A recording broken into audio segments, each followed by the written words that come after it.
Welcome to the Dan Norton Show, a show on which I promote Ayn Rand's philosophy of objectivism, a philosophy of reason, egoism, and capitalism.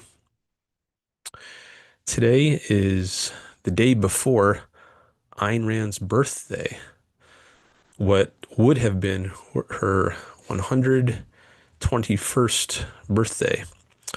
She was born in 1905. February 2nd, 1905. Today's February 1st. So, happy birthday, Ayn Rand. You've done so much great for yourself in the world. Most importantly, for yourself. That's the point of life, which you have taught us in your books, such as Atlas Shrugged and The Virtue of Selfishness.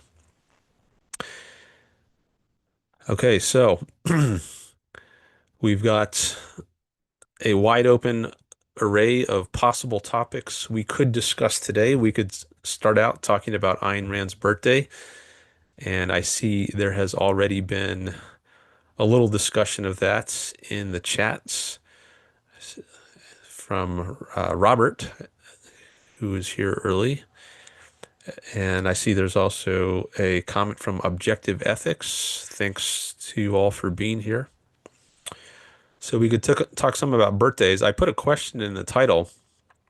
I asked, is it selfish to celebrate your birthday when you could be helping others? And that's something we could talk about. But we can talk about other things too. The title is to a large extent just a attention getter, but it often is related to the themes of my show. So I'm happy to discuss that, but I want you all to take advantage of the fact that you're here live so you can shape the show. So if there are any topics that you would like to discuss, please do raise them in the chat, or you can also call in about them. I have a Zoom link pinned in the chat, as well as a phone number you can use. So I'm happy to have discussions, debates, as long as we keep it civil. And what should I do first? Should I read some of your chats, or should I talk about birthdays? Well, they're both related, I guess. I guess I will start reading some of these chats. And so it's been longer than usual since my last stream. Maybe I'll mention that. So usually I was going to stream 5 days ago on the 27th. I think that was 5 days ago. Anyway, I got a cold and I just wasn't feeling up to streaming, but I have gotten over the cold, at least for the most part. So I'm back streaming. But that was the reason that I didn't do a show when I normally would have. Okay. So let me pop out this chat and share it on the screen.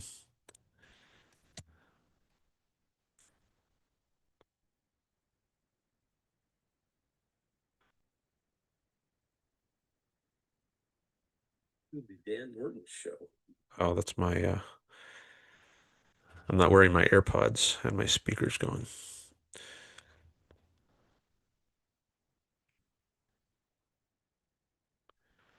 I've got 1,006 subscribers now. Last show, I had my 1,000 subscriber celebration stream, and the numbers have continued to rise. So I'm up to 1,006 by now, but it just says 1K on my channel. Once you get to 1,000, it no longer shows you every single new subscriber. I mean, I can see it on my end, but on the public watch page, you just see 1K, but it's actually 1,006. And if you want to see it change from 1K, I think once I get to 1010, you'll see it say 1.01K. So if there are four people out there who want to subscribe, then we can see it change to 1.01K. It only shows every 10 subscribers. Once you hit 1,000, it no longer shows the single digits. And I do take super chats. That's another thing I want to get in the habit of reminding people. My channel is now monetized and I can take super chats, super stickers. So if you want to help support the show, if you want to help support promoting of Ayn Rand's ideas, then I encourage you to consider making a super chat. All right, I've got my chat popped out here, so let me now share it. There it is. Glad you're feeling better. Thank you, Objective Ethics. He says, I think it will only show every 100 new subs, so it will show 1.1K. Someone also said that last time, Cudababa, he also said that, but I think it actually is 1.01K. I think it shows three digits, not just two digits, but we can test it. Once we get up to four more subscribers, we'll know. I'll be able to see. If you go to some other people's channels, people who have somewhere in the four digits of subscribers, I think you will sometimes see um, the tens digit, not just the hundreds digit. Um, but as I mentioned, maybe we can find that out soon. Okay, so let me read some of these other chats here. Thanks for being here, by the way, Objective Ethics and Robert, who also have shows going on today. I see they said that in some of their chats. Robert says, the podcasting competition is hot and heavy today, with Yaron Brook going live a half hour after you start.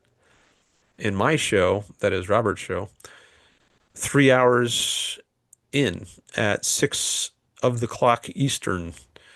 Yeah, so Iran starts at 12:30 Pacific. Robert starts at 3 Pacific. And Objective Ethics also has a show today. He says he starts his weekly live stream at 1 p.m. Pacific.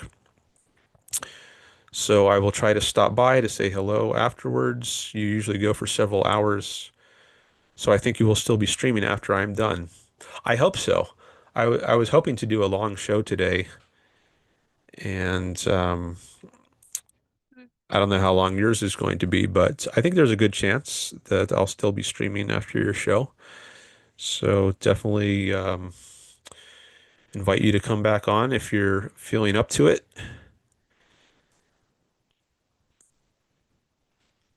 My videos over 1K views will only show every new 100 views, says Objective Ethics.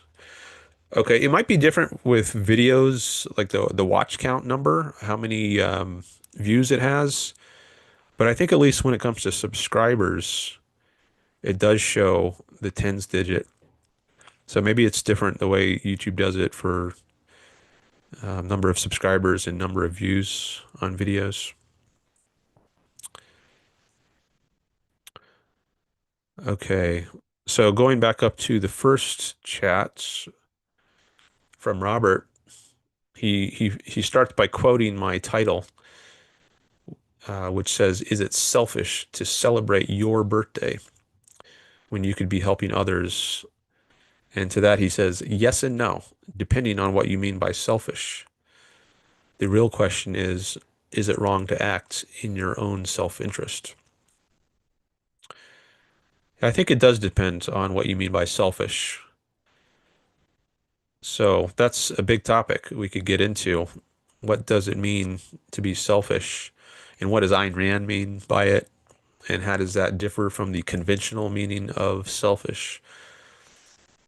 So, in Ayn Rand's sense, it means being concerned with your own interests.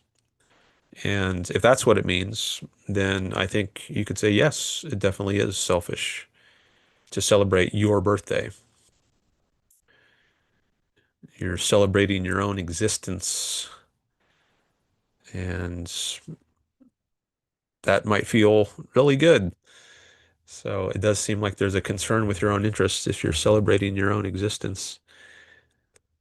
Um, but the conventional meaning of selfish is that you're not solely concerned with your own interests, you're also concerned with your interests in a way that is harmful to others, or that is in a way that disregards or is at the expense of other people.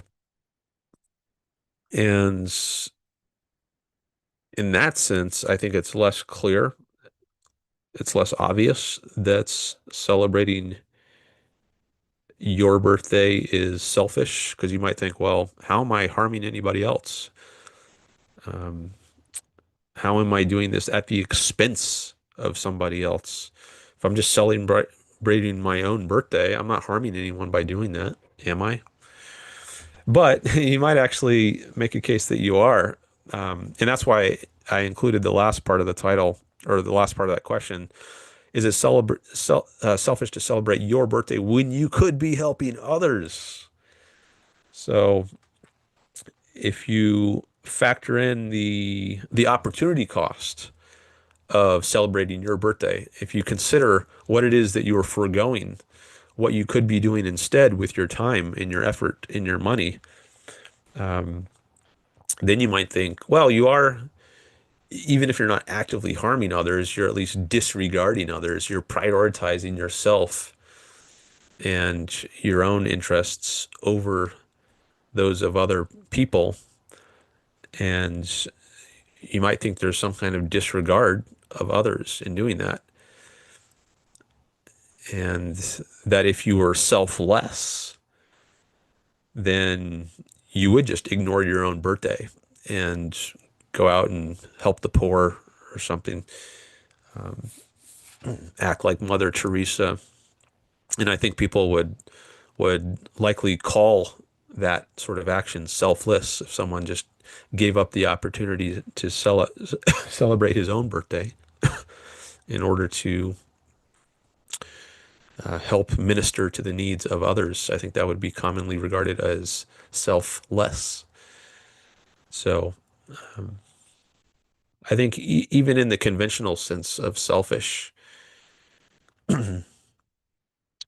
you could say that celebrating your own birthday is selfish. So both in Ayn Rand's sense of selfish and in the conventional sense of selfish. Now, it might not seem the most extreme form of selfishness in the conventional sense. Like normally, in the conventional sense, if people think of selfishness, they think of harming others, like lying to others, cheating others, being rude to others, trampling on others' rights. And you're not doing that if you're just celebrating your own birthday, but you are disregarding others. You are prioritizing yourself. So it still might seem selfish in the conventional sense, even if it's not the most extreme version of selfishness. You're still disregarding others. Now, it's a further question as to whether that's a bad thing. You might grant that, okay, yeah, I guess I am prioritizing myself. I am disregarding others in some respect. But that's not a bad thing. It's a good thing, actually, to prioritize myself. And that's where I think Ayn Rand makes some important contributions. She says it's not bad to prioritize yourself, to be your own highest value. That that is actually the correct view. You should be your own highest value. That doesn't mean others can't play a role in your life. Actually, it means they need to play a role in your life because if you are to make the most out of your own life, if you are to live the best possible life, the happiest possible life, you need others in your life. So others are definitely part of the life of a selfish person in Ayn Rand's sense of selfish. Um,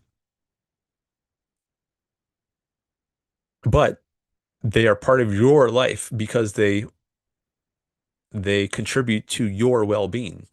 It's not that they are just ends in themselves. In a sense, they are. I mean, to themselves, they're ends in themselves. But for you, they're, well, in a way, they're a means. I don't know if they're entirely a means, but they're a means to your well-being. They contribute to your well-being, and that's why you value them. So, are other people a means to your ends? Yeah, uh, and that's fine. There's nothing wrong with that. And you're also a means to their ends. Now, I recognize, and I think it's important to recognize that everyone is an end unto themselves, right? I pursue my own life for its own sake. You pursue your own life for your own sake, and that's fine. And I think there can be a harmony among people who are all pursuing their own lives for their own sakes. Okay, so there's a lot more we could get into this topic. But if you all are interested in this, let me know, and then we can talk more about this. But if there's already other things you want to talk about, then feel free to raise it in the chat. I had some discussion with Objective Ethics on YouTube in the comment section of one of my videos. So although I didn't live stream for 10 days, I did put out a couple short videos, and one was related to immigration. That was the latest one I did. And there was one before that. What was the topic? I forget what the topic was. But anyway, Objective Ethics had replied to both of those, and we had a little back and forth. And we could continue that more now if he's here. Maybe he's getting ready for his show.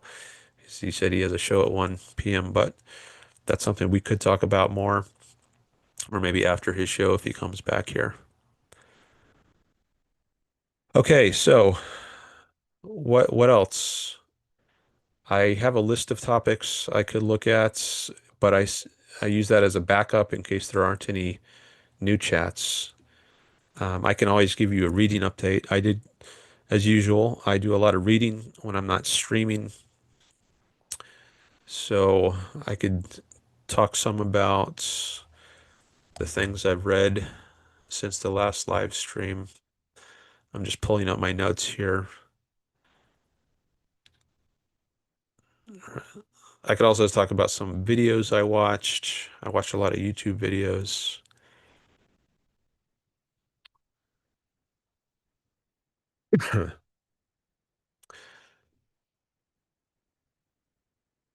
Okay, so I'll talk about my reading. So I've been reading about the colonial Spanish period in the Americas after Columbus came over, made his discoveries, and then the Spanish started building their empire in the New World, and they had slavery of Indians for a while, for several decades, I think. I don't know how long it lasted, but eventually um, they transitioned to relying more on African slaves instead of the Indian slaves. And I just finished reading what I want to read about the Indian slave period, and now I'm transitioning to reading about the African slave period. This is in the 1500s. So that's one thing I've been reading about. I've also been learning some about the judiciary system in the United States.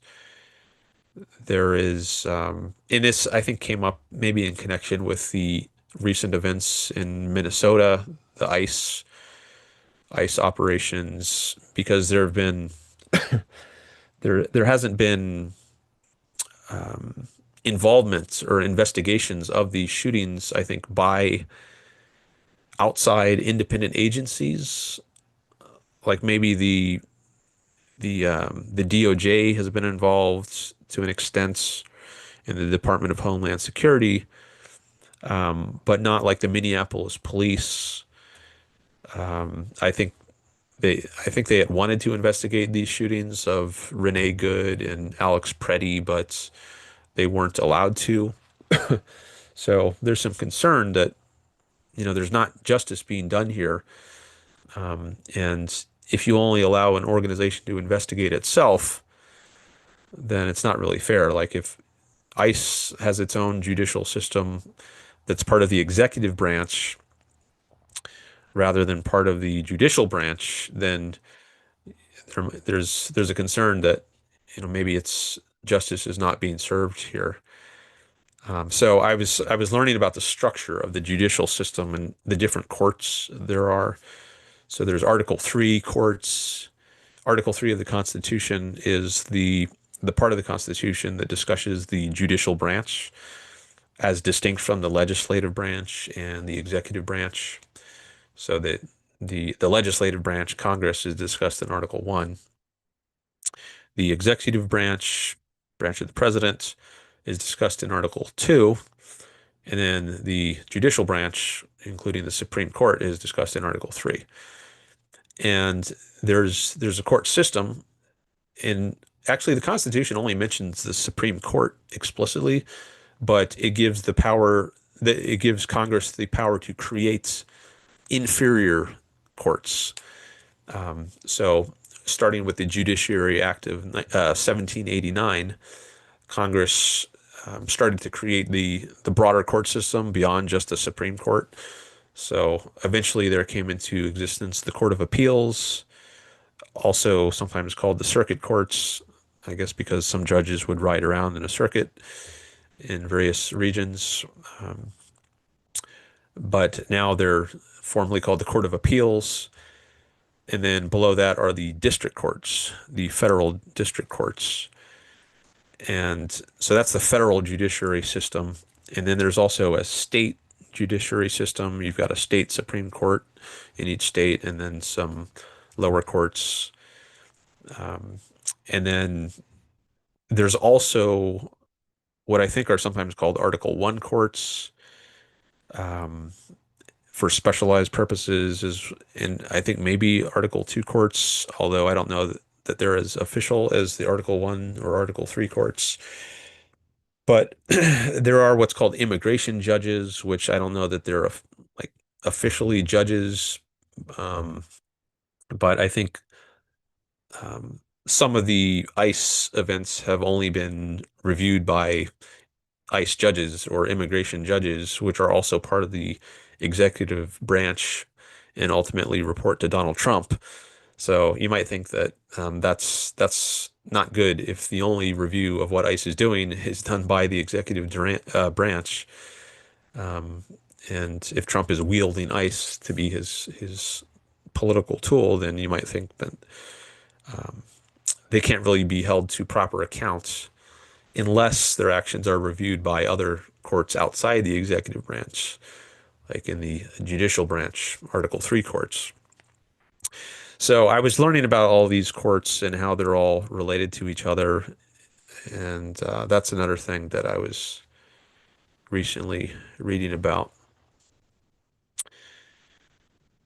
Okay, what else?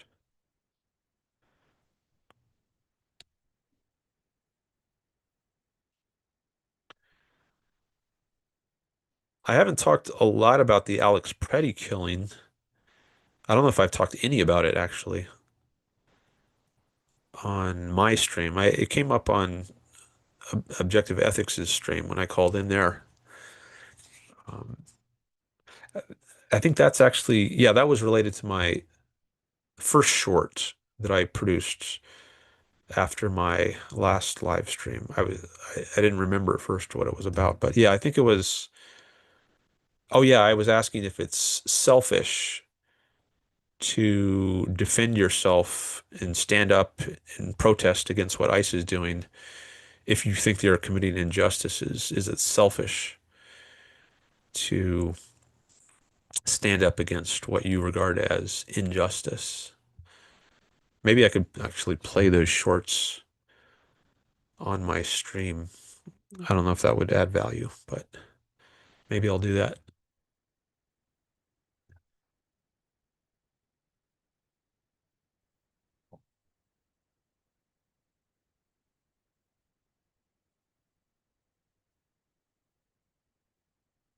Well, I finally submitted my PIN number to YouTube.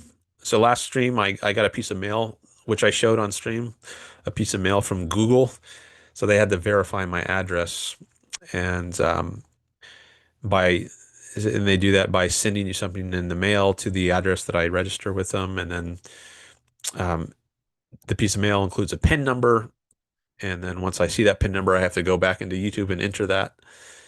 And I did that, and once I do that, I've verified my address. So now I should be able to get payments from Google, but I have to reach the payment threshold. So I have to get up to $100 in order to get my first payment. And right now I'm at about $82. So all the super chats and super stickers that I've received to this point have added up to about $82. And that factors in a 30% cut that YouTube takes for itself. So um, if I get a $10 contribution through Super Chat, I only get $7 of that. YouTube gets $3 of that. So um, my own portion has to add up to $100 in order for me to reach the payment threshold. So I've still got about $18 to go in order to get to $100. So hopefully I will get that soon, and then I will receive my first payment.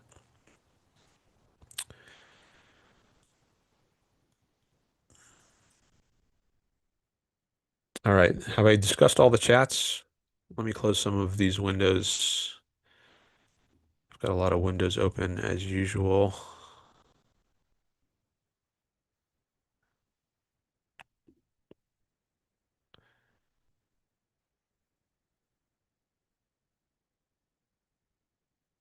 Okay, now I only have two windows open. The two that I want.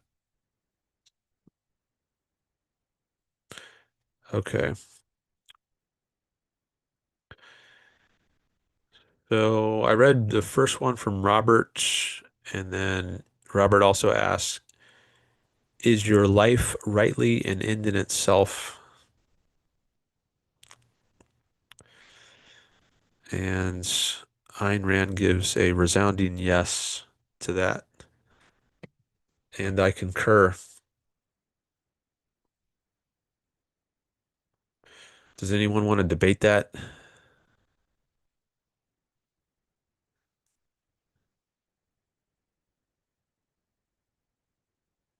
I think I read all these others already because I didn't read them all in order.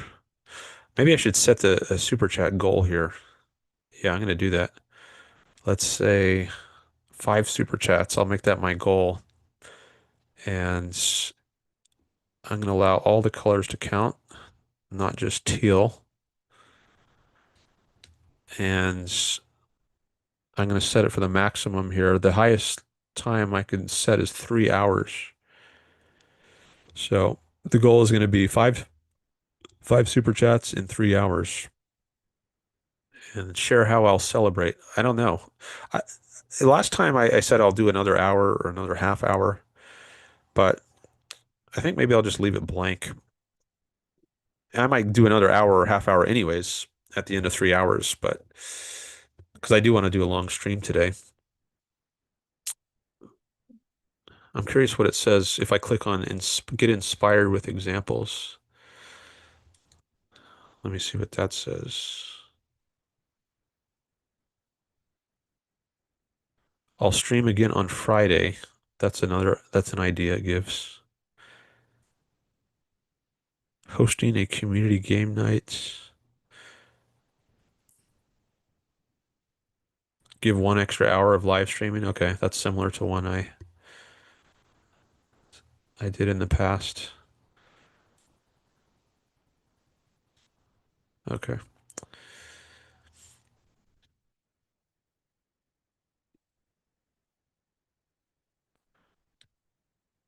Oh, it's not going to let me click on start goal unless I share how I'll celebrate.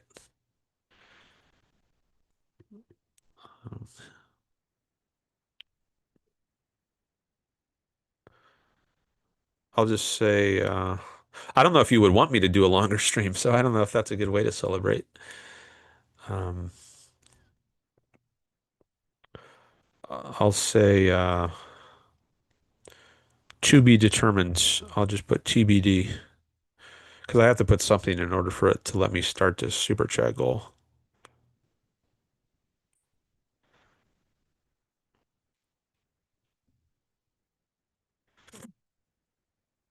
All right, I hit start goal, but it doesn't look like it's doing anything. That's weird. Do I have to close this and try it again?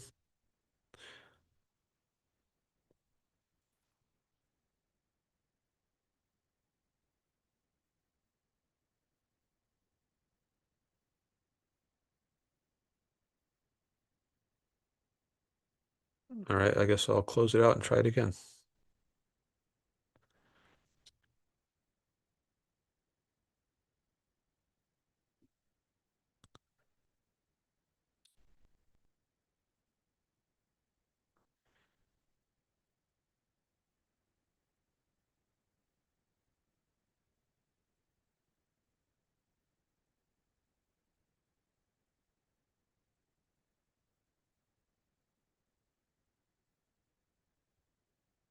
Okay, looks like the goal is now posted.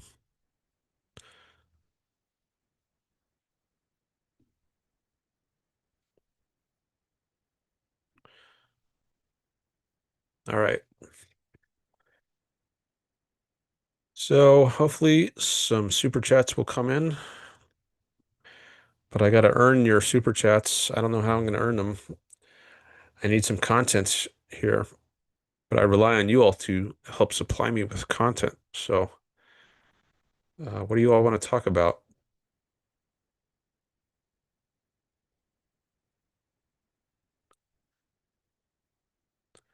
I did do a post on Facebook about immigration. That got a lot of reactions.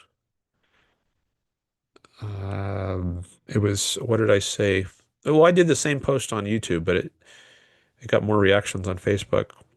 I said legal immigration is too hard. The current laws are bad. How about making it as easy as in the days of Ellis Island? And I'm still getting comments on that post. I see right now. I just went over to Facebook, and this post was, what day was it? January 27th. So that was 5 days ago. And I'm still getting comments on it. Um, I guess I'll share that.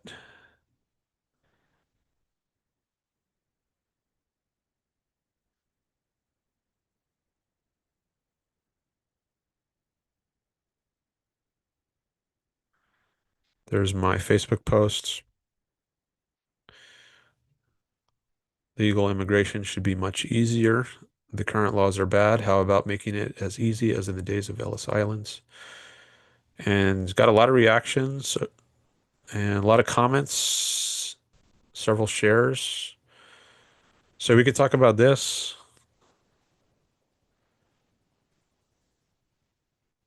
if anyone's interested in discussing immigration.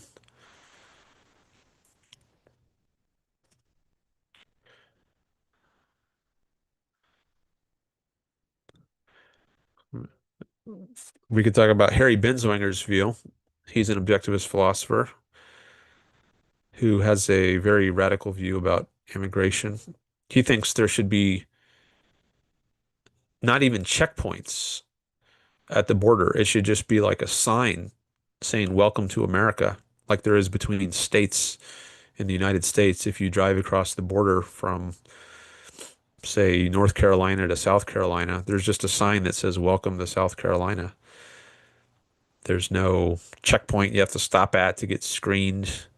He thinks it should be like that at the US Mexico border or the US Canada border. Just drive across. No stopping, no nothing. And a lot of objectivists, I think they want more open immigration, but not that open. They at least want some kind of little screening at the border. So that's something we could discuss. I am actually sympathetic to Harry's view. Sometimes I feel a little trepidation about it. And I told him this actually on his discussion forum recently. He had a recent Zoom call about immigration and ICE, and I asked him if his view was that I know he was favoring this view that there's no checkpoints or screening at all at the border, but I didn't know if he thought this should be phased in right now, like today, or if it should be phased in over time. And he said right now, that's what he supports. He doesn't think there's political support in the population for that, so he said it would be a moot issue. But if he were king and he had total control over it, he said he would just open the border right now. And I find that view very interesting and attractive. I don't know that I'm 100% comfortable with it, but I would at least entertain it. And I would be interested to argue that point with people and pro and con as to whether that's a good idea. So if anyone out there wants to discuss that, um, let me know.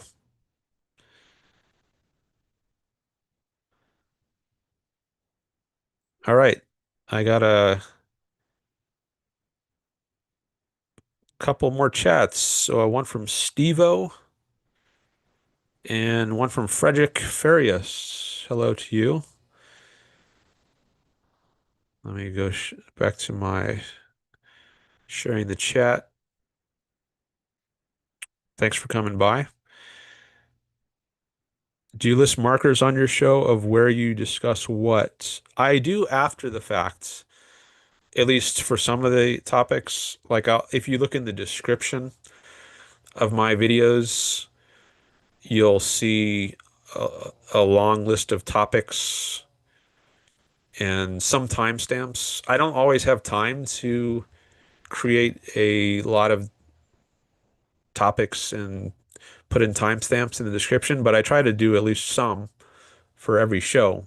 But I do it after the fact because I don't know what's going to come up in any given show because this is a live show. It's all spontaneous or largely spontaneous. So I can't do it in advance, but um, I do update the description afterwards.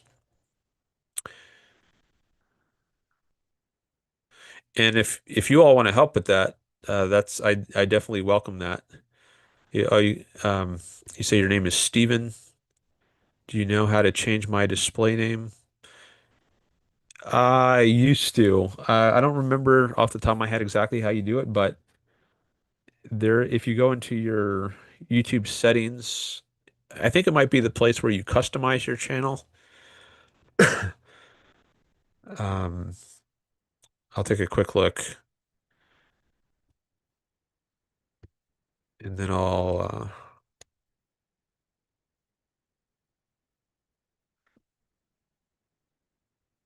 let's see,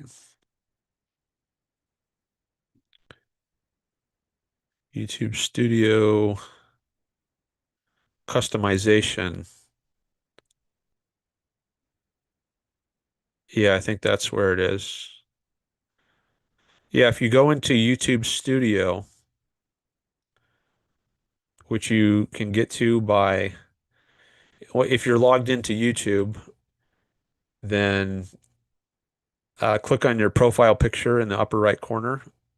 At least on a laptop, this is how you get to it. Maybe it's different on a phone, but you click on your profile picture and then a menu opens up and then there's a link to the fourth option on the menu. It says YouTube Studio. You click on that and then that takes you to your YouTube Studio. And then in the menu on the left, there's an option that says customization. And then you scroll down a little bit to the part that says name, and there's also handle. That's with your ats, which is what shows up in the YouTube chat at Stevo, for instance. But you can change your handle as well as your name. I don't know where your name shows up. Maybe that's on your YouTube channel itself, but at least for the chat, I guess you would need to change your handle. But that's how to get to it.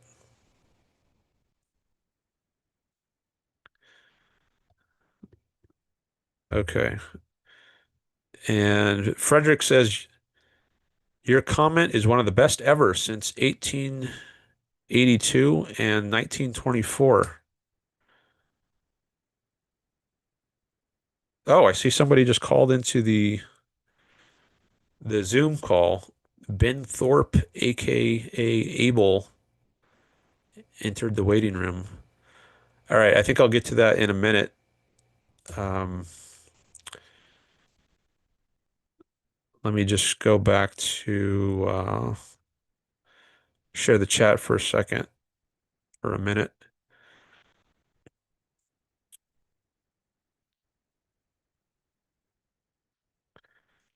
Um, so if I'll just read these comments from Frederick and Steve, and then I think I'll take that call. Um, and then maybe I'll discuss these comments more later, but I usually want to give priority to a caller once someone calls in. But just quickly, thanks for this. Frederick says your comment is one of the best ever. I guess that's the Facebook comment. Since 1882 and 1924. So you might be referencing the Chinese Exclusion Act. I think that was 1882. That's when Chinese people, or at least most Chinese people, I think, were excluded from immigrating. And then in 1924, there were restrictions more broadly, I think, not just on Chinese people, but also now Europeans. I think that might be when they introduced quotas. Well, there was something called the Emergency Quota Act, I think, which was a bit before this, maybe 1921, when they started imposing quotas on immigrants from anywhere. And I think a more broad or more encompassing sort of immigration act was passed in 1924, um, which I think is bad. I think there should be no quotas and no immigration restrictions. I think those are violations of freedom. Uh, okay, and then Frederick says Binswanger makes most sense logically. What's needed is regular criminal law enforcement, not keen in on people who commit fewer crimes on average. Um, okay. What was Binswanger's comparison? Yeah, I see her backstage, Ben. I just wanted to read up on the latest chats before getting to your call, and there's just a couple more I want to read. What was Binswanger's comparison regarding immigration? Did he say that stopping people because they're immigrants is like being suspicious of people who wear shoes?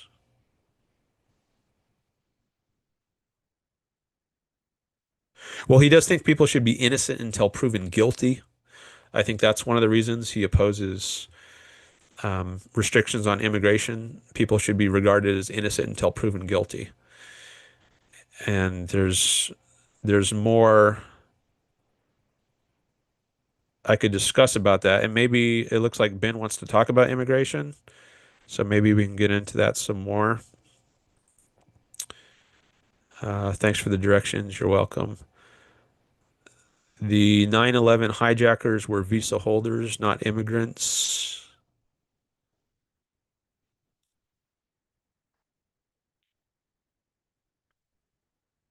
From Saudi Arabia, right? Um, they were tourist visa holders, except one student. Yeah, so I guess if you think that immigration was the problem, well, in this case, it wasn't immigrants if they were just coming there on visas. So even if you change the immigration system, that wouldn't have addressed what happened on 9/11. I think much more serious things need to be addressed to deal with Islamic terrorism, like attacking Islamic fundamentalist regimes like Iran that fund terrorism around the world. Even if it wasn't Iran that was most directly involved on 9/11, um, I think they're responsible, um, at least indirectly, for American deaths in other incidents. But I think attacking some of these Islamist countries is a better way to deal with some of these problems. Would like to talk about immigration specifically and the philosophy of libertarianism more generally, says Ben. I am Catholic and I don't understand libertarianism.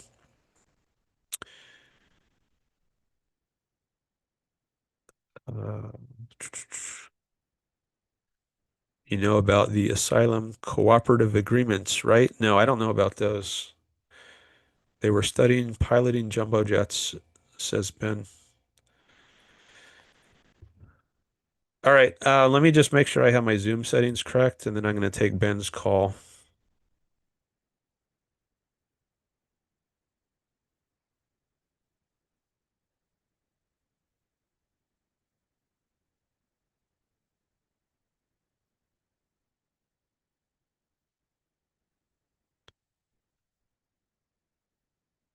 Just give me a few more seconds here.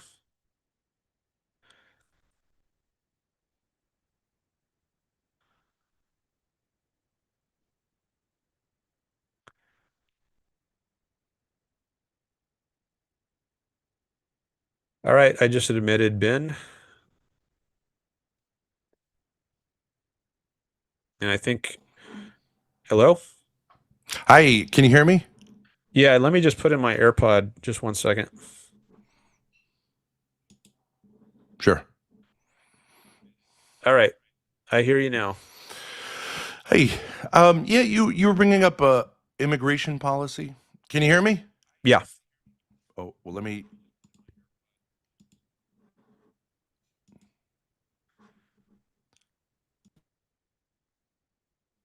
Can you hear me now? yes. Oh, okay. Sorry, I was looping. Um, yeah, I'm curious. If you had a tweet there or something like that about immigration. You Hmm. said it should be easier. I have quite a bit of experience with immigration. I used to run an Ethiopian restaurant, and I employed almost exclusively refugees. Um, and that system is quite corrupt. And mostly the people who come in from foreign countries um, really are just using the US as a kind of ATM, more or less openly. So I'm not sure what you mean. Like, I would say, like, the obvious problem with the libertarian sort of immigration policy is that there are all sorts of, currently, there are all sorts of no, I don't know what you call it, unnatural benefits to being in certain countries. Like, you're not really competing. You're not. It's not a libertarian system where like merit is what makes you valuable. Is that Okay. the? Wouldn't that be the libertarian idea? There should be a free flow, but like not these artificial incentives for being in certain countries. Okay, well, first I want to distance myself from the term libertarian. So Ayn Rand Oh, used the term objectivist, okay. and she actively tried to disassociate from the libertarian movement because she thought they hijacked her ideas and distorted them. Hmm. And but anyways, we can talk about the objectivist view, what she would call, Okay. and if you want to get into that, like why exactly she distanced herself, we can. But setting aside the label issue for the moment, Yeah. um, I support a much freer immigration system, and the reason is for freedom. So the core principle in politics for Ayn Rand is that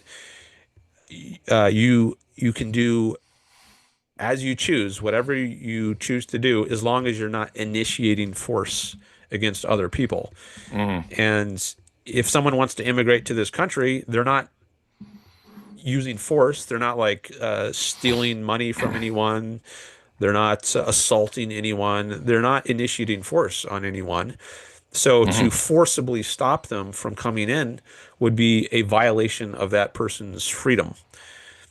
So that's Hmm. the fundamental reason why I think immigration should be much freer than it is right now, where Hmm. people have to spend, years, sometimes thousands of dollars, just in order to come here and live here and work peacefully.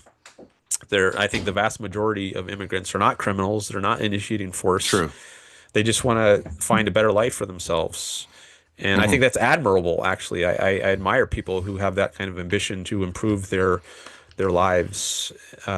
So freedom is the fundamental reason I support freeing things up immigration Okay, wise. so I mean, I would say that sounds like it's similar to libertarianism in the sense that, like, obviously, libertarianism is also in the baked in as the word freedom. So what I'm saying is, so I think probably the difference between a Catholic approach here and whatever, let's say an objectivist approach, is the degree to which you think freedom is a good. So do you see freedom as the highest good? No, And I how do would. you define freedom also? Okay. So I think freedom is a means to an end. So there is a higher end, and freedom serves that higher end. And I think the highest end is self-interest, and that's an ethical principle, whereas freedom is a political principle. So I think that the way politics should be structured is a consequence, or it's downstream from your ethical viewpoint. So if you Right, I promote an agree. I agree ethics with you. of Yep.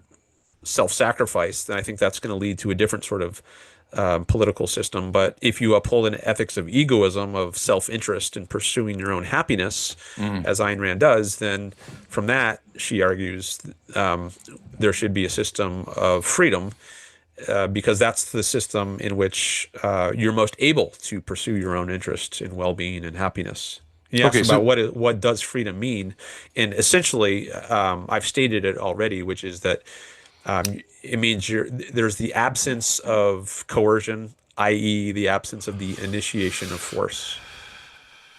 okay, but then you also tied it to some notion of telos that there's an end, right? Yeah, I'm not trying to be fancy, but you're a PhD in philosophy, so you probably know what I mean by that, right? yeah, and end. Greek word for end is telos. Yeah, so that if you say it's just the absence of force, then how is it tied to a positive end? Because the absence of force is a means of achieving your self-interest.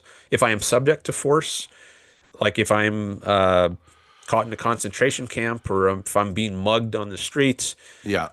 these sorts of things interfere with my ability to pursue my self-interest. But if there's an absence of those sorts of things, muggings, murderings, etc., then I am more able to pursue my self-interest. Okay, so there's an ethos of individualism here, I would assume. Yeah, yeah. Okay. So would you say that, like, marriage, it conflicts with self-interest in the sense of committing? No, not necessarily. I mean, you might find that your self-interest is served by committing to a life with an individual. You might not. I wouldn't say that you're morally obligated to get married necessarily, but you No. might judge rationally that it is in your self-interest to marry someone. Okay, but I think you have to, like, the term self-interest can almost be meaningless because I would say that we all do things for a reason, which, right? So even like a saint who dies as a martyr, would you say that's an act of self-interest in the sense that they will be in the highest place in heaven? Well, it depends on what's motivating.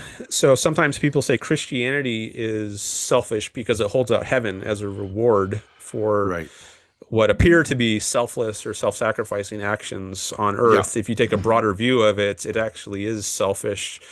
And I can see that arguments. And to give it a more purely selfless sort of ethic, I think you would look to someone like Immanuel Kant, who I think was explicit about this, that if there is any self-interest at all motivating an action, then that detracts from the moral worth of that action.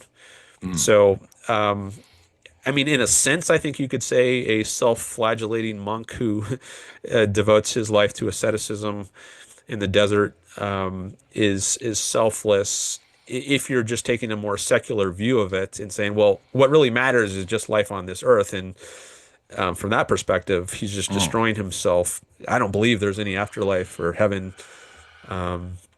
So I would say that in effect, it is selfless, even if in his own mind it's selfish or self-interested because he thinks there's this afterlife that he's going to benefit in. Yeah, yeah. I mean, you're saying, oh, are you saying that there is an objective, like, so a monk could be wrong? I do think a monk can be wrong. Okay. I mean, at least on some level, like I would say he's wrong in thinking there's an afterlife in which he's going to benefit. Now, The I don't know that the monk would say, like, if we asked him, why are you flagellating yourself? Why are you being an ascetic? Would he say, because I ultimately intend to benefit in heaven? Or would he just say, oh, because I have this duty to obey God and be anti-material and anti this world? It's not because I'm going to benefit later on. oh It's no, just because no, no, it is because I of don't know that. what he would say. Yeah, I mean, better is the example of a martyr who freely gives his life. I mean, I would say a martyr who freely doesn't have to, but chooses to give his life for the faith. But it is true that the martyrs are, at least in the Catholic understanding, are rewarded with the, like, sort of the highest place in heaven. So, like, you could say that's selfish. I don't really know at a certain point what we mean by self interest or selfish. Usually, selfish is meant to mean inordinate self interest, like to the detriment of actually oneself. So it's actually not, it's not self-interested to be selfish. Like if I am at a party and I eat most of the hors d'oeuvres, I'm not going to be invited back to the party because I'm not, you know what I'm saying? It's actually not self-interest. It's a like focus on immediate gratification to the detriment of a higher good, which would be relationships. Right? Yeah. So like to say, like, I understand that the thing is like greed is good. So like it's this kind of shock value of these. I don't know if that's what objectivism is. It has a sort of shock value to say like, well, I'm flipping the Christian tradition, but it depends. I think you end up saying self interest is a meaningless statement. I don't know how it becomes meaningful. Well, there's one issue here is just a label. Is selfish the right term for what Ayn Rand advocates? And some people have said no, it's not, or they've at least questioned whether she should have used that term because the way she understands it is different than the conventional understanding of that term. Now, Yeah. some on the objectivist side would argue, well, the conventional understanding is wrong. It's improperly defined, and the way Ayn Rand defined it is how it should be properly defined. Um, and I don't necessarily agree with that. So I'm open to the idea that maybe a different word should be used. Well, But I wait, yeah. Go ahead. Go ahead. If you go back to immigration, okay, so I've had this experience. I know how the immigration, like, basically, like I've been in meetings with people higher up. Okay, it's a power grab by people on the left. They see it as a money making scheme. They don't think the refugees are genuinely refugees. The refugees are come in with the knowledge from other refugees, often, of how to work the system. And so if you say like it doesn't private others, it does, because they're basically given like 6 months free healthcare. They go to the hospital constantly, and that money is taken by force from taxpayers. So I I do think there's an element in which it is privating the goods of others, right? Yes, insofar as they do rely on tax-funded services, but that raises another issue. I oppose all of that, but not just for immigrants. I oppose that for Americans. I don't think there should be Right. welfare for anyone, whether you're American or an immigrant. Hmm.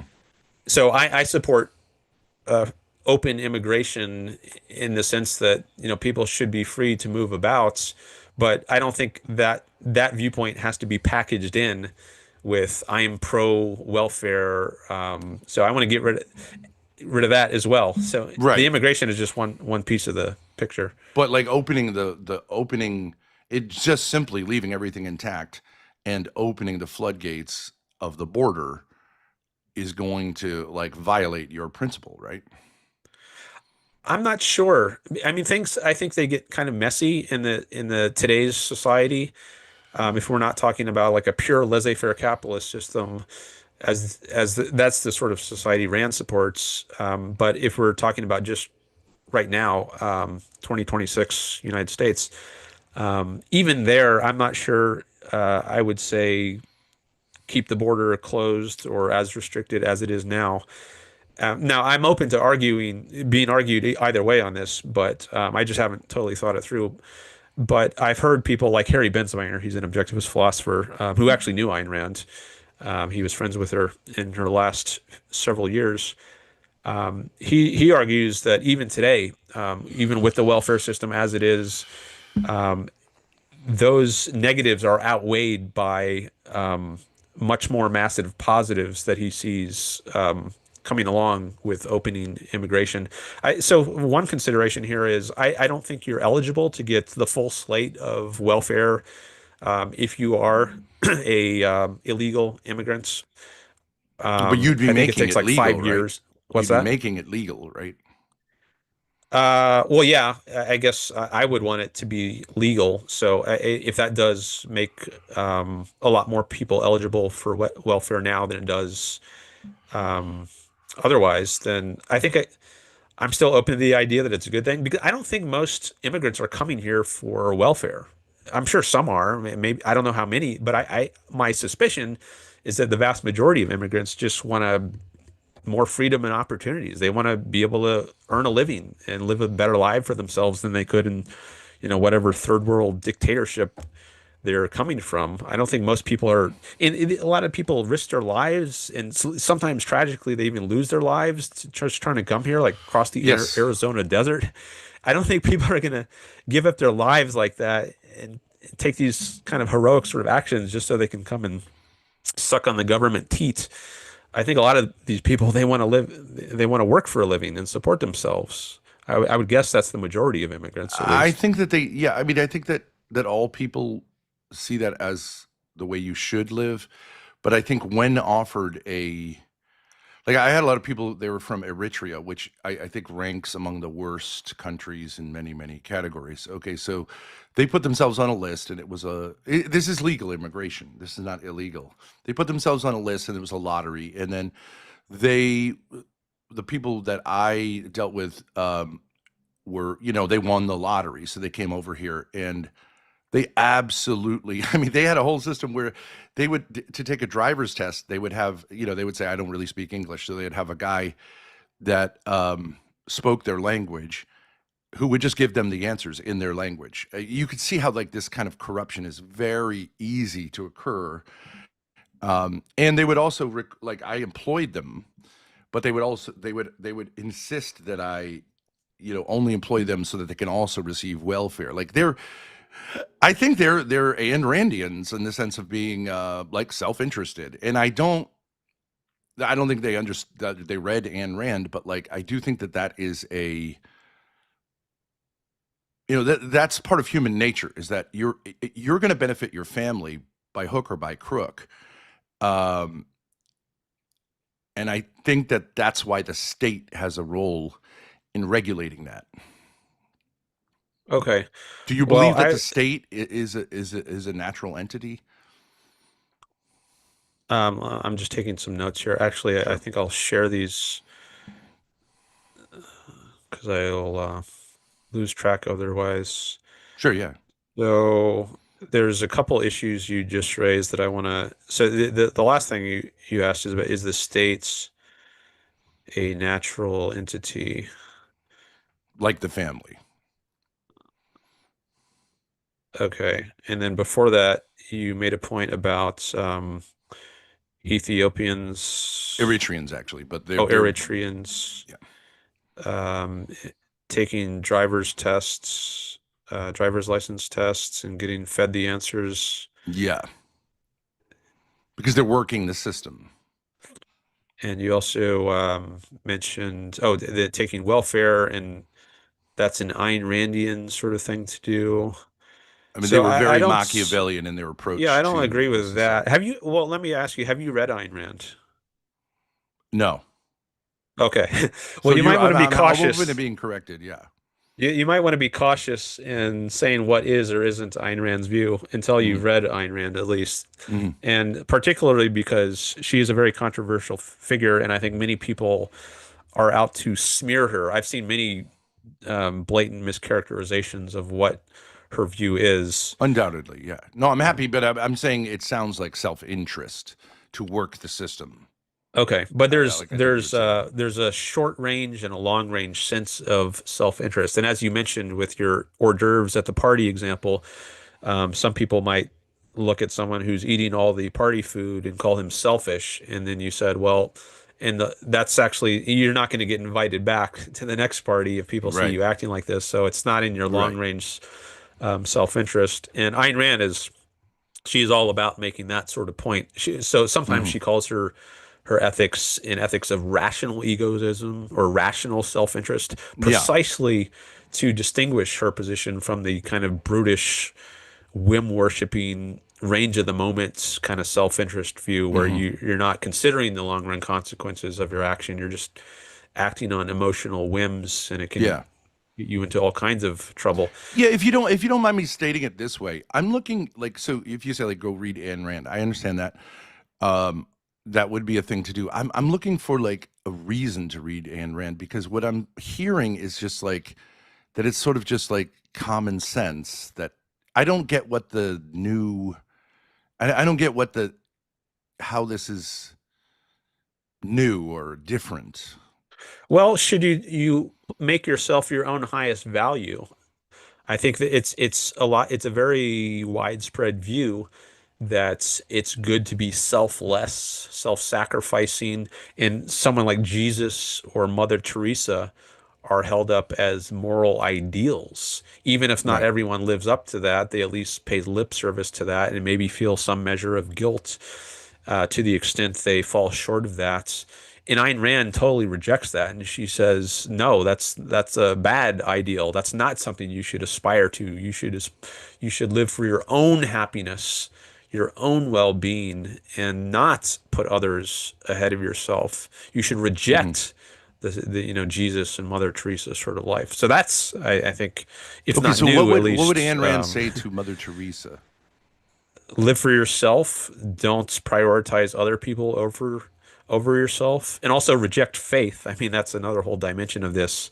Oh, she's She, an atheist. she's an atheist. She rejects the supernatural or faith, any mysticism. She's only in support of believing things on the basis of evidence, on the basis of reason, evidence of your Hmm. senses. So there's no room for faith. That's a radical departure from She's a materialist. religion. No, not a materialist. So she does acknowledge there's a soul or a spirit, but she would interpret that to mean consciousness. It's not some like ghost that inhabits the body temporarily and then departs from the body after you die. There's a consciousness, but it's intimately related to the body, and it's not at odds with the body. I think in a lot of religions, you have this kind of opposition. There's this mind-body dichotomy, and the goal is to Hmm. release the soul from the prison of the flesh. It's like the Right, evil but material that body wouldn't be is. Christianity, right? Well, I think there's some tradition, at least if in Christianity, that would adhere to that sort of anti-body, anti-materialist view. And I think you see that partly in opposition to sex, and the most holy people, the priests, they give up sex entirely and they become Hmm. celibate. Yeah. And as before, we were talking about the ascetics, the monks in the desert who Right. flagellate themselves. But I do wouldn't it be think that, common that like let's say an athlete is going to cause pain to his body for greater good? I mean, everyone would recognize that like that's because the person wants to win the race. That's not anti-body, right? yeah, You're well, I gonna mean, maybe this adhere to a comes back strict to diet. the point about heaven being a selfish kind of motivation. So if the reason the saint is flagellating himself and giving up all these things is because he thinks he's going to have eternal bliss in the afterlife, okay, then you could say that's self-interested. I think it's a very mistaken view of self-interest because there is no afterlife in my view. But it is Okay. still a kind of Well, self-interest. well, let me like maybe there's a basic question here. Like, I think for Catholics, the highest good is relationships, right? And particularly our relationship with our Creator. But also, like you could say, second to that would be relationships with others. Um, and would Ayn Rand agree with that, or would Ayn Rand say no? So relationships are worth sacrificing things for. Well, for one thing, she's not going to accept the relationships with God part because she's an atheist, and there's no such being to have a relationship with her own view. But she Right. does say it's important to have relationships with others. But the reason for that is because it contributes to your own well-being. So it's a selfish or self-interested sort of reason to be interested in having relationships with But others. It's who would say that a relationship is not also good for you? Like no one would say that. I don't know if people would if like no one would say it's well, it might depend on the relationship. Like I'm thinking Like a about friendship is abusive. mutual, marriage is mutual, right? Like so, They certainly can be, and I think they should be mutually beneficial. But sometimes there are toxic relationships, and but no one's going to argue for toxic relationships. well, some people might think they're being selfish if they're trying to get out of a toxic relationship because it's going to benefit themselves to leave that relationship. But they might think, oh well, then it's going to hurt the other person. I don't want to hurt their feelings, and it's more important to um, you know But there's no prioritize the like, other person. but there's And no I don't think that's healthy, but philosophical. I do think people do But that there's no sometimes. philosophical tradition which would argue for that, right? Like all religions would say, like, no. I don't know. I mean, maybe some Christians would think there's a moral duty to stay married to someone even if you're in a miserable relationship. Like I think some religious people they oppose Hmm. divorce, um, Yeah, and they think you're wedded to this person for life. You've made your vows, and then no matter what happens, you should stick with this person, even if it's a yeah, toxic. because you made a vow, but that doesn't mean you have to live with them. But anyways, but that's just saying that like the vow is a commitment, and you should stick with your commitments, which I think would be common sense, wouldn't it? Well, I don't know that I would say it's common sense if it's a toxic situation. And whether it is common sense or not, I think it's bad to stick with some vow. Like I think the vow in itself is irrational if it's like an unconditional commitment to be with someone no matter what, even if they turn into a murderer or just a horrible person. I think in that scenario, you should leave.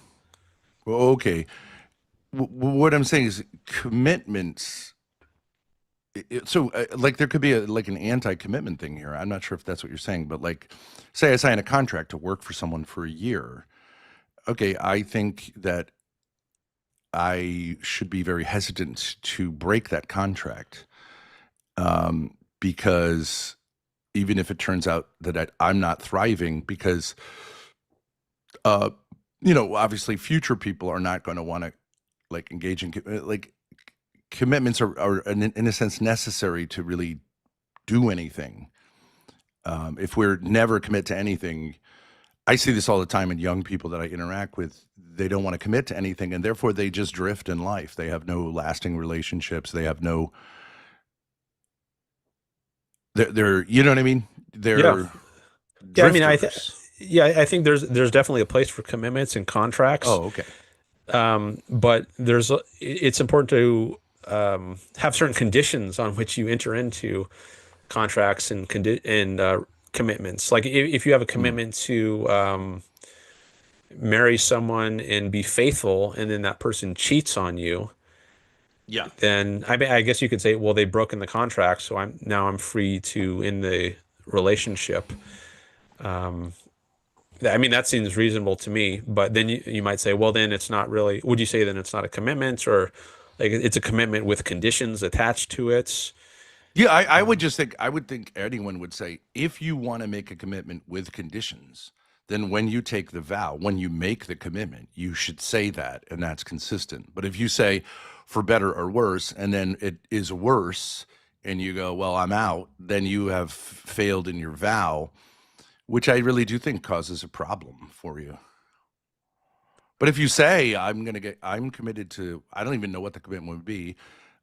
I'm going to wear this ring until I don't want to wear it anymore. And the other person says the same. Okay, I think that's honest, but I don't even think that would be worthy of a ceremony because you're just not really doing anything. Okay. Uh, You know what I mean? Like if so, you decide to have children, if you have children, I believe you have a commitment until they're 18 to do your best to raise them. I mhm, don't think that's a commitment you can just say, I don't it's not in my self-interest to be a parent now, so I'm going to stop breastfeeding this baby. I don't think mhm. you would say that would be true. That'd be crazy. Yeah, I think there is an implicit, at least, commitment to raising a child if you choose to have one. So I'm not sure But I'm not sure how this. I just am curious. How does this philosophy differ? I understand you're saying there's like this idea. I don't believe in God, but how does it differ from, let's say, uh, mainstream Catholic understanding of morality? okay, well, I mean, maybe there's a one thing is that it's not based on faith. That's but aside from the epistemological issue of like how we know things, um, Okay, sure. just talking on the kind of moral level, um, But Catholic morality is not based on faith, really, either, other than the religious aspects. But it's based on oh, natural all right, law. well, We hold maybe we can natural come law. back to that, but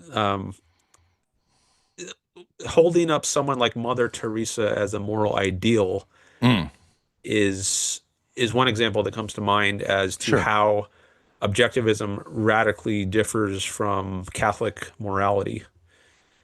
Because Okay. I mean, I So think that's a horrible sort of life to live. Yet, according to Catholicism, that's a great life to live, right? yeah, yes. What's horrible So, about it? I mean, you're asking like, how is there any difference here? What's really different about objectivism? Well, What's maybe we horrible should. about Maybe Mother this would Teresa's? be Yeah, a good perfect, example to explore. perfect. What's horrible about Mother Teresa's life? Well, for one, I don't think it's based on reason. So maybe we can't really get away from the issue of the epistemology issue. I don't think it's based on reason. I think there is faith involved in her deciding to live this sort of life. But you obviously are referring to the fact that she lived in poverty. You think that's horrible to choose to live in poverty? Uh, well, I don't know that like I that she She I don't didn't know that have I to. just I want to know say that. living in poverty is necessarily bad. I mean, you might make it your mission in life to eradicate poverty. I don't know that that's That's not necessarily what she was doing. a bad thing.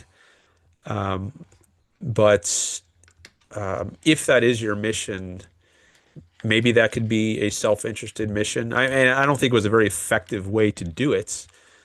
I think maybe promoting capitalism is a much better way to eradicate poverty if that is your goal. And Her goal was to love those. She was in Hindu society, so you had this like thing that we're starting to have here in the United States, where there's this like class of people who are just like living in the gutters. I believe that what she wanted to bring to them was the love of a human being, showing that someone cared about them, because they were largely just like human refuse, and also the love of God. But like if you take out the love of God, what would be I don't understand what the criticism could possibly be about someone who found their joy in loving thousands of people who were neglected by their society and seen as literally untouchable, bringing them in, giving them food, caring for them. I it just okay, what's the well, problem? And being joyful and being filled with joy in doing so. Okay. So let me just preface anything I say here by I haven't become very familiar with her biography, so um, Well, you chose you her as may, an example. yeah, yeah, I didn't. and that, yeah, yeah, I'm fine discussing her, but I just want to signal that there's a lot about her that I might not know, which maybe I Sure. need to know in order to fully defend my view, or but maybe my view of this will change, in the course of this discussion. That's fine. But just to react to some of what you were saying, that she wants to show these people that someone loves them. By loving Um, them, I think she wanted to care for so them. Yeah. one issue that raises in my mind is what is meant by love. So Super easy. I don't know. So I don't believe in unconditional love, and I think that's one important way in which Christianity differs from objectivism. Love is something that needs to be earned. It's not just something you give away to anyone. I think actually that makes love meaningless if you just Yeah, give it Christians don't away. believe in unconditional love between two persons, but God's love for us is unconditional. Yeah. Or parent child maybe is unconditional in some ways, but obviously Yeah, you the it depends what you parent-child mean by might be a love. little bit different, but at least if we're talking about adults, Well, the um, common definition of love is wanting the good of the other, genuinely wanting the good of the other. I don't think that's hard to. well, I wouldn't define love just as wanting the good of another, because I might want the good for any just random stranger. Like I have goodwill towards strangers. I don't hate them, but I Yeah. wouldn't say I love them either. I don't wish them ill. If I don't have any reason to wish them ill, then I just have a kind of default Okay, so what's your benevolent definition of love? attitude. That would be my definition of love. And I would say that if you see a stranger and you want them to be happy, that you love them, and then if your actions, of course, would be the manifestation of that love. So, could you give me your definition once more so I can just Wanting the write it? good of the other, Okay. of another. Wanting the good of another. So, on my view, that's too broad. Like, I would want to narrow that down some. So, Or just thinking off the desiring, top of yeah. my head, I might say an intense admiration for someone or something. Oh, yeah, Because it's a totally different definition. you can like You're talking someone about and an then you can love emotion. someone. Yeah, well, I do think love is an emotion. So we might be talking about different senses of the term, and we can talk about, what is the relevant sense This is like here. romantic love. Although, yeah, I Well, understand you no, say you no, can I have a don't think similar thing. this isn't necessarily confined to romantic love. Like I could intensely admire a friend, Mm. or even a movie. I could love a movie, um, an artwork. That's why I have someone or something. I think the object of love isn't necessarily just a person. If it's romantic love, I think it would be You think you just can a. love an object like a car? Yeah, I think so. It wouldn't be romantic love, but I think it could be love of a sort, a very intense, Yeah, we positive run into a problem response. here is I mean, I think you're defining love in a way that's absurd, but I I think we all know what love means. It means the first, not the second. It can be used. I mean, you're using the term in a totally different sense. You're saying having the emotion of love. Well, I don't think that's absurd. I think that's a very normal, common notion of love. Okay, but when we're talking about Mother Teresa loving the untouchables, we don't mean that she has an intense admiration for them. No one would Well, I think would that's what question she whether means. she actually does love them. And I think part of the problem here might be that Christianity distorts what love means and it applies it to cases where it doesn't actually apply. Well, I mean, I would say your definition is a definition. I understand that love is used in that way. The term love is used in that way, but would you agree that my definition is also how the term is used, or you're saying no, it only means this one thing? Wanting, no, I don't think wanting the good of another, that doesn't strike me as a way that the term is used. I think that just is too broad. So if I work hard so that my child can get a good education, you're saying that's because I intensely admire my child? It doesn't make any Something like sense. that. It doesn't make any sense. I mean, I I mean, think you you can could love work. someone without even liking them. All right, well, that doesn't make sense to me. That seems absurd to Yeah. me. Yeah. Well, love your enemies. What does that mean? Oh, that's really absurd. That's perverted, actually. That's like Do good. a turning love upside down. But you don't think it's absurd. You just don't agree with it. I mean, No, you I know think it's what is meant absurd. by that. No, actually, that's something I discuss that fairly often on various social media. Um, I think it is absurd, and I know Christians they will often But you know come what I back you and know what is meant by that. Or you're saying you don't know what is meant by that? well, I I'm trying to think what is meant by it because sometimes Christians will answer me and say, "Oh, well, what we mean when they say that is just that you recognize the humanity of the person." Um, You want their good. You want the good. You want them to become your friend. You want them to um, see the error of their ways. Just like do you think a parent is loving their child when they correct them, when they're angry with their behavior? possibly, yeah, Okay, so you do see the logic. You don't like your but I wouldn't child say that the at child that is their moment. enemy. I mean, I guess the child could be the enemy in a very dysfunctional or messed up um, household, but at least normally, your child is not what I would say is the enemy of the parent.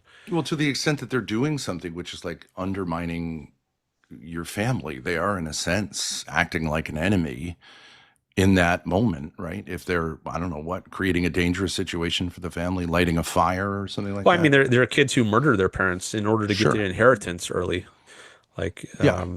the Menendez brothers. Isn't that the what happened in that case? I think that's a very complicated case, but you know, Okay, but anyways, like I think you Rob could, Reiner's son, yeah. yeah, I don't you know. could become the enemy of your parents, and that, And you but and understand how then you could still love your children. yeah, but well, maybe even if I granted that you could still love your kid, I would say that's a exceptional sort of case, because the person is your child. But Okay, so but like, you what you're saying is you do understand what is meant. I'm just saying it's one thing to say like I don't think that makes any sense, like 1 + 1 = 5. It's another thing to say I understand what is meant by that, but I disagree with that as an ethical project. But you mean the latter, not the former. You're not yeah, saying maybe I saying would. love your enemies is like saying 1 + 1 = 5. You're saying it just seems counterintuitive, which of course it's Well, it's not meant like to seem counterintuitive. It's meant to go against our nature of hate your enemies and kill them and want the worst for them. It's I mean, intended it's. that way. I don't think it's absurd in the sense that 1 + 1 = 5 is absurd, but I think it's absurd in the sense that, like, I don't know, eating dirt is absurd. Like, I understand there is such a thing as eating dirt. Like when you have like perfectly good food available to you as an option, yet you choose to eat dirt. I Right. can understand someone doing that. I You would disagree it's understand what it good, but means I if would it's also some, say it's yeah. absurd to do that. And likewise, I would say it's absurd to love your You would say enemy. it's irrational, right? Not that I it's Yeah, I would absurd, say which is that. that you're saying as it's morally irrational, but you wouldn't say that it's incomprehensible. I mean, it's not incomprehensible in some Okay. sense, but it's incomprehensible how that would be good on a rational Do you think way turn the of. other cheek when someone strikes you? Turn the other cheek. Do you understand what is meant by the words, right? That's another one, which I think You is understand very. what is meant by the words, right? Well, I mean, there's a literal meaning and there's a figurative meaning, but Yeah, and you on understand either of both of those those levels, meanings. You I don't, understand what I'm saying is you comprehend what is being said there, both on a literal level and on a metaphorical level, right? Which is do not, if someone attacks you, don't return it one for one, right? Forgive them. You understand what that means. You're just yeah, saying I you understand disagree it. with it. Okay. But you, how is it irrational? Because if you, it seems to me quite rational if we look at human history and people return attacks with attacks, then we're going to have endless violence, right? I mean, No, not necessarily. how not? Well, look at Japan in World War II. We dropped two nuclear bombs on them, and then now they're one of our best partners in the world stage. Yeah, so they did not retaliate. Yeah. Okay, but And if I they think had dropped if we two just, bombs on us and then we dropped two more bombs on them, well, and back and I don't think forth, they retaliated because they couldn't, because we had right? so much power. It's not that they didn't want to. I think maybe some of their emperors still wanted to fight, but eventually they were overruled. I don't know. I might be getting some of the details Okay, wrong. But so your idea of um, problem resolution is making sure that you always have more power than someone, so that they can't retaliate. But don't you see the problem with that? well, I wouldn't necessarily put that as my idea of problem resolution. I mean, in some cases, I think it's good to use overwhelming force and to fight back against your enemy. In some cases, it might not be good to because I maybe agree. your enemy is much bigger and you don't have a good chance. Maybe you'll just be destroyed yourself. Like the case of Iran right now, maybe isn't, Hmm. but like Yeah, the protesters in Iran, like 30,000, I heard, plus of them were murdered in the streets. And I mean, it's a real thing they have to decide, is it rational for me as an individual to go out and protest in the streets? Is it worth the risk? Maybe it is, maybe it isn't. yeah. So it depends on the scenario as to whether it makes sense to fight back. But at least if you have the means to fight back, I think you should. Well, but I mean, what I'm saying is that let's say the protests are heard and there's some movement. Should everyone seek vengeance for, let's say, the all the things that happened during that regime? Because then you're going to have this endless. I mean, what I'm saying is Christianity is rational, in the sense that there really is no other option for um, ceasing an endless cycle of violence. Yeah, I don't buy I think that. you could see that. Yeah, I don't buy the idea that there's going to be an endless cycle of violence if you clap back at somebody who's assaulted you. Okay. Well, are you familiar with history? Sure. Okay. So prior to I just gave you Christianity, an example from history of World War II. yeah, and I think what the response to Hiroshima and Nagasaki was the proliferation of nuclear weapons, which now puts us all on the precipice of destroying the planet, which I think you would say is true, right? That's what happened. Well, I Everyone mean, there was a realizes Cold now. War, and then there was nuclear proliferation. But I mean, I think if we had a rational foreign policy, it would look much different than the sort of foreign policy that has governed the U.S. over the last several decades. And there wouldn't be a worry of nuclear assault from like Soviet Russia or Iran if we I had agree. I agree. a good foreign policy. But that foreign policy also has to. I think the whole point of diplomacy is to say, like, okay, we're going to forgive some things here. So, if I could use another like historical example, the reason that Christianity almost instantly took over the entire Roman Empire without very much in the way of bloodshed, or right, it was a sort of uh, bloodless revolution, took over the world, is because prior to that you had I think anyone who sees history, it was just endless bloodshed and retribution. Someone would seek power, their families would kill them, and then they would seek retribution for that. And the despair caused by this endless cycle of violence made humanity, at least in the Roman Empire, say, like, there's got to be some way to stop this. And Christianity provided that by saying, yes, forgiveness. You need to forgive when something has been done wrong. Sometimes, yes, you can seek justice, but we should be leaning in the direction of forgiveness. So, for example, if you want to talk about Ukraine and Russia, those people are going to have to forgive the deaths. They're going to have to turn to their Christian understanding, their Christian ethos, to say, like, okay, I'm willing to, like, accept the deaths of thousands, hundreds of thousands of young men, in order to forge a peace that makes more sense. It's reasonable, right? And I agree with you about the rationality. It is irrational to have, now, I don't know, what is it, like 500,000 young men dead on the battlefields of Ukraine and Russia, when obviously there had to have been a better solution, whatever that solution was, to make Ukraine a buffer zone or whatever, to kind of understand the Russians' concerns, to understand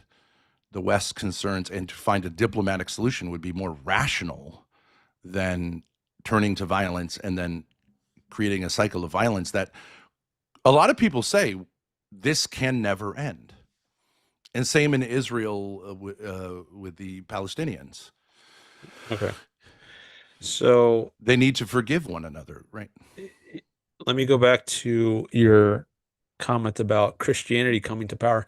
So I don't agree that you use the phrase it was a bloodless revolution. Maybe I shouldn't have Yeah. the quote right there.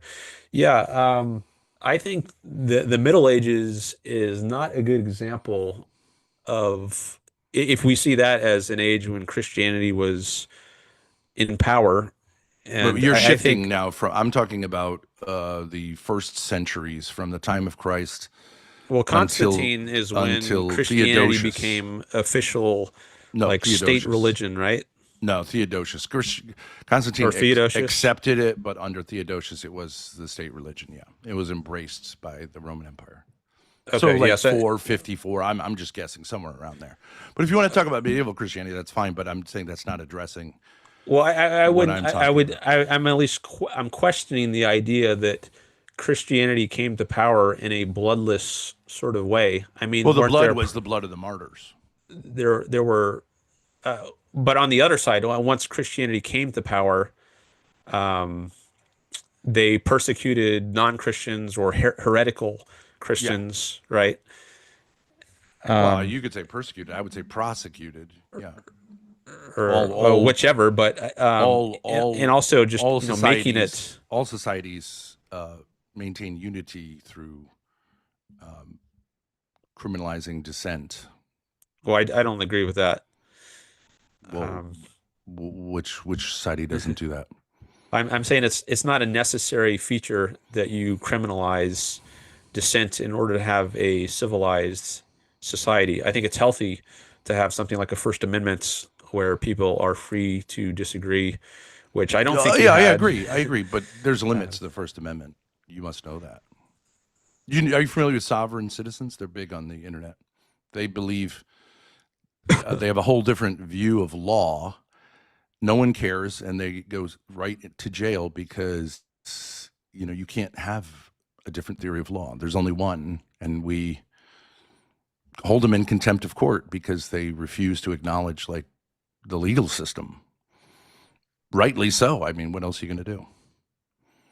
Okay, well, I want to get back to the bloodless revolution. So I don't know if there were. Uh, so I don't know the details there on when it came to power, but if you're imposing it, even if it was bloodless in coming to power, Hmm. it's not good that it is imposed on people by force, and that if you Well, Christianity was dissent, never Christianity. You can't convert to Christianity by force. It's not doable. well, I mean, if you give the people the option convert or die, that's a threat of force, That is was it not? never that was never how Christianity. I don't think. I mean, you could say it seemed like that, but that's not that is not. Actually, I don't even think Islam had that. Like, so So are you free to be an atheist if you live in, medieval Christian society and just Well, there promote were your no atheists, atheism? which is interesting, but there were Muslims who lived in Europe Yeah, under but were you free to Christianity. be one? If you did want to be an atheist and promote your atheism, is that something you Well, would see, be free to you do, or added would you be burned promoting at it. the stake? You added promoting it. So a state religion is going to have certain, but any society is going to have certain censures. Like you can't incite violence, even though in even though our founding documents say that violent revolutions are the basis of legitimate government. If you promote a violent revolution on the internet, you will be prosecuted. Well, I'm not talking about promoting violence. I'm just saying promoting atheism.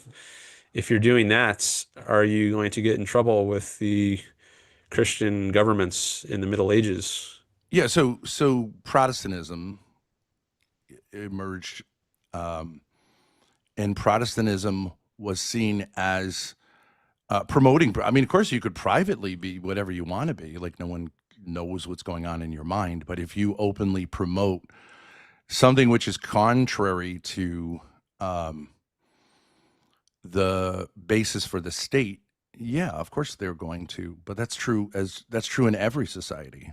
No, I disagree with that. You don't think that's true in every society, or what? Uh, no, at least not to the extent it was in medieval Christian kingdoms.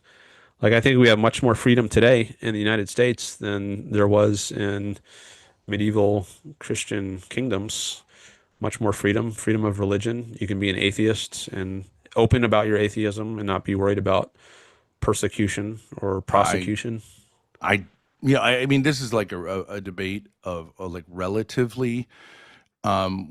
I think we have certain freedoms, and I think we have certain things that are not very free at all. I mean, I think our legal system is a mess, but I mean, we have more people incarcerated than any, I think, society, maybe in history, but certainly in. So, if we're so free, why are so many people in jail? Well, you're Um, raising different issues here.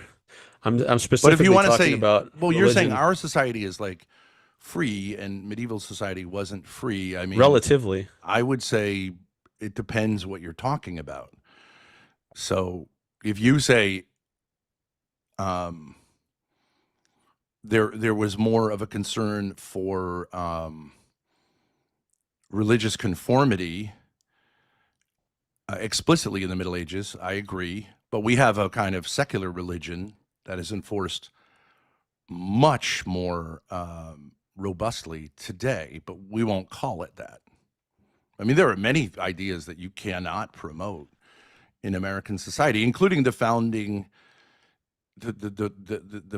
If you say look at January 6th, right? I'm not saying these people did this, but if you say I'm appealing to the founding documents of this country to say it is time to overthrow the tyranny which is manifested. I'm not making this argument. I'm just saying hypothetically the tyranny which has caused like the voting system to fail.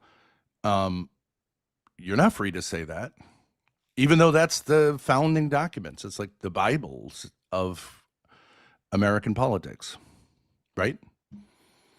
When under a government, the people shall rise up.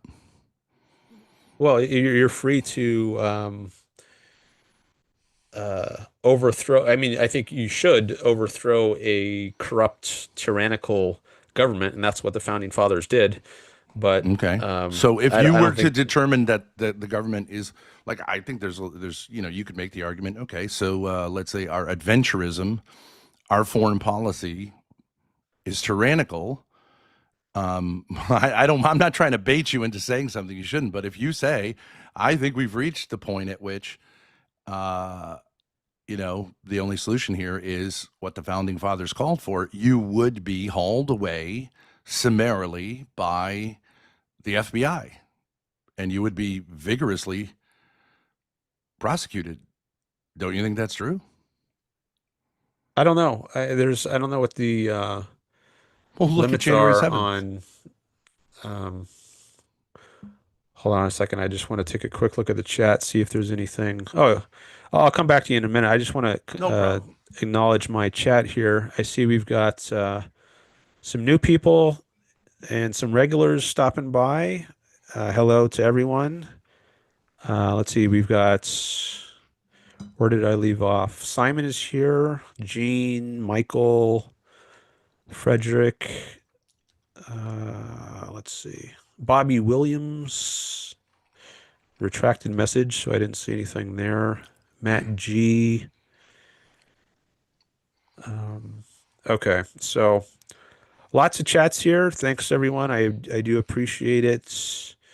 And maybe I'll read some more of these chats later and I'll engage with someone. But usually when I'm on a call, I don't have time. I can't also keep an eye on the chat because it's just too much to keep track It's of. really hard to do. Yeah.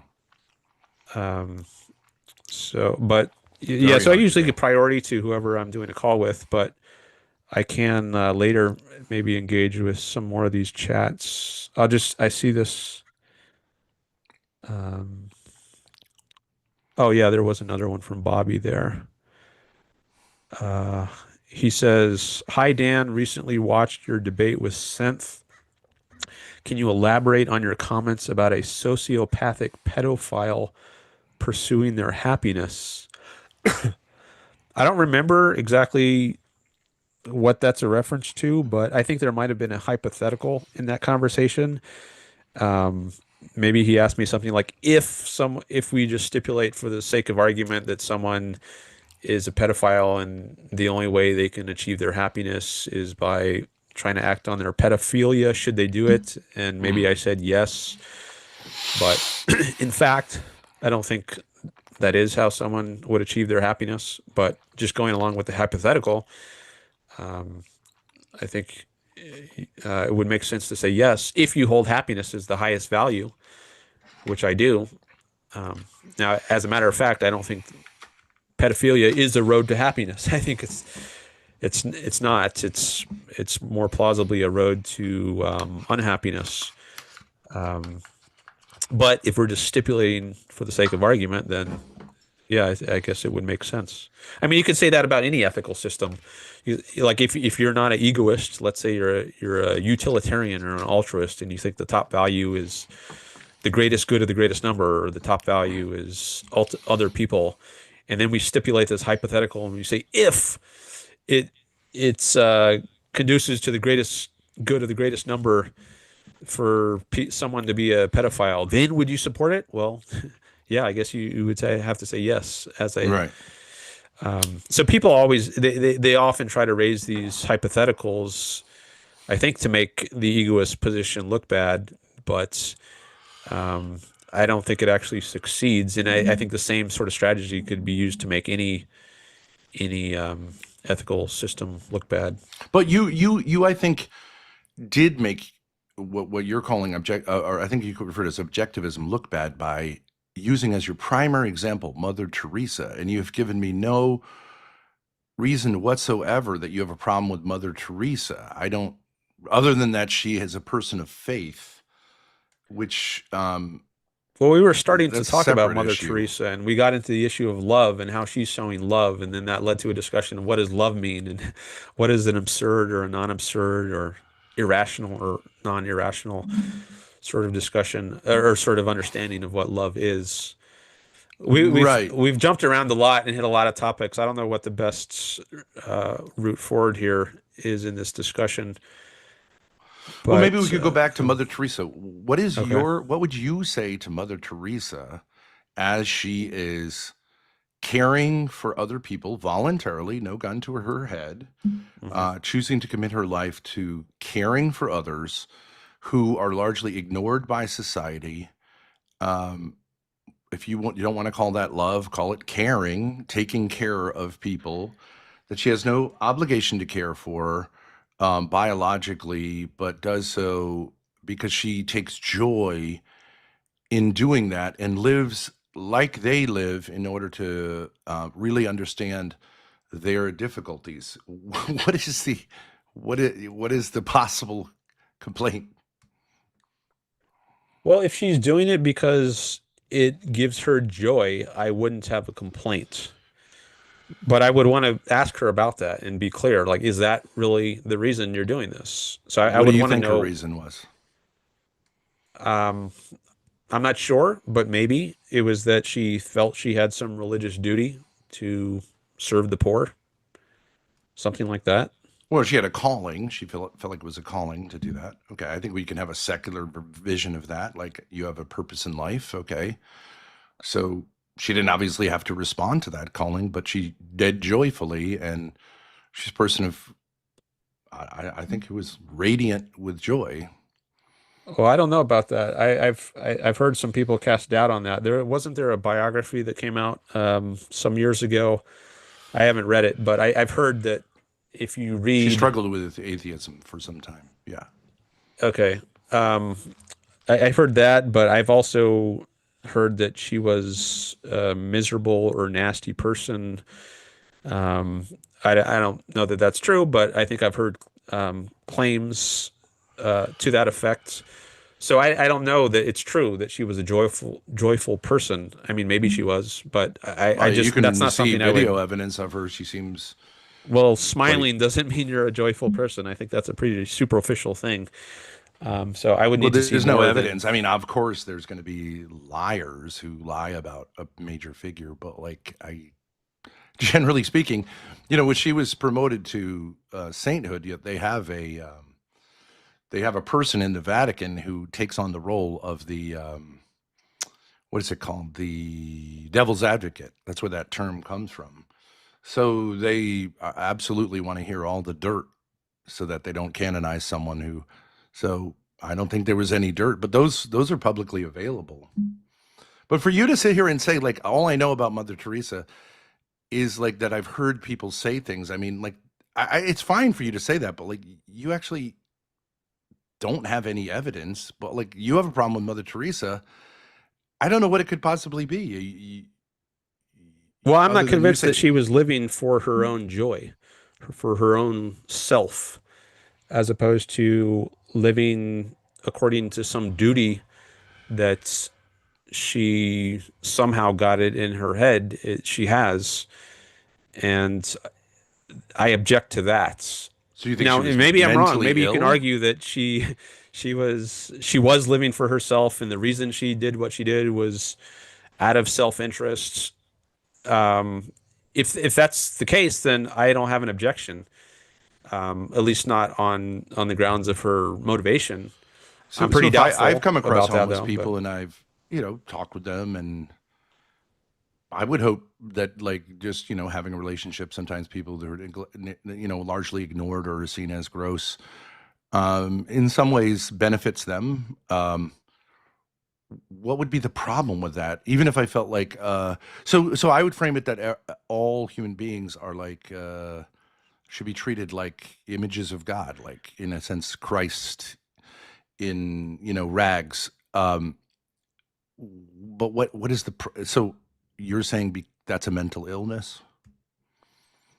I'm not saying that the problem is helping others. It's that she's not putting herself first.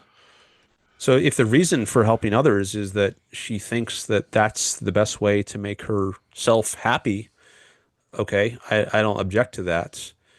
But So I'm questioning whether that was actually her reason. if she had like spent more money on herself, like on hair care and like doing her nails and buying fancy fat, would that be putting herself more? Or would that be better? Might be part of it. I wouldn't say that's like everything that goes into caring about yourself. I mean, I think crucial to caring about yourself is thinking for yourself and not blindly following orders. So this is where faith is a very important issue. So if insofar as Mm. she is blindly acting in the way she's acting and just following Blindly. some, Okay, yeah, so you're saying yeah. religiosity is blind. Okay, so I get it. Okay, so I think this just comes down to atheism. You're saying, um, yeah, I don't think you can get anywhere with atheism. So I I think that's what it'll come down to. Is objectivism anything different than atheism? I don't think so. Oh yeah. If it's a lot more than atheism. Actually, on my background here, I have many different concepts that are part of objectivism, and atheism is just one of many concepts I have at the top there. And actually, you could even be a theist and still be rational if you are basing your belief in God on reasons. Like there are various arguments that have been given for the existence of God. Like Thomas Aquinas had his five arguments, the first cause argument, Yes. for example. And there might be problems with all these arguments, but they're at least arguments. They're not just taking the belief on faith, where What are you the believe problem it. with Thomas Aquinas' arguments? I don't know that I could go into those. I just know that there are five arguments. I haven't studied them in depth, but the point is, they're arguments and there are reasons for them. They're not just blind Yes. faith. We can So what reason I'm to objecting we to can reason is, to a belief in God. Yeah, that's okay, obvious. that's fine. But that's not what I'm talking about. What I'm talking about is if you believe in something on the basis of faith, if you don't understand it, but you're just doing it anyways or believing it anyways, that's what I have a problem with. But So you do that in insofar many as, ways. We all do that in many ways. We no, I don't take, agree with that. I don't think that's of correct. course, you believe that experts who talk about things, areas of their expertise. I mean, you believe seven continents exist, despite the fact that you But haven't I have personally evidence to believe investigated. someone might be an expert, right? I don't have blind faith that someone is an expert. Well, what blind faith is a ridiculous concept. Blind faith. So you believe in something you don't even know what it is. Okay, so that would be purely blind faith. It doesn't make any sense. No one, it's an oxymoron. What about the Trinity? God is one and God is three. Yeah. Is that Okay. something that makes sense rationally, or do you have to just accept that on faith? Yes, it makes sense rationally. All right. Well, uh, I don't know what to say Are to you not that. familiar with that? There were like massive treatises explaining the Trinity. Well, I'm sure there's you can talk forever and allegedly explain some irrational thing by trying to give it a veneer of rationality, but do I have to read like volumes and volumes and then allegedly at the end of it I'm going to understand it? Um, is that Have really a you good use even of my explored time? it basically? I mean I know a little about it. I've heard a little about it. So, and I think even Christians, many Christians, maybe most, I don't know, um, regard this as an article of faith. And maybe you can tell me. I heard of Tertullian, one of the early church fathers, has this famous line, "Credo qui absurdum." I believe because it's absurd. I don't know if you said that in reference to the doctrine of the Trinity in particular. Um, I think that's just atheist nonsense. I mean, you just believe lies. I don't know what to tell you. You're a liar. I hate to say it, but like you're a liar who has the veneer of being rational. all right. Well, if you're going to Um, say things like that, then I might just have to, end the call and block you because I don't want you to be up here yeah, and that's smear me. fine. That's fine. Stop lying. All right. Well, I guess we're done then. No problem. Okay. Well, he actually hung up. I didn't, I was about to end the call, but he hung up first. So if he's going to call me a liar, then, there's, I don't really want to put up with that. So I'm fine. I'm happy to disagree with people, but, if they're going to smear me, then, um, that's crossing a line.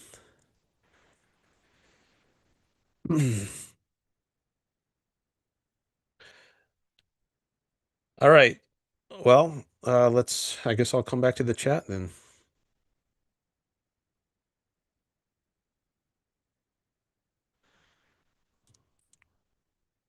Oh, Jeff Bannister is here. Hello. And he came in with a super chat or a super sticker. Thank you. I appreciate that, Jeff. $5. And a ghosty is here. And Braze She 4935. Hello.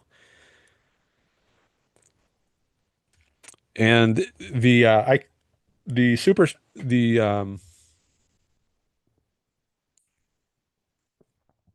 super stickers, they don't count towards this goal. YouTube only counts super chats, but I count them. So I see this as 1 out of 5 on the way towards the target of 5 super chats in the next 3 hours.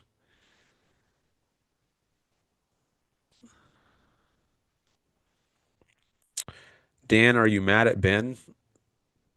I'm not really mad. I mean,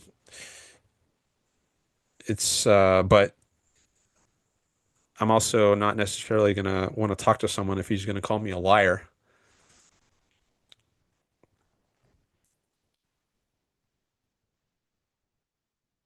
Maybe to be mad at someone, I have to care about their opinion to a certain amount. If it's just some random person who comes on my stream, I have no knowledge of who they are, then, their opinion doesn't necessarily matter that much to me, such that it would make me mad. Um,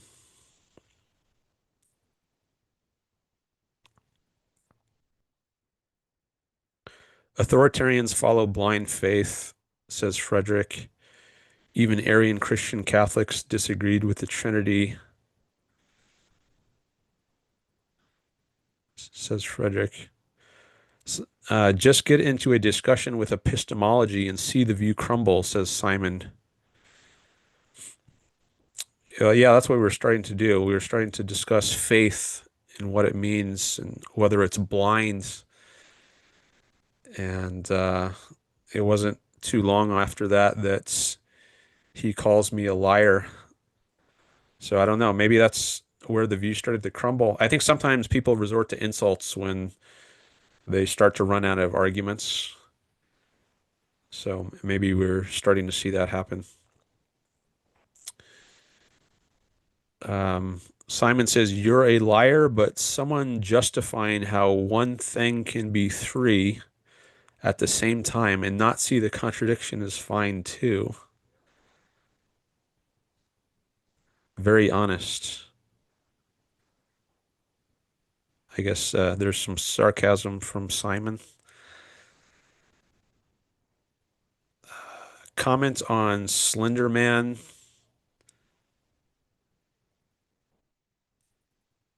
All right, I don't know what that's about. Simon says, faith can't be anything other than blind.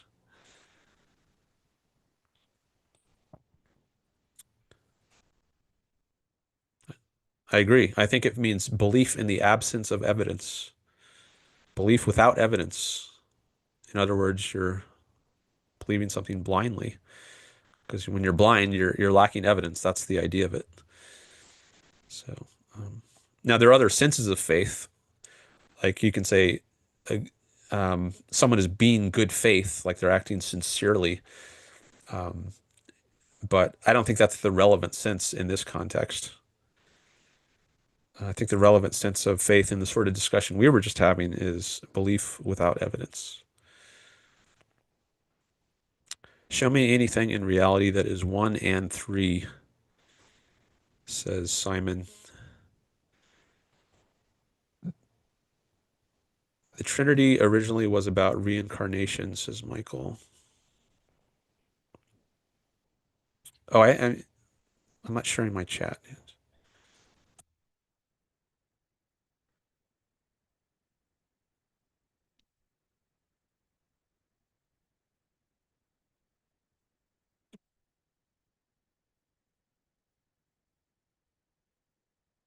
If you are taking the Trinity literally, then I don't know what to tell you, says Matt.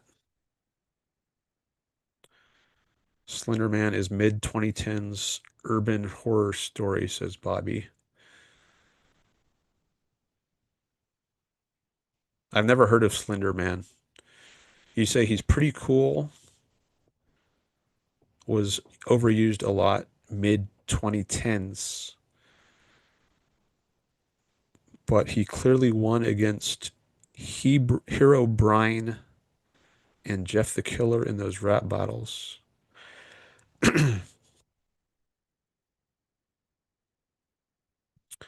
Agosti says, comment on Mother Teresa, the amount of social problems the church accepted to just keep social order makes them the last institution to help the poor.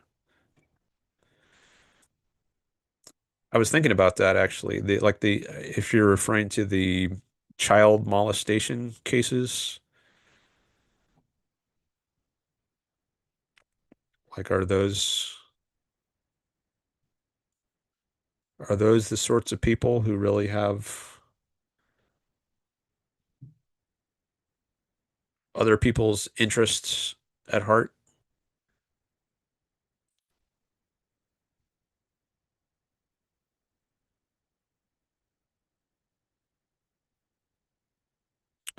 All right.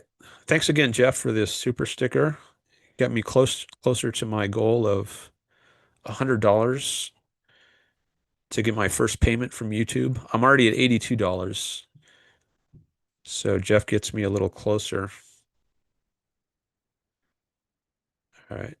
And then there are a bunch other chats before that.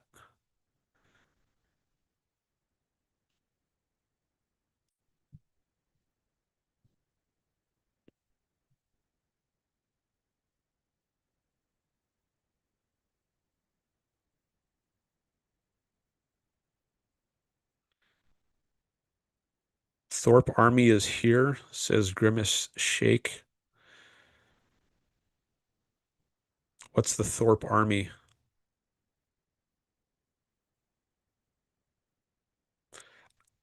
I looked up Ben Thorp actually a little bit. Um, apparently there's I don't even know how to describe it. Um, he seems like a controversial figure in some circles on YouTube. I don't know a lot about the history and the lore, but I only looked into it a little bit. So I wasn't sure I should take his call, actually, um, given the little bit of research that I had done. But I decided to give him the benefit of the doubts. Um, but yeah, maybe if I looked into him some more, I would decide like, yeah, I shouldn't even have taken his call in the first place. But I don't know. Does he have an army? And who here is are you part of his army? What does his army do? Grimace Shake and Gweep says Ben is an expert on Eritrean culture. Please listen closely to what he says. Oh, there was another super sticker from Steven. Thank you, Steven. I just scrolled up and saw it now. Thank you. Nice. $2 from Steve. And it just went up to one here. So, all right. Yeah. So, that's from Jeff Bannister. Thank you, Jeff. $5 Canadian. I didn't notice that at first. It was Canadian. Okay. Oh, wow. Ghosty just came in with 22 euros. Awesome. I'm over the 100. I think that puts me over the $100 threshold. So now I will get my first payment from YouTube. Excellent. Thank you guys. Okay. Yeah, I'm going to answer these super chats.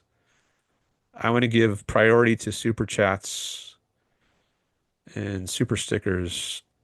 But I think I want to just share my screen so we can see that I officially went over $100.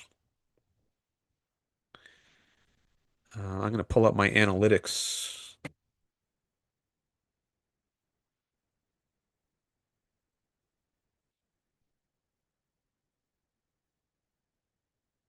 Here we go.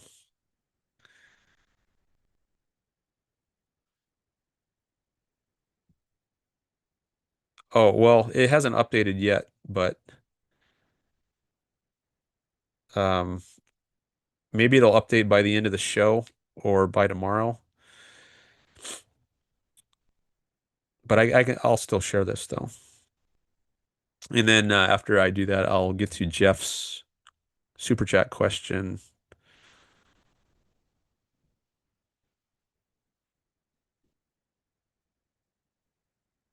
Okay, so here's my YouTube studio view, and it shows the estimated revenue. But this is only for the last 28 days. But the first show in which I got some super chat money was from before 28 days from now. So it was January 2nd. I think that was the first show. And if I change this to the last 90 days, you see it's up to $82.66. Oh, I should click on this patch. Yeah, this is the one I want. That was showing the views, but if I show the revenue, see January 2nd. Actually, I did get one super chat the day before. That was the very first super chat. It was actually $10, but as I said, YouTube takes 30%. So I get $7 from that $10 super chat. And then the next day I got some more and then some more.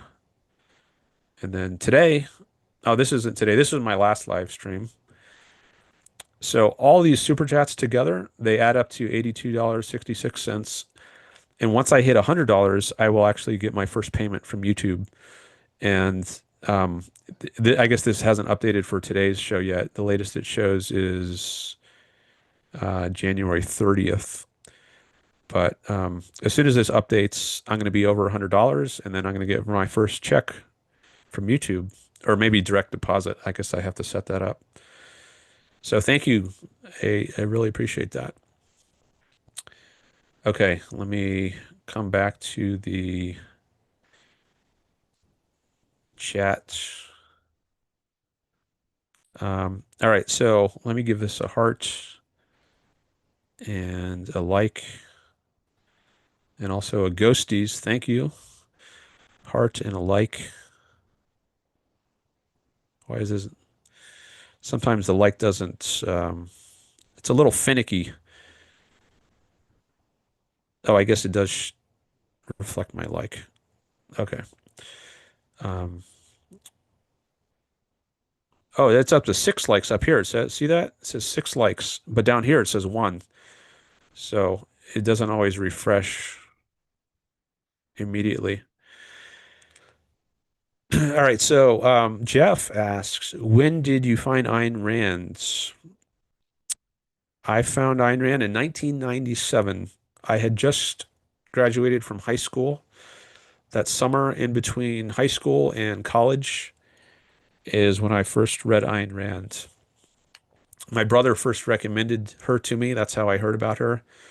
Sometime when I was a senior in high school. So I had heard about her during my senior year, but I was very busy with school during that year. But I thought once summer starts, I'm gonna check this person out. And wow, I was just blown away. The first book by her I read was Philosophy Who Needs It. So I started with her nonfiction. And that particular essay is actually available for free online, Philosophy Who Needs It. And I highly recommend that. And then I read her other nonfiction, Virtue of Selfishness, Capitalism, the Unknown Ideal, Romantic Manifesto, Introduction to Objectivist Epistemology, Voice of Reason, Opar, which was not by her, but her top student, Leonard Peikoff, Objectivism, the Philosophy of Ayn Rand. And it wasn't actually until a year later that I read her fiction. And I wanted to have uninterrupted time to read the fiction. That's why I didn't read it during college because I was busy with classes. I wanted to be able to read it during summer. So the following summer of 1998, I read them in order of shortest to longest.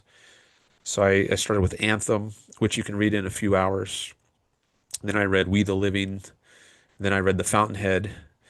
And then summer was, I guess it was almost over.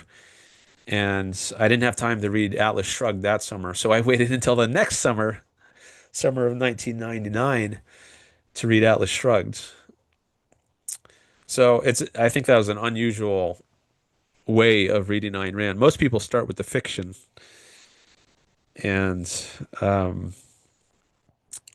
unfortunately, a lot of the fiction was spoiled for me because I learned a lot from reading the nonfiction about the fiction. And I had even heard some of Leonard Peikoff's courses, like The Art of Thinking, where he discusses the fiction.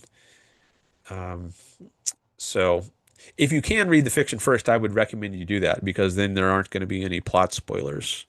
But some people are more motivated to read the nonfiction, and I certainly was. I was already interested in philosophy, and I just wanted to get to the meat of it. I didn't want to read through some story. I just wanted to understand her ideas and what her arguments were. And so for me, I think it might have been best to start with the nonfiction. But if you can start with the fiction, I would recommend that. Okay, and then there was more to Jeff's super chat. He says, I found Ayn Rand when I was in my recovery from drug abuse. The 12-step programs did not work with me due to my atheism. Okay, that's interesting. I don't, you might, I think you're the first person I've known who said that's the circumstances that you were in when you found Ayn Rand. Now, she does speak positively of what she calls or what is called the Serenity prayer, which I understand is used in Alcoholics Anonymous. I don't know if it's part of their 12-step program, but the and she quotes it in one of her essays. Um, I don't know if it's causality versus duty, but um, I, I'm trying to remember how it goes. God grant me the the courage to change what I can. No, actually, maybe it starts with serenity. God grant me the serenity to accept what I can't change, the courage to change what I can, and the wisdom to know the difference. It's something like that. I might not have gotten it exactly right, but God grant me the serenity to accept what I can't change, the courage to change what I can, and the wisdom to know the difference. And I think that's a really good quote. Like if you've had a past history with drugs or alcohol, well, you can't change that now, and you got to be able to move on. Um, so that's important. You can't change the past, but it's also important to change what you can change, which is the future. So change what you can. So now, even if you can't change the past, you can still live in a better way going forward. And then also the wisdom to know the difference between what you can and what you can't change. It's a very succinct, pithy, um, important statement. So I can see why Ayn Rand liked that. Now we can abstract away from the the religious aspect of it. We don't have to introduce that with um, God grant me the serenity to so and so.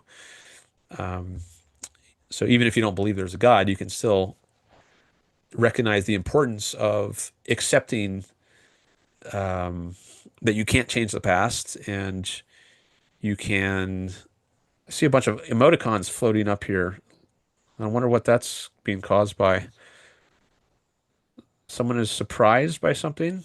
I see these startled looks. Maybe there's something in the chat later. Um,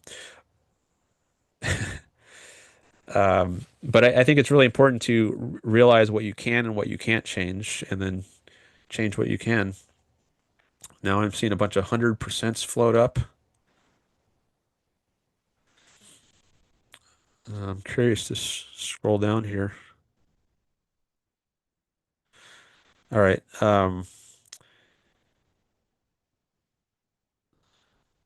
So, and I don't know what all the 12 steps are, but I was thinking there might be some valid advice involved, even if it starts out with some invocation of God.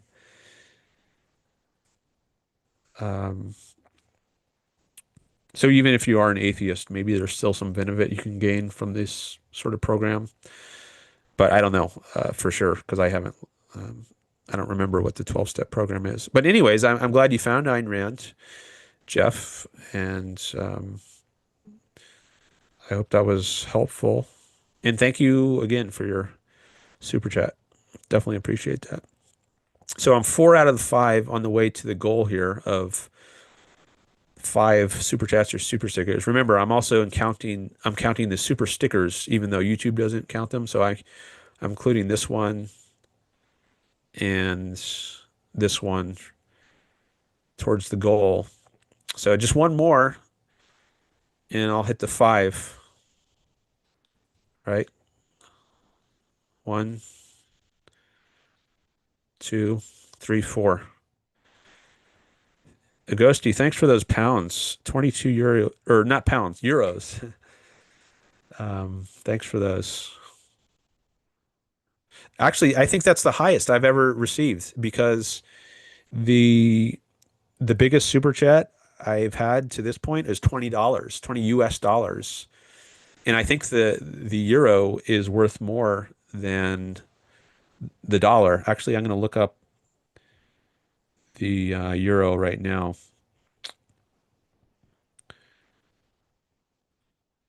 Euro to dollar. 1 euro is $1.19. Yeah. So it's worth more than a dollar, almost $1.20. So you have definitely made the highest super chat contribution ever. 22 euros. Let's see how many dollars that is. Okay, so 22 euros is equal to $26.07 in US currency. So that's the new record. Thank you. And that definitely gets me over $100 just by itself. Um, so sometime in the next, I don't know, few weeks, I will get my first payment from YouTube. All right. Now let me look at some more of these chats. Cudababa is here. Hello. He says, I'll still give you $30 if you watch Ombre. I thought it was 35 last time, but if you want to do 30, okay, that's fine. That can be the new offer. I was thinking that, so for anyone who wasn't here, Cudababa, in a previous live stream, he made me an offer to do a movie review of the movie Ombre. And at the time, I said, well, I don't want to commit to it, but I'll think about it. Um, and I did think about it some more, and I'm leaning more towards doing it. Um, he says, "Oh, was it 35? I'll stand by that." Yeah, I think it was 35. I can go back and check, but yeah, I am leaning towards doing that more. Like even though I said initially, like maybe I should set it at $100 because 2 hours to watch the movie, 2 hours to think about it and prepare comments. If I'm assuming like $25 an hour is my rate, at least my starting rate. So 2 hours for the movie, 2 hours for commenting on it or thinking about comments, that would be $100. But Buddha Baba said he's only willing to pay $30 or $35. And I said, all right, well, I'll think about it. And um, I'm leaning more towards doing that, but I don't have a timeline on that. Like I'll do it when I get around to it. I guess if you wanted to add more money to it, maybe that would make me do it sooner rather than later. Um, but I am curious to see what the movie is about. Partly because you're interested in it, also partly because Yaron Brook did a movie review of it, and I'm interested to see what Yaron Brook had to say. But I think maybe it would be better if I do a review first without having listened to Yaron's review, just so I make sure that it doesn't color my own review, and I'm not like looking at it or watching it through the lens of what I've heard from him. Maybe that'll be better. And then after I do that review, then I could listen to Iran's and then maybe do a follow-up commentary and discuss the similarities and differences between our reviews of it. So it is something I'm interested in doing, but I'm just I don't have a timeline on it. So I'm not going to commit to it 100%, but I think it's something I probably will do at some points. Um, all right. So what else? Let me see what else is in here. We got several new people here. I don't know if these are people who are followers of Ben, who I did that call with, or if they're just independent of that. But let me scroll back to some of these earlier chats.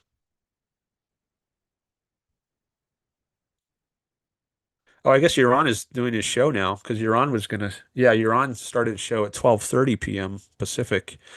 So it's been almost 2 hours. Maybe his show is coming to the end now.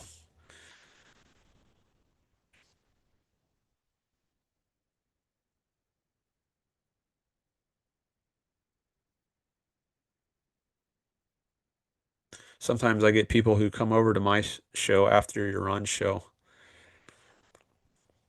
And Robert Nacier says he's also got a show going on today, starting at 3 p.m. Pacific. So that's about half an hour from now.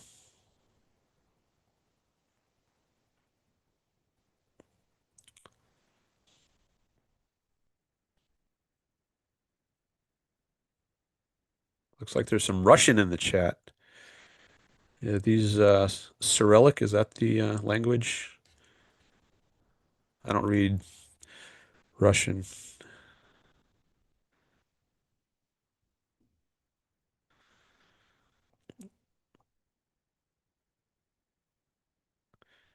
Oh, you're on stream shows. He started an hour ago, says Cudababa.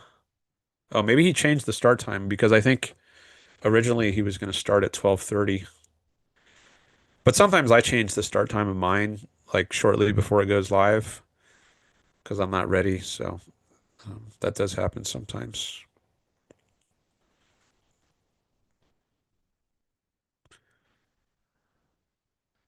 Actually, I'm curious to take a look at his show.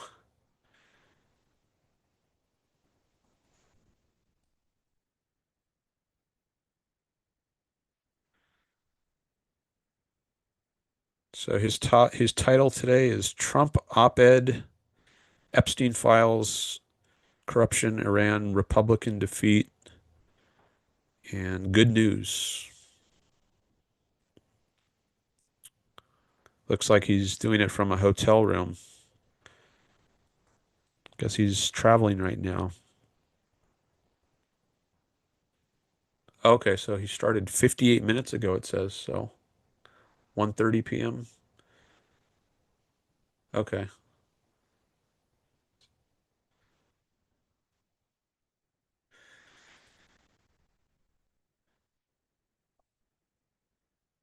Looks like some people in the chat are recognizing each other. Hylomorphists.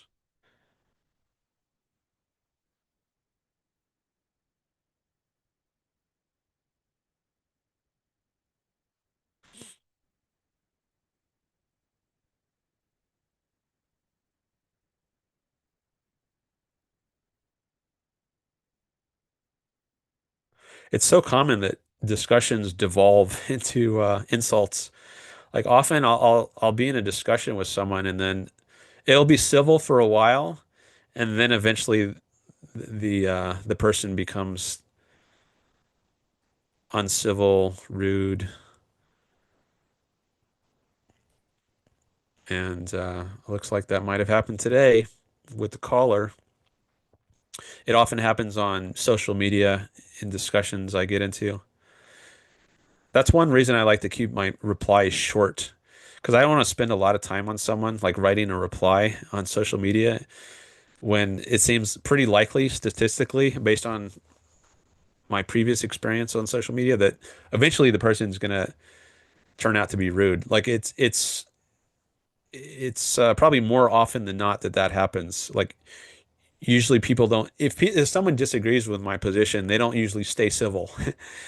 Usually pretty soon, like in the first few, after the first within the first few rounds of back and forth, they start becoming uncivil and they throw out an ad hominem or a smear.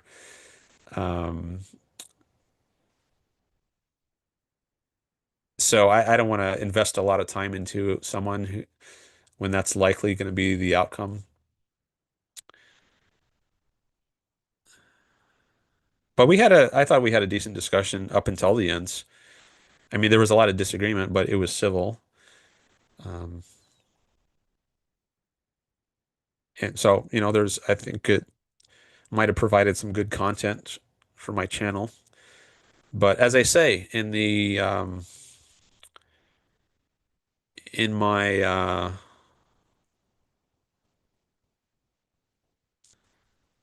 on my thumbnail,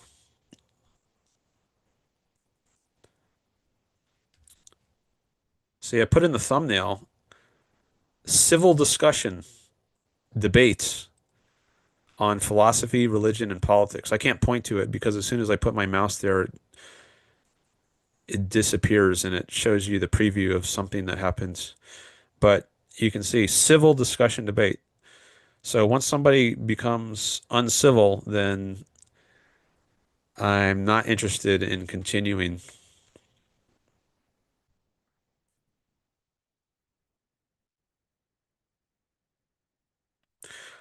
Something I noticed about the way YouTube handles these thumbnails, like the little preview, is it seems to always take a clip where I'm moving.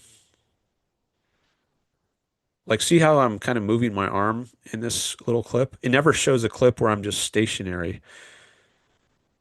Maybe YouTube's algorithm like automatically thinks those are going to be the most interesting little previews to display when you hover your mouse. If I go to this one, I'm moving my head. Usually the motion is more dramatic. Like, see this one, I'm waving my arms around.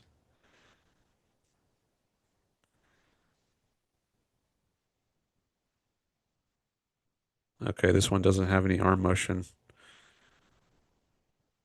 There's some arm motion, some body motion. See that? So I guess, oh, is it not showing that? Oh, sorry. I think I wasn't sharing the right screen when I was talking. Here, let me share it again. Here, this is what I was trying to show you. See how my arm is moving in this preview when I hover my mouse over the thumbnail? There I'm moving my head. Here I'm moving my arms. Not as much motion there, but this one, I'm moving my arm, moving my body. So my hypothesis is that YouTube decided that the most interesting clips to show in the little preview is ones where I'm moving, where the person is moving around. So um, that would explain why so many of these clips. Now that one I'm actually showing my iPhone on the screen. That was when I was showing how I'm in the top 0.7% of viewers of your on Brooks show. YouTube gives the year-end statistics. They sent this little video at the end of 2025, and it said I was in the top 0.7% of viewers of your on Brooks channel. Okay, so let me go back to the chat screen.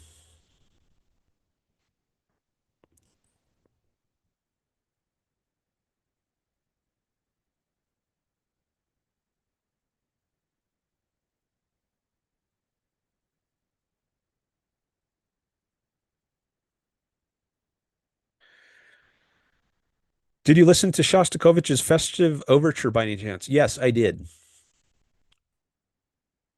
And my reaction, I just one time, it says this was a 6-minute piece that Cudababa sent me a link to. And I guess my reaction was mildly positive. Maybe I'll put it that way. So um, it was pleasant. I didn't have a strong reaction, positive or negative. So mildly pleasant, I think, is how I'll put it for now. And maybe I'll re-listen to it because sometimes you have to hear a piece multiple times. And there have been cases where I didn't really like a song on the first listening, but then I re-listened to it and I liked it more. I remember this happening with some Taylor Swift music. She came out with a new album, and I think maybe it's like you're not familiar with it at first, but after you've heard it once, you know what to listen to, and you can appreciate the how the patterns come together, how it all the melody fits together. I'm not sure why, but I think in some cases, music is certain pieces are there's an acquired taste for them.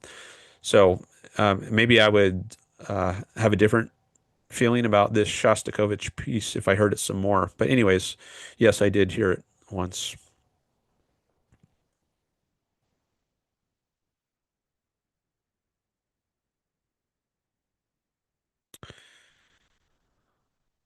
Is that one of your favorites, Cudababa?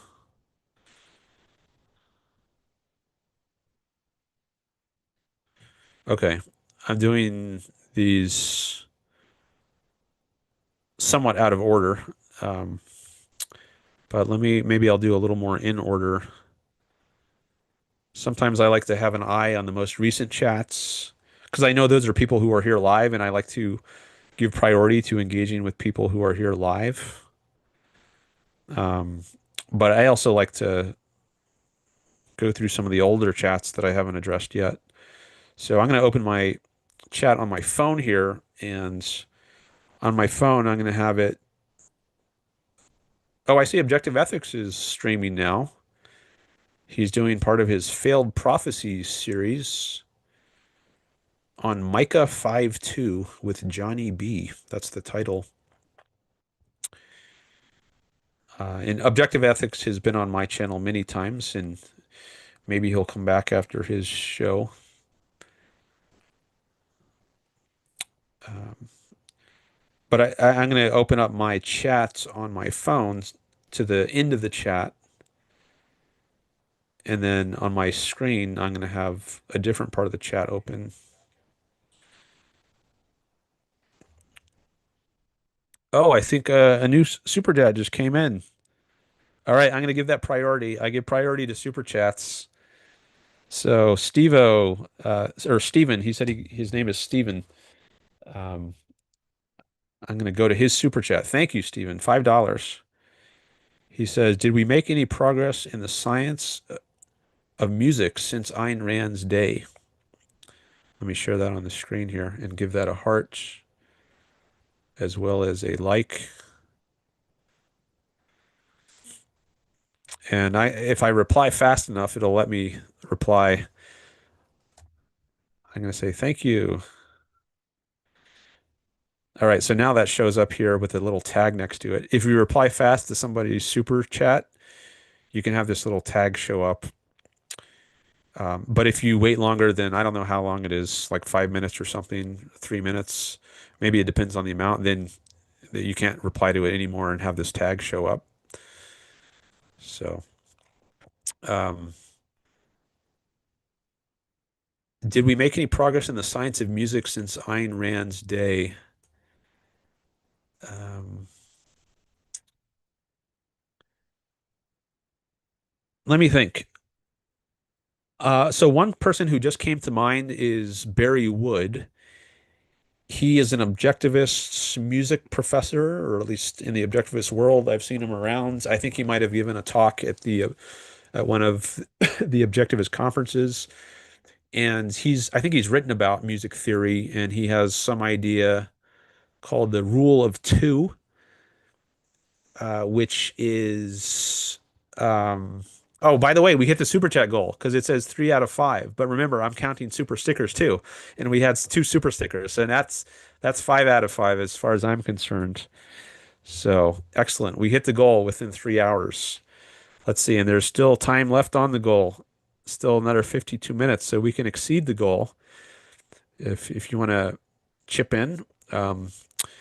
That would be great. But anyways, excellent. I'm glad we hit that goal. So thanks everyone for helping me get there, helping make this channel self-sustaining so I can do more to promote Ayn Rand, make the world a more pro Ayn Rand place.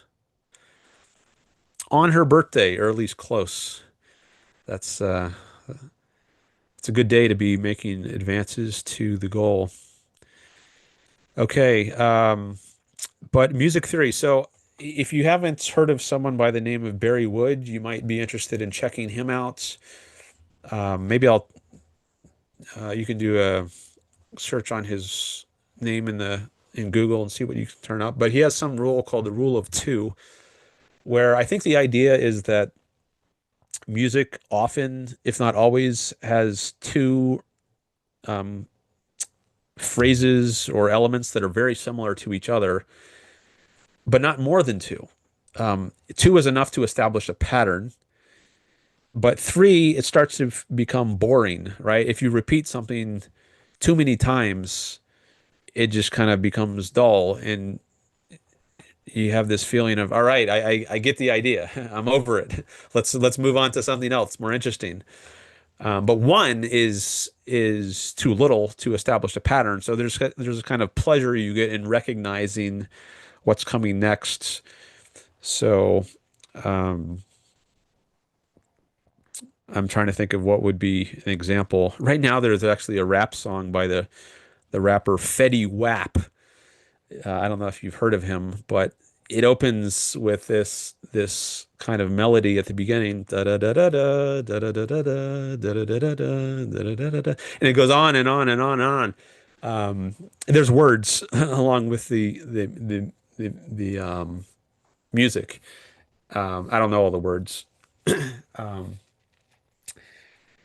I'm not saying it's necessarily bad in every case, but um, I guess in many cases, what you find in music is that there's repetition of some theme a couple times, or maybe I shouldn't say theme, a repetition of a phrase a couple times, and then it goes on to some other kind of melody. And David Barry is this, I don't know if he's a musicologist or what exactly I should call him, but he's written about this. I haven't read a book, but I've heard him give a talk on this topic, part of the Harry Binswanger forum, actually, some years ago. It's a great example of a good modern rap, says Brainshi. I'm not sure how to pronounce your name. Um, the Fetty Wap song, I guess you mean. There's some rap I like, and I don't always like it because of what it's saying, like the lyrics. I just might like the vibe or the feel of it, or at least some elements of it. And there are certain elements of this Fetty Wap song. It's called Trap Queen. Some elements of that I like. Not a This is not like a complete endorsement of him or that song, but there are elements that I like. Um, so Barry Wood is someone you might look into or get in touch with if you're interested in the science of music. So for anyone who doesn't know, Ayn Rand, she wrote a book called The Romantic Manifesto, where she gave her theory of art and mostly literature. The subtitle of the book is a philosophy of literature. I think that's the subtitle. But she does discuss other art forms like painting and sculpture and music. But music is the one that she says is the least understood today in her day. But she was writing this back in the 60s. I think the book came out in 1969, The Romantic Manifesto.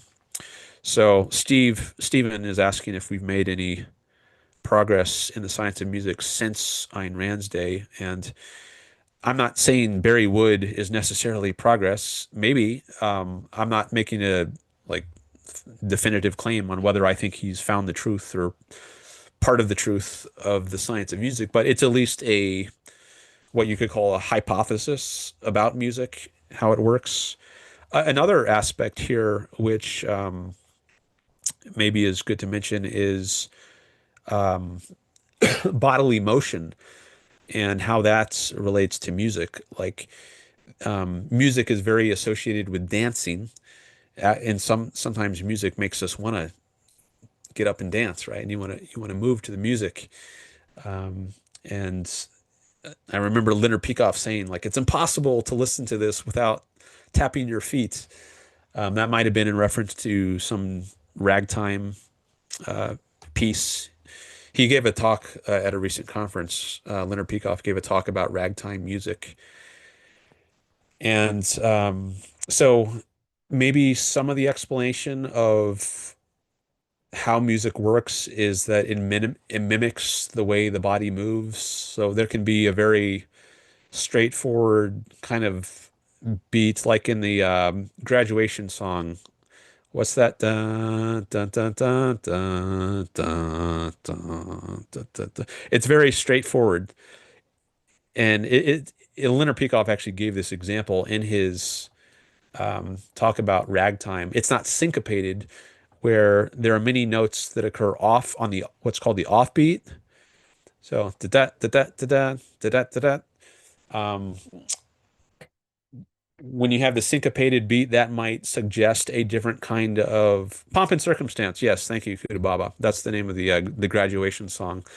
That's very straightforward. Everything is on the beat. It's not off off beat. You don't have accents off the beat.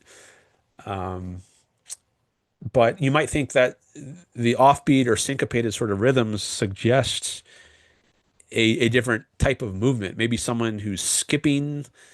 Um, I don't know what other sort of motions it might suggest, but I think it's interesting to think about like the relation of music and then the motion of the human body and how music makes you want to move your body physically and how dancing it sometimes makes you want to dance. Um, so it's very tied up with the body and maybe that helps to explain something about music. Um, so I'll mention those things for now. I don't know if I can think of anything else about the science of music. I don't know if Ayn Rand said anything about. Um, well, she talks about dancing. I think at least a little bit in the Romantic Manifesto, but I don't know if she makes a connection between the rhythm of walking and the rhythm of a musical composition. I don't forget exactly how she ties or if she ties the subject of dancing and music, but maybe there's been at least some little advances connecting those issues since Ayn Rand wrote, at least some hypotheses about how they might be related. Um, okay. So thank you for that super chat, Stephen.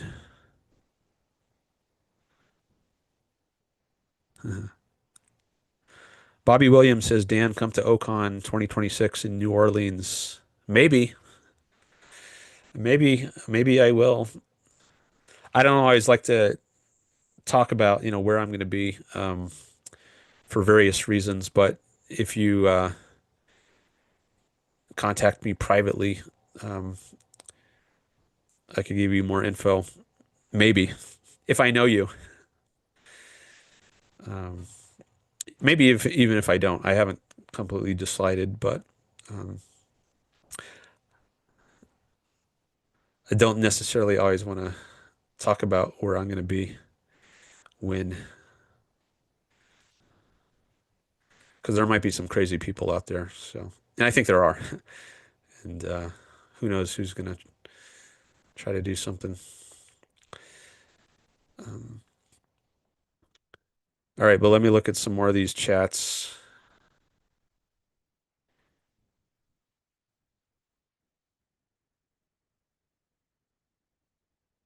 I may have met you, says Steven. Maybe. I've been to many objectivist conferences and met many people. So maybe I met you at an objectivist conference.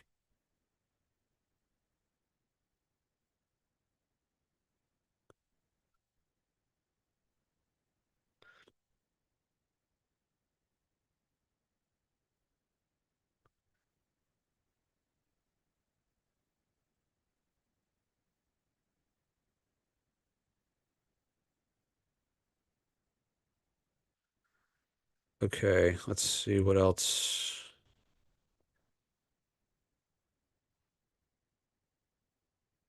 Conscious Rapper is a great objectivist rap by longtime objectivist Rucka Rucka Ali.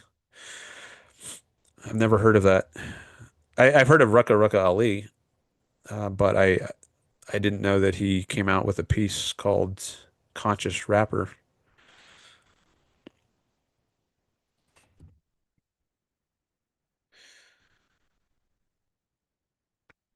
What do you think? Should I go in reverse order and start from the latest chats and go backwards, or should I go in forward order, starting from the chats that I haven't read yet? See, I'm not sure what. Maybe I should take a poll. But what I can say is I will give priority to super chats. So if someone does super chats, I will I will definitely jump ahead to that. Were you at the Irreplaceable Spark Conference? Asked Stephen. Yes, I was. I actually got a photo with Leonard Peikoff at that conference, which I've shown on screen here before. A couple times, actually. I could show it again now.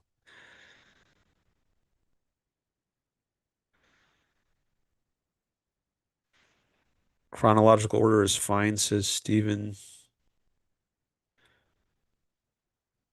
Read the ones nobody has posted. How can I read the ones nobody has posted? If they haven't been posted, there's nothing to read. I'm not sure what you mean there. Go from the ones you haven't read yet. Okay, but you mean the earliest ones I haven't read or the latest ones I haven't read? Here, I'm going to start a poll. Okay, so I'm going to ask this question.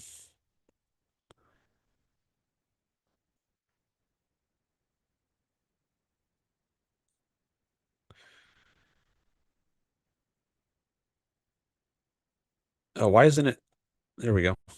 In what order should I engage? My computer is acting a little slow here because when I type something, it doesn't immediately show up. In what order should I engage with chats?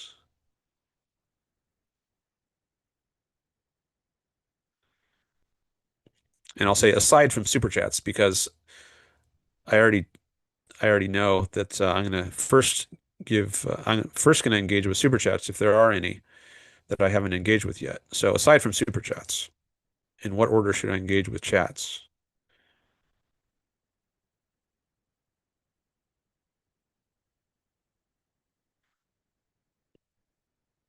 In one option, I will say start from the earliest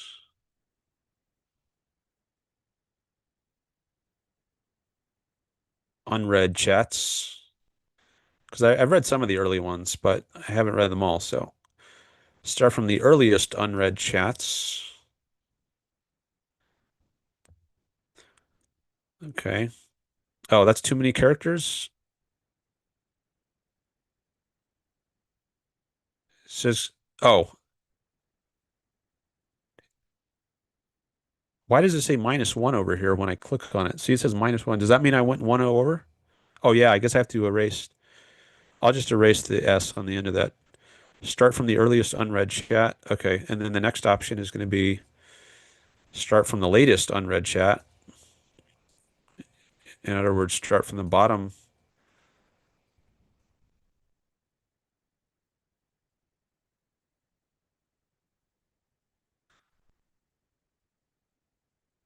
Gosh, this is really slow.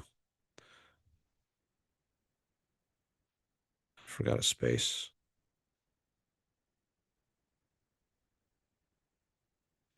Start from the latest unread chat. And then I can add two options here.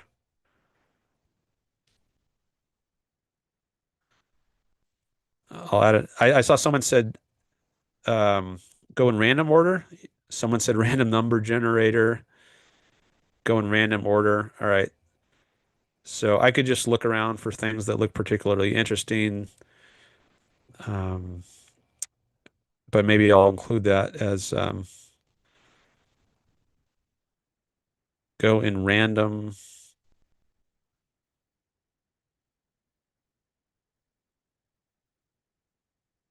or most interesting.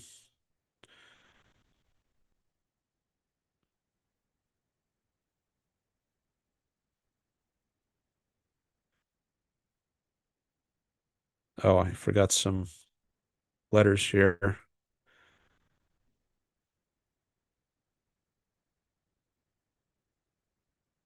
and I made a typo.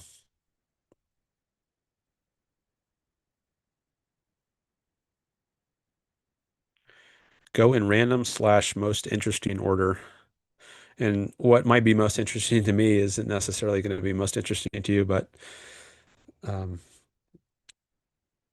that's another possibility. And then I could add one more option. YouTube gives me up to four choices. So what's going to be my final option? I could just say no preference, least interesting. Somebody says,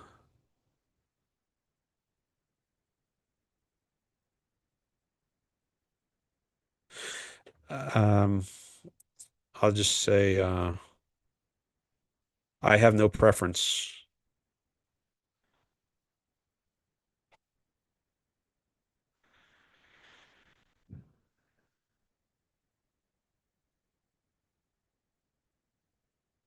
Okay.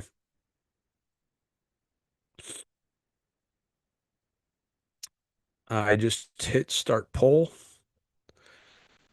and the poll is now in the chat. So you can now vote on which order you prefer.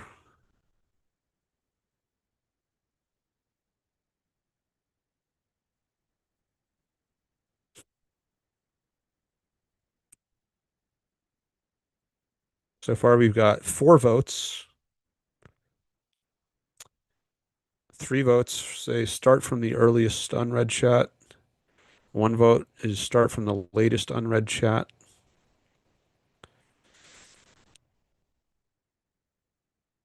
So we've got a strong majority right now for start from the earliest unread chat. All right, I guess I'm going to do that for now unless I see it changes later. I'll leave this poll going for a while so you can still vote on it. People come in, new people coming in can continue to vote on that. But let me just minimize this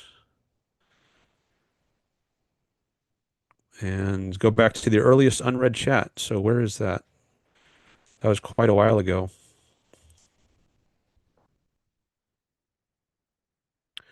Now my scrolling is being really finicky. If I click instead of scroll, it works better. Oh, now my page just said it's unresponsive. I might have to reload this page because it's being kind of finicky. It's not cooperating. But if I do that, I might not be able to scroll all the way back. I'll have to go to a different window to do that.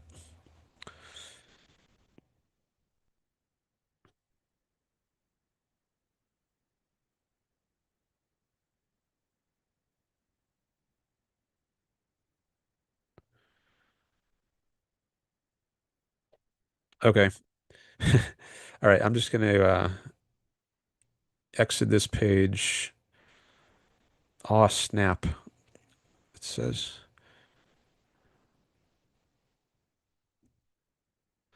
And I'm going to stop the screen share and reopen that page, and hopefully it'll work better.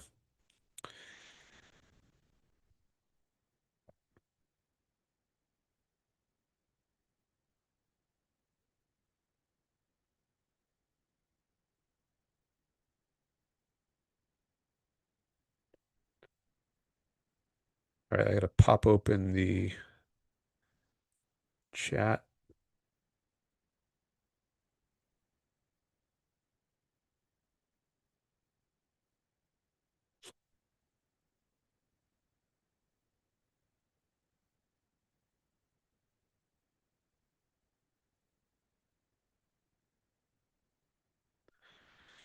All right, so let me change this to live chat. But since I had to reopen it,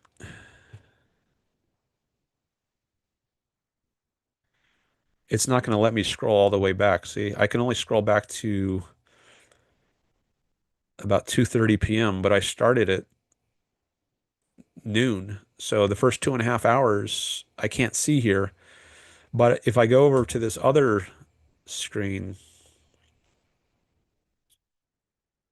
I think it will show me further back than that, but it's going to be smaller and on the right.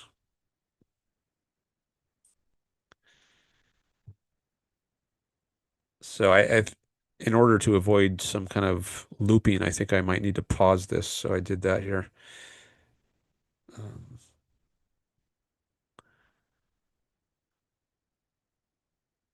okay, I read some of these. I read all of these.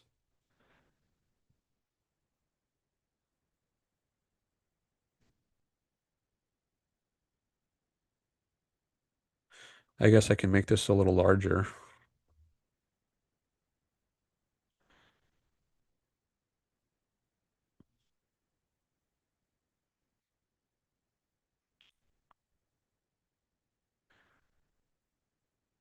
What was Binswanger's comparison regarding immigration? Did he say that stopping people because they're immigrants is like being suspicious of people who wear shoes? Oh, I did read that, and I said something about that before. I made the point about Harry thinks people should be treated as innocent until proven guilty.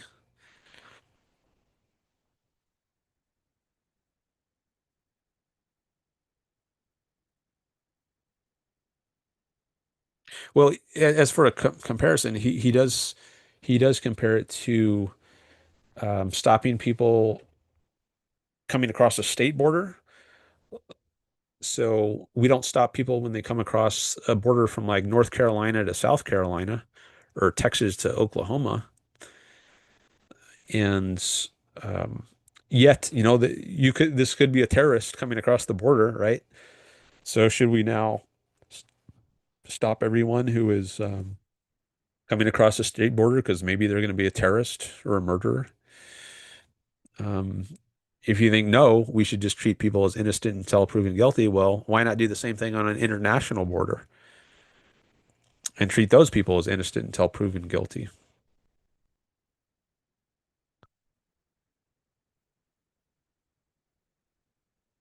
Okay, I read some of these.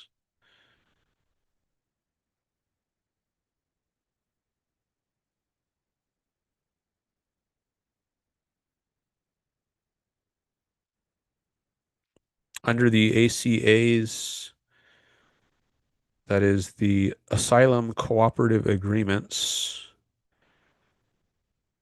tons of people with asylum cases are being sent to other countries to apply for asylum there without a hearing in the US. Pretty serious for removal defense lawyers like me. Oh, you're a removal defense lawyer. Interesting. Steven says Steven says that he's a removal defense lawyer. So you defend people from being removed? Is that what that means?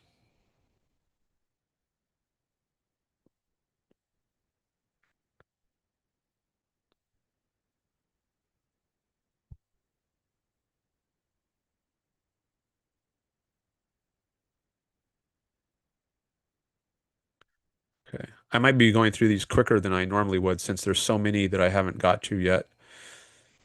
Um,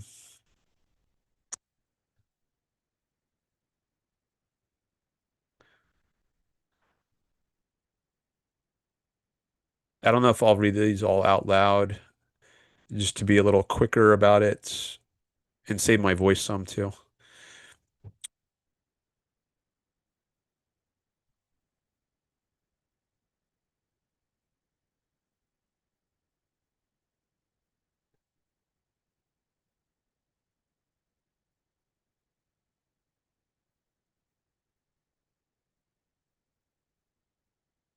Government determination of merit.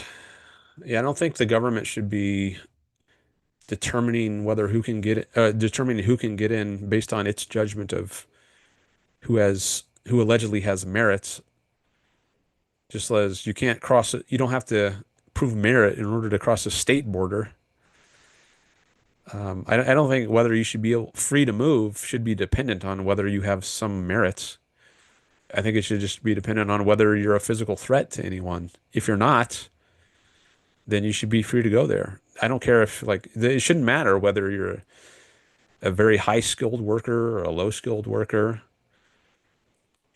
I think what's all that matters is that you respect people's rights. You don't initiate force against people. If you're like that, you should be free to live here.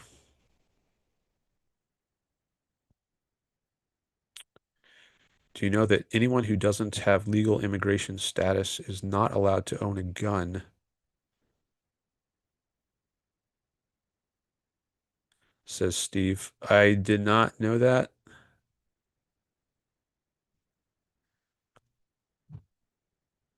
Anyone who's here illegally with no individualized determination. Okay.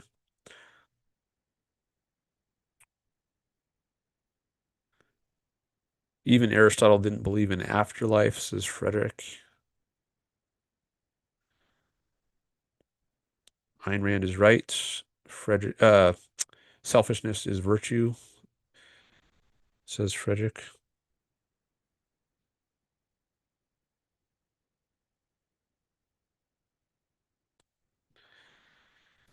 Maybe let me try to make this a little bigger. It's probably very small on your screen, and I don't know if you can scroll back to the point I'm at to read it. So I want to try to make this a little larger.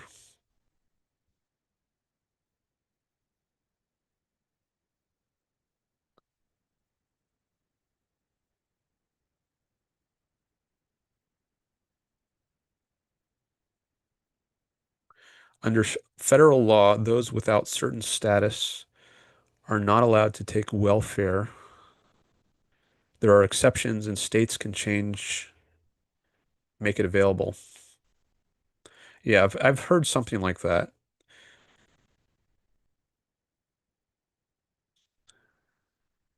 If you're not here legally, you can't take welfare, although there might be some exceptions.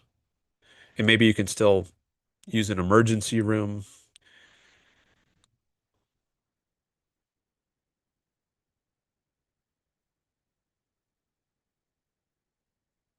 Selfishness is reason, says Frederick.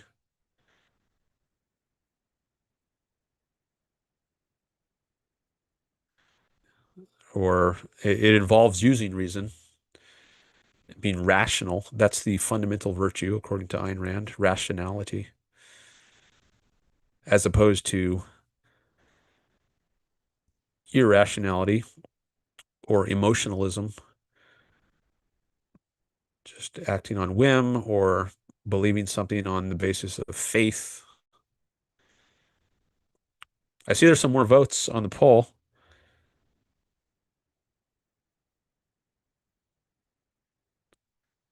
Let me try to find that in. Actually, if I open it on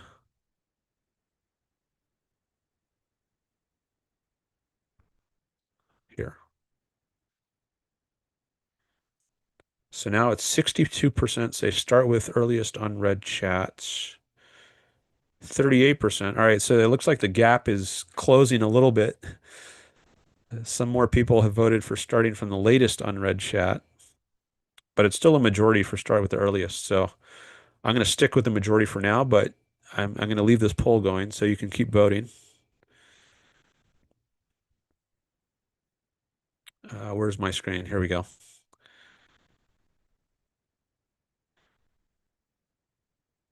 Selfishness is not easy to achieve. Yes, it requires you to do the right things that will serve your life well over the long term. Yes. And it involves giving up a lot of short-term gains.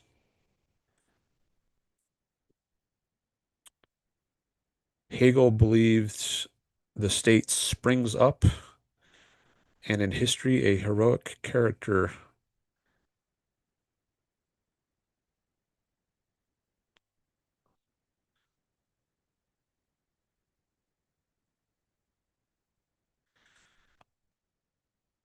Simon says it seems like common sense until you start contrasting the ideas with what people believe. Then you start hearing how much people hate what Rand says.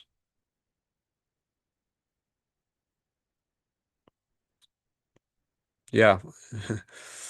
If Rand is just common sense, why is she so controversial? Why is she such a polarizing figure with so many people love her or hate her?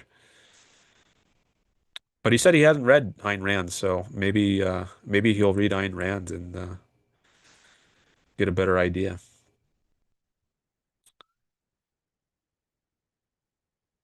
Hegel liked Napoleon, says Frederick.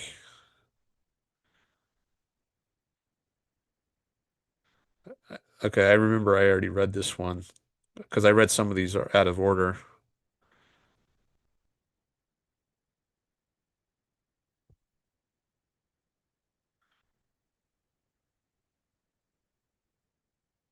All right, I'm up to 1:14 p.m. That was 2 hours ago.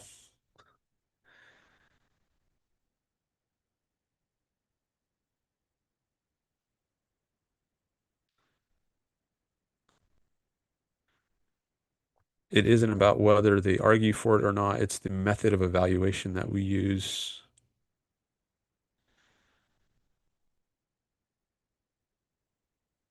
Maybe that was related to the my comment about how some people argue for God. They don't just believe it on faith.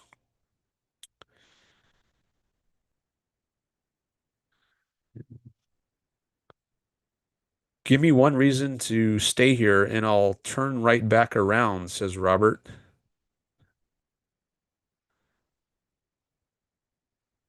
A reason to stay here? I'm not sure what you mean there. Are you talking about like being in my chat or are you talking about something that came up in the discussion? I guess Robert is doing his live stream right now because he said he had a live stream starting at 3 p.m. Pacific.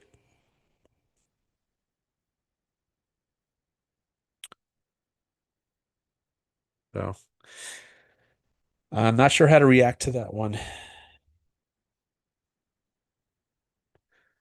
I try to put out content that is interesting to people, that makes them want to be here. And uh, I guess people appreciate it to some extent, at least, because I'm getting super chats and I got a little audience here. See how many people are watching now. Okay, it says 8 concurrent viewers. And let's see how many likes are on this stream. I haven't checked the likes in a while. 11 likes. That's what it says on my phone. That's good to see. Up into the double digits. So I guess some people are getting some value here. That's good to see.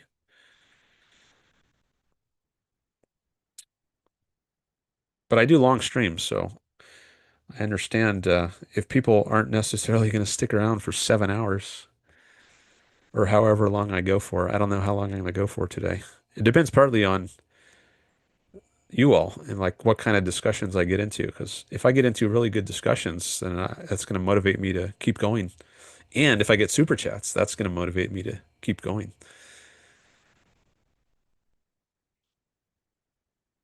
How religion preaches forgiveness is radically different than what objectivism says about that. There shouldn't be causeless forgiveness. So actually, Onkar Gate, he did a discussion on forgiveness in an Ayn Rand Institute podcast, and I think he said he doesn't think in terms of forgiveness. He thinks maybe in terms of something else like causality. Um, but if there is a rational sense of forgiveness, then it's something that needs to be earned. You don't just automatically forgive someone without reason, causelessly.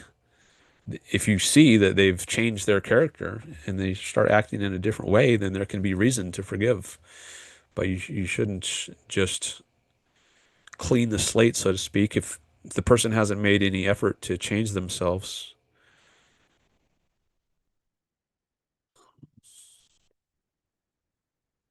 And some things are unforgivable, like murder. I don't think you can ever forgive someone for that.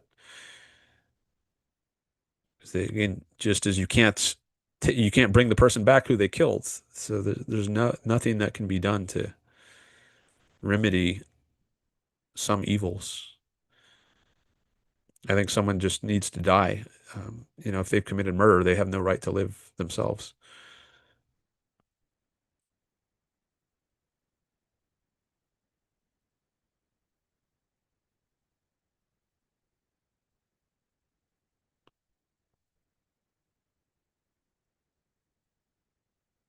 Here it shows me the highest vote getting option. 62% are saying start from the latest unread chat. See if I click this, I can shows me a little more, but I have to minimize it some. So then now you can see all the options. But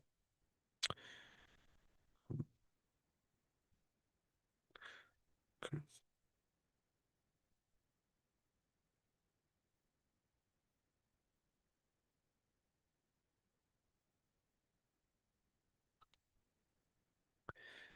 How can you derive ethics from God without the faith that the Bible is true?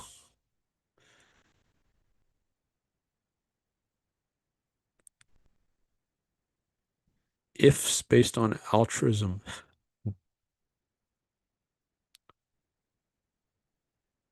The second-handed nature of why she, I guess that means Mother Teresa, chose to live the way she did. So she didn't think for herself in deciding that she should live the sort of life she lived. She just unthinkingly accepted the church's teaching.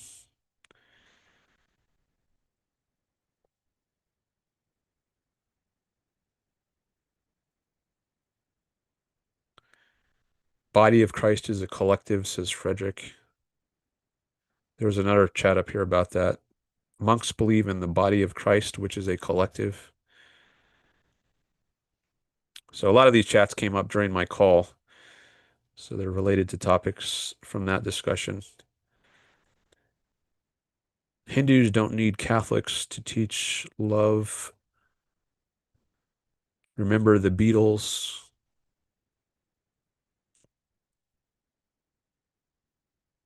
All you need is love. Is that what you're referencing, that Beatles song?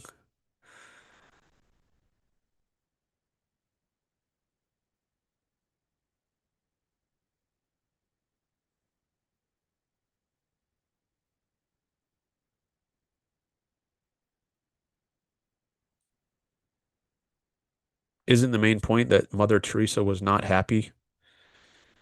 Says Stephen. I've heard that she was miserable, but I haven't read her biography. I think that's what I heard.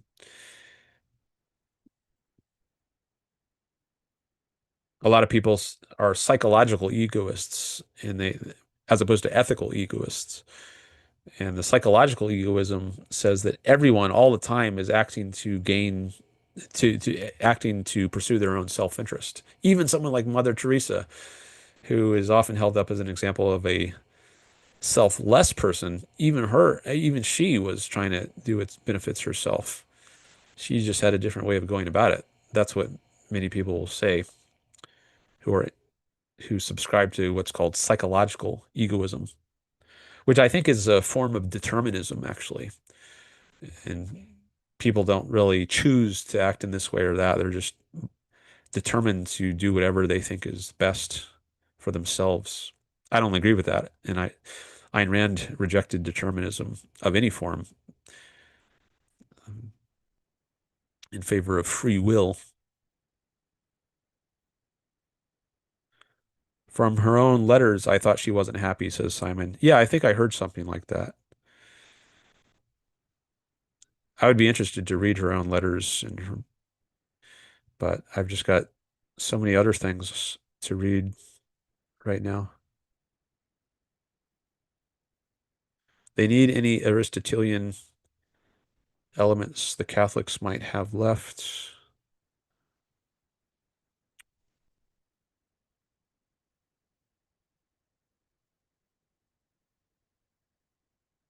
All right, now we get to one from Gene.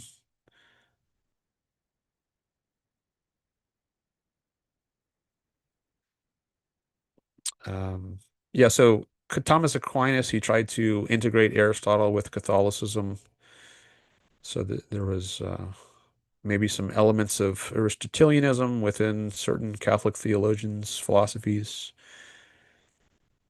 And then Gene says, Collar doesn't know divorce is banned in many Catholic countries.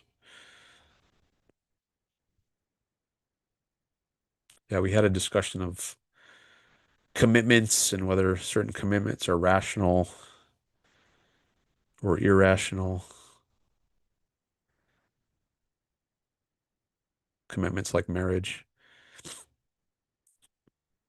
Oh, I see some 100% floating up here. That's nice to see. I like to see those reactions.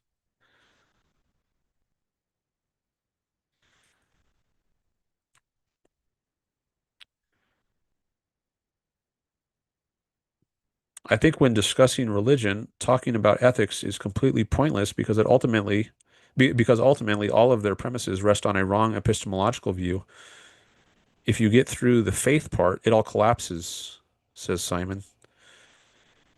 Either God is real and everything the Bible says is true, or God doesn't exist and you have no legs to stand on. Sometimes when I get in discussions with religious people on some other topic than religion, like abortion, I like to steer the discussion in a way that puts them in a kind of Euthyphro dilemma. That's a term from Socrates. Um, let me not try to explain that right now, but there's a so for example, if we're talking about abortion, I'll say like is there I'll ask the question, is there a secular non-religious argument against abortions? And often religious people will say, yeah, it's bad to murder people, right? Shouldn't you know that? You know, whether or not you're religious, shouldn't you believe it's just bad to murder people? That's my argument against abortion. And of course, that implies that abortion is murder, which I reject. Um, but I don't say that right out of the gate. A lot of times I won't dispute whether it's murder. What I will say is, okay, so there's a secular argument against abortion. Does that mean we don't need God or religion for morality? And then I see where they go with that.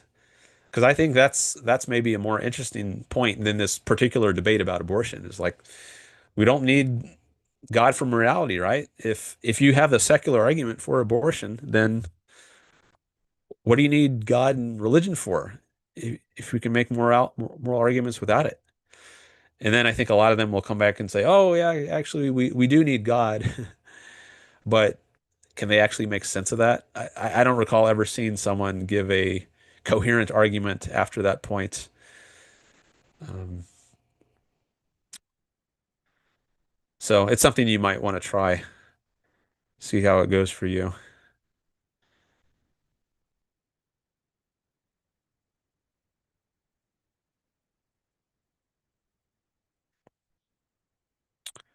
Mother Teresa had immense admiration for the untouchables. She said so. She wished all people were as poor because being poor is being good. That's interesting. She wished all people were as poor. Yeah, I remember hearing something about that from maybe it was Leonard Peikoff who made this point. Like there's an incentive for there to be poor people because otherwise, who are you going to help, right? If you have this duty to minister to the poor, to serve and help the poor, well, then there's got to be some poor. So you might advocate against capitalism if you think capitalism is what alleviates poverty or whatever you think alleviates poverty. I guess you might be against that if you think you have some duty to help the poor. Well, there's got to be some poor to help then, right?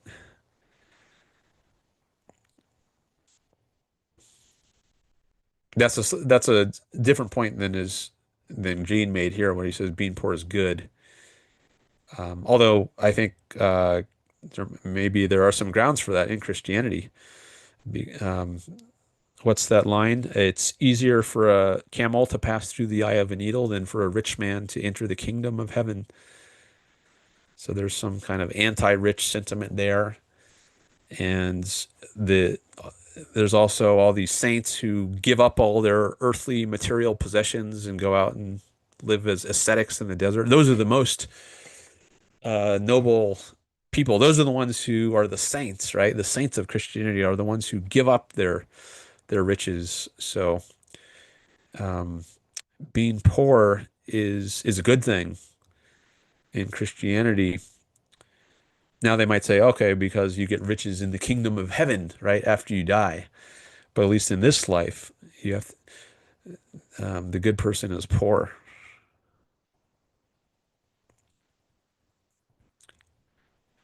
Oh, I just jumped forward a little bit. Where's my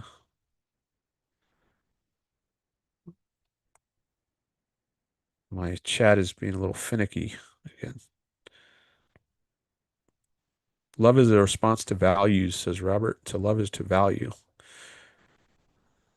My screen just crashed.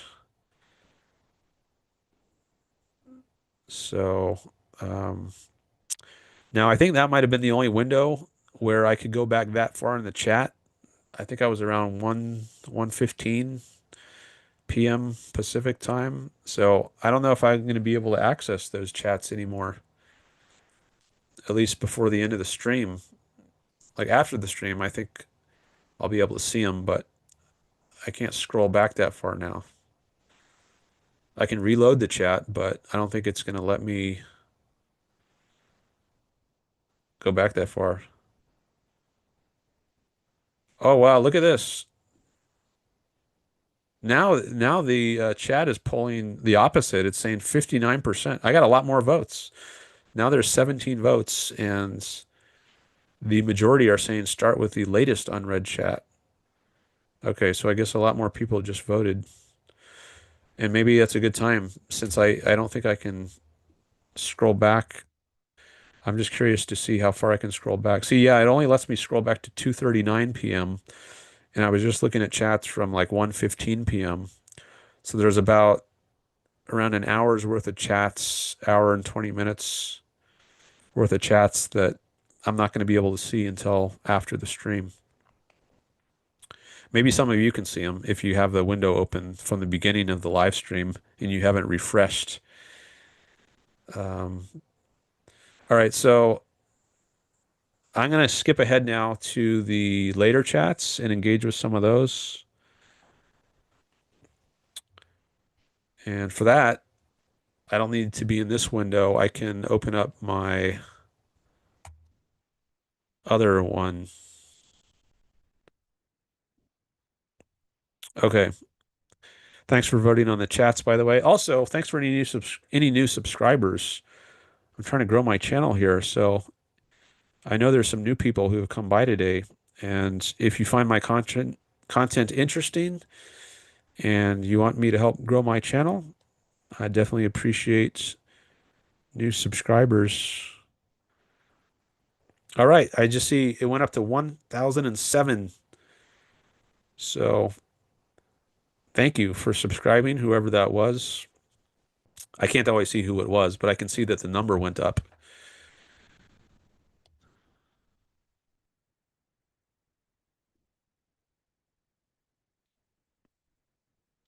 See over here, it's gonna it just refreshed to 1,007, and this shows me the number of people who have come by during each hour of the stream. I like to check that out. This is a really good day for streaming. Over 160 or 162 views altogether. Sometimes my I don't get that high on a stream even after the fact, like including this people who watch this after it's live. So I got a lot of viewers today. That's really good to see. This is hour by hour, and this shows minute by minute people coming by.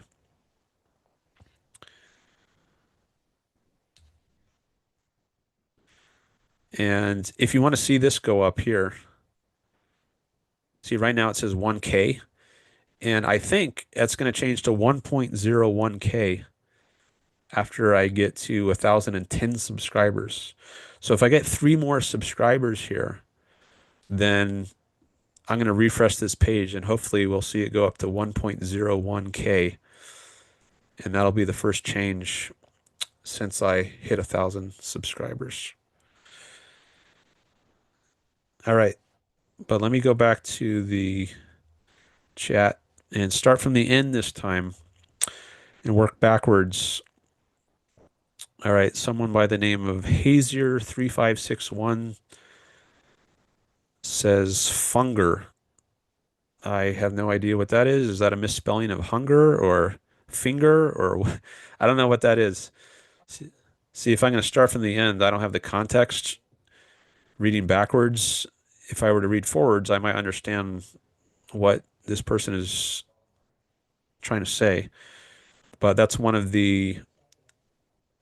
um, one of the drawbacks of reading in a reverse order is I don't have the context. Oh, fear and hunger, that's what it means, he says. Okay. But one of the positives is that I can get interaction in real time, just like I did. So he was able to explain just right now. So that's cool. And someone just subbed. Bobby Williams says he just subscribed. All right, let me see if it went up to 1,008. Oh, look at that, 1,009. Awesome, we're almost there.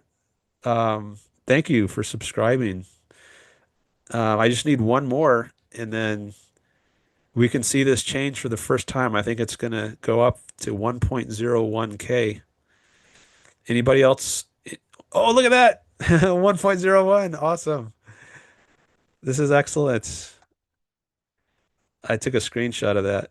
Just, I like to capture these moments. Thank you guys.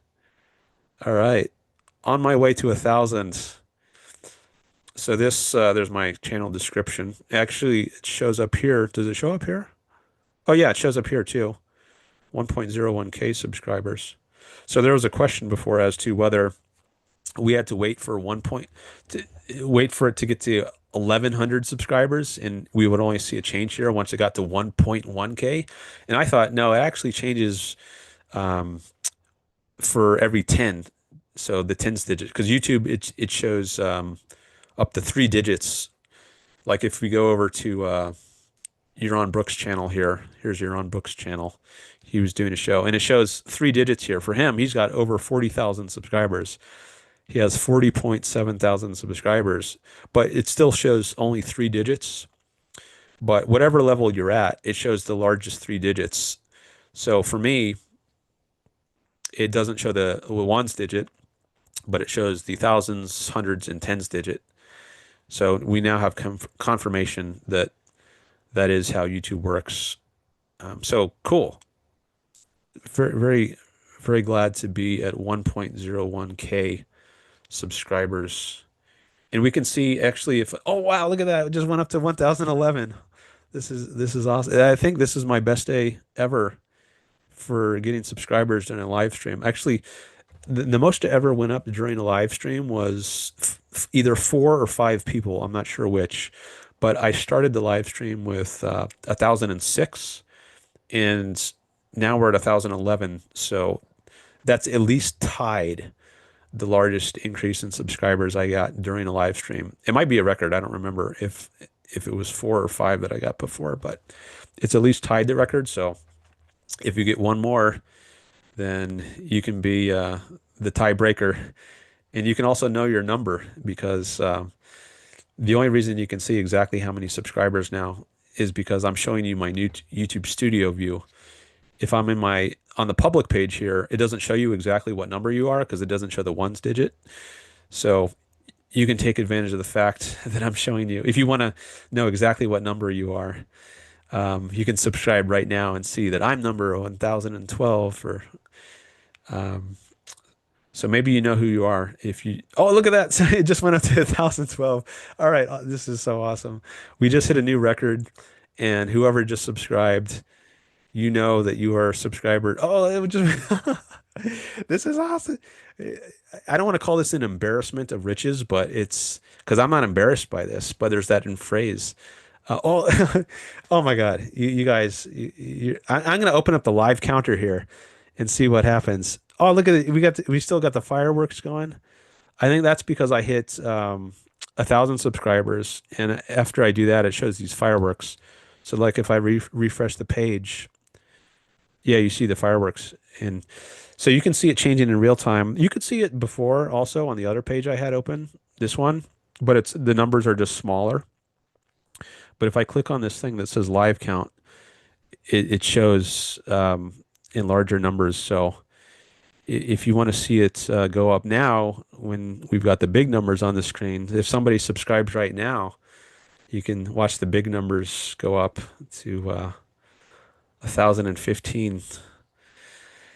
But wow, we've broken the record and we have gone beyond the record because I started at 1,006 today, and so I've gotten 8 subscribers, and I'm not even done yet. The stream is still going. So this has been a wonderful day for getting subscribers. Thank you all. I'm going to plug in my laptop because my battery's getting low. Hold on.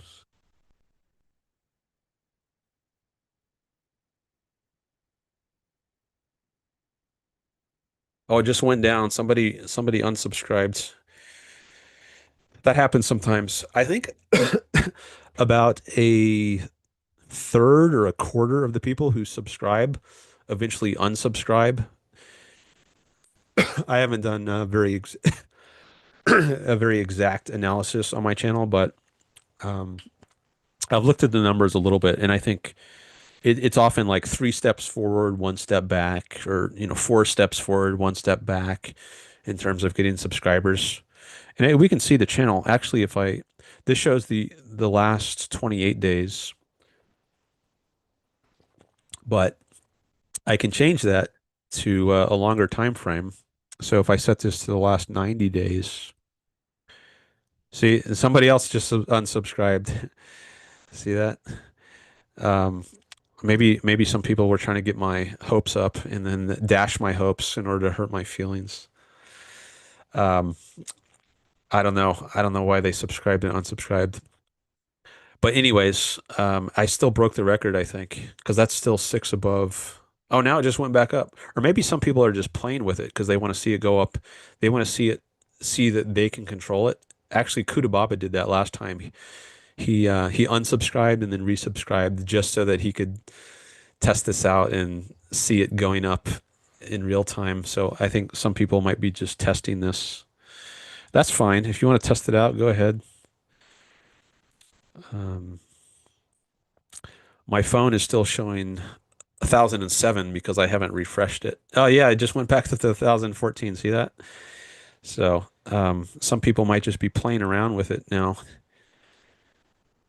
Um, but on my phone, oh look at that! It just went up to 1,015. That's a new high. So if you are the one who just did that, now you know your number. It might be hard to know exactly your number, even if I have this open, because if a bunch of people are subscribing, unsubscribing, resubscribing, then it might be hard to figure it out exactly what your number is, but you can at least get an approximate idea of what your number is.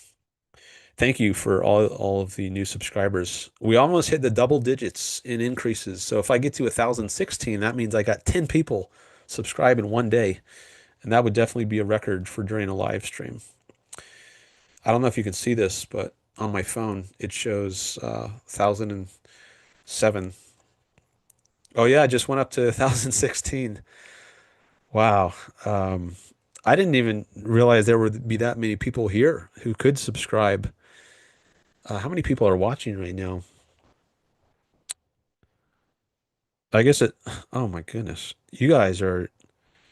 You're just raining subscribers on me. It's like it's raining not cats and dogs. It's raining subscribers. It's like a thunderstorm. We're like getting to tropical storm level of subscribers coming down on me. Oh man, I gotta the more I talk about this, maybe I should just keep talking about subscribers because apparently it's having an effect here, a very desirable effect.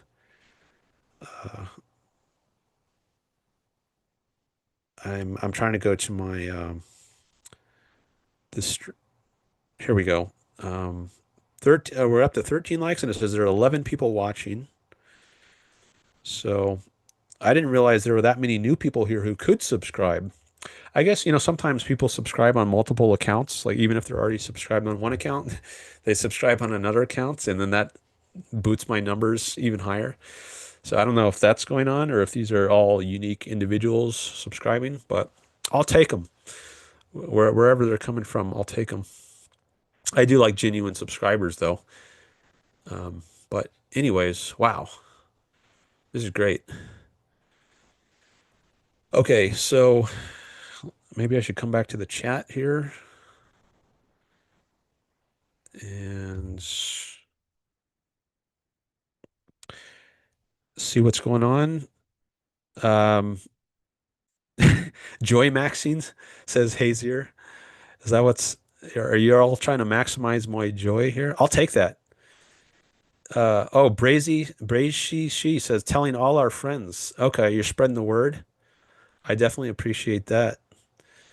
Thank you. So I don't know where everyone here is coming from, but if you've got your own little groups, your own little corner of the internet where you frequent and you know a lot of people and you want to tell them about my stream, that's great. The more the merrier. And Ayn Rand says happiness is the highest moral purpose of one's life. So we're all about happiness maxing and joy maxing. That is definitely part of Ayn Rand's philosophy. Should we sing Ayn Rand happy birthday? Is that something we should do? Given that her birthday is tomorrow, maybe we should do that. Anyone want to come on Zoom and sing happy birthday? I don't have a good singing voice, I don't think. So I don't know if I'm the best one to lead this, but happy birthday to Ein. Happy birthday to Ein. Happy birthday, dear Ayn Rand. Happy birthday to you. All right.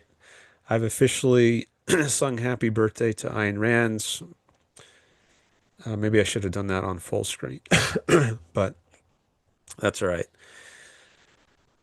And that's one of the few times I've ever sung on camera. So if you were here for that, you caught a rare event.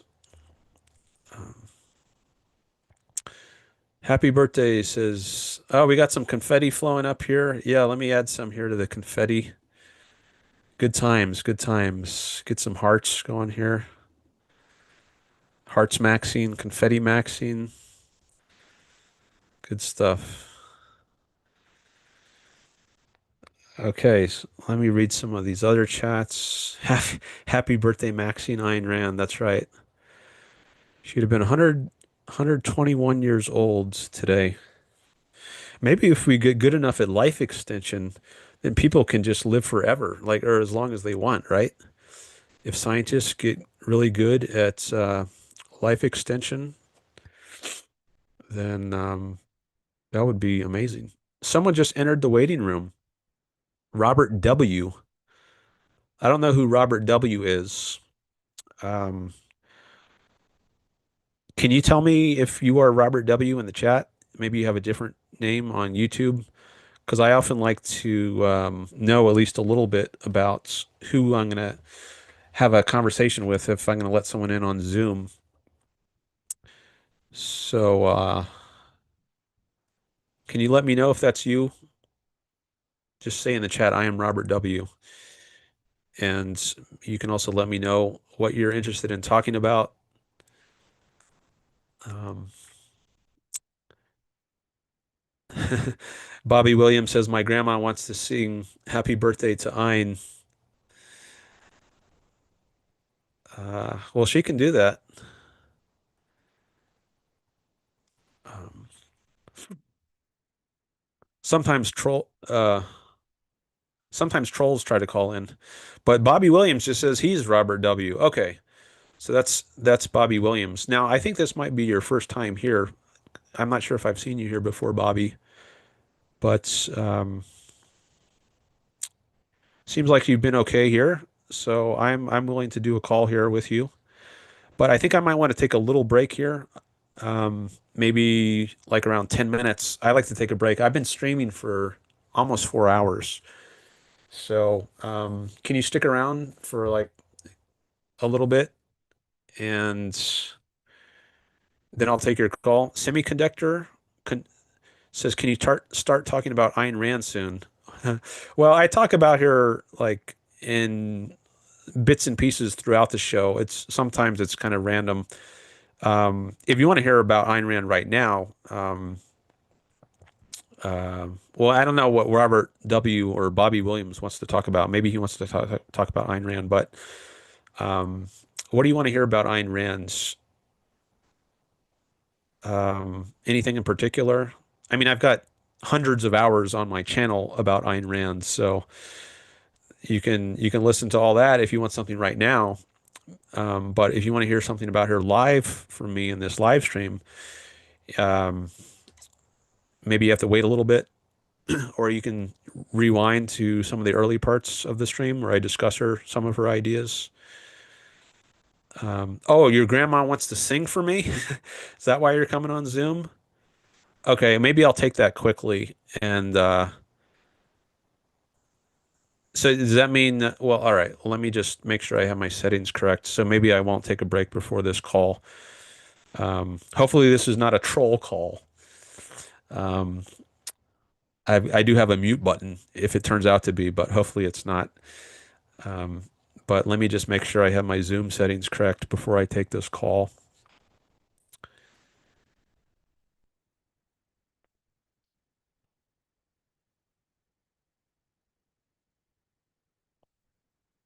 Okay. All right. So I'm going to let Robert W., who says he is the same as Bobby Williams in the chat, I'm going to let him into Zoom. He says he's no troll. Okay. And let's hear from Bobby. And if the call is short, I'll just take it now. If he wants to talk for a long time, I might just put it on pause and take a little break and then come back and talk to him more after the break. But let me just admit him.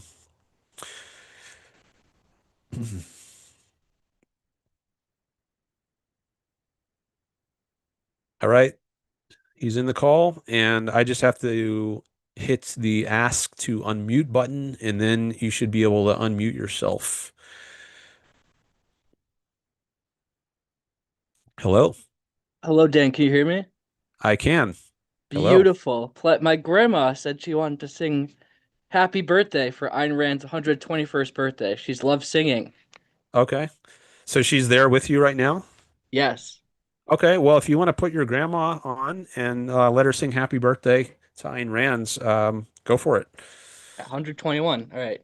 Yeah. I'll sing with you. Ready? God love her. Okay, God love sing her. with me, Bobby. All right. Ready? Yep. Okay. Oh, okay. Woo. Can I join in or Yes, Dan, of course. All right. Yeah. Okay. Great. All right. Go for it. Happy birthday birthday to to you. Happy Happy Happy birthday. birthday to to you. you, Happy birthday, dear dear Ayn Rand. Ayn. Happy birthday to To you. you. All right. Thank you, Dan. Awesome. You've been a great host. I appreciate that. Thank you for being here. Is this your Absolutely. first time in my First chat? time, Dan.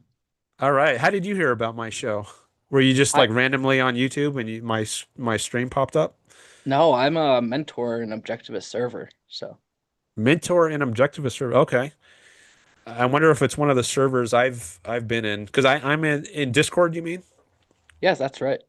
Okay. Yeah, I've Check. been in a variety of Objectivist servers. I don't often spend a lot of time in them, but I have been in a few of them, and I don't know if I've come across you. Have we had any interaction in any I don't think so, servers? not yet. You should be more active. I don't know if you want to say, but you mention which server it is that you're part Oh, that's of. up to the owner. I don't know. Okay. Yeah, Um, he's strange about his privacy. okay. Well, anyways, welcome. Oh, it's been a pleasure. Thank you. Yeah, and thanks for coming by. Is that it, or did you That's did it. any? Yep. Okay, that's it. Okay, short call. All right. Thanks again, Yep. Robert. Bye. Bye bye. All right, that was a first for the Dan Norton show. Someone called in with his grandmother just so that he could sing happy birthday to Ayn Rand.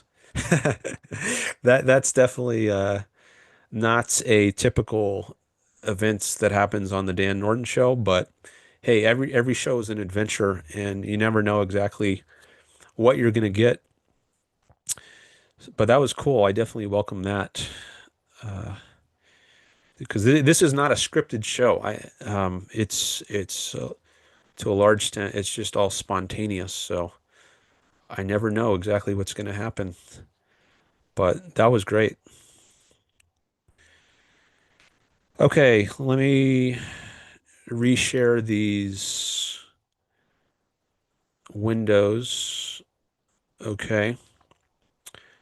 And I see you got some more happy birthdays in the chat. Robert W is what is W? Is that oh, that's his last initial, but you have it before his name too. Um, all right.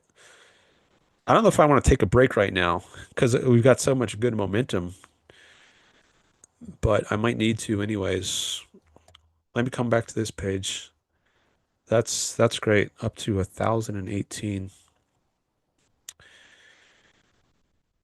All right. So Bobby said, or Robert Bobby, he said it's his first time.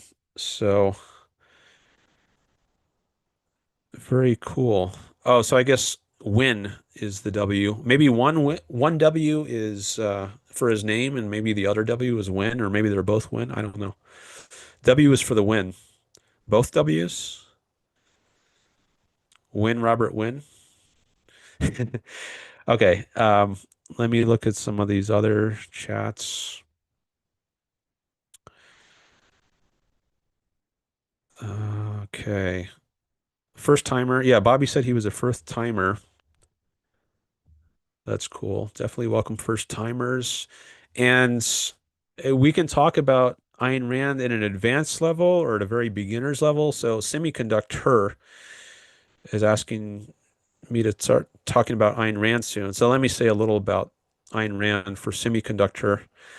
Ayn Rand was in favor of a philosophy of reason, egoism, and capitalism. To put it in a nutshell, I have that on my background here. I put some of the key concepts of her philosophy, which she calls her philosophy objectivism, but there's a lot to it. And I put some of the key concepts of her philosophy on my background here. So she's in favor of reason as opposed to faith. She's in favor of egoism as opposed to altruism or self-sacrifice.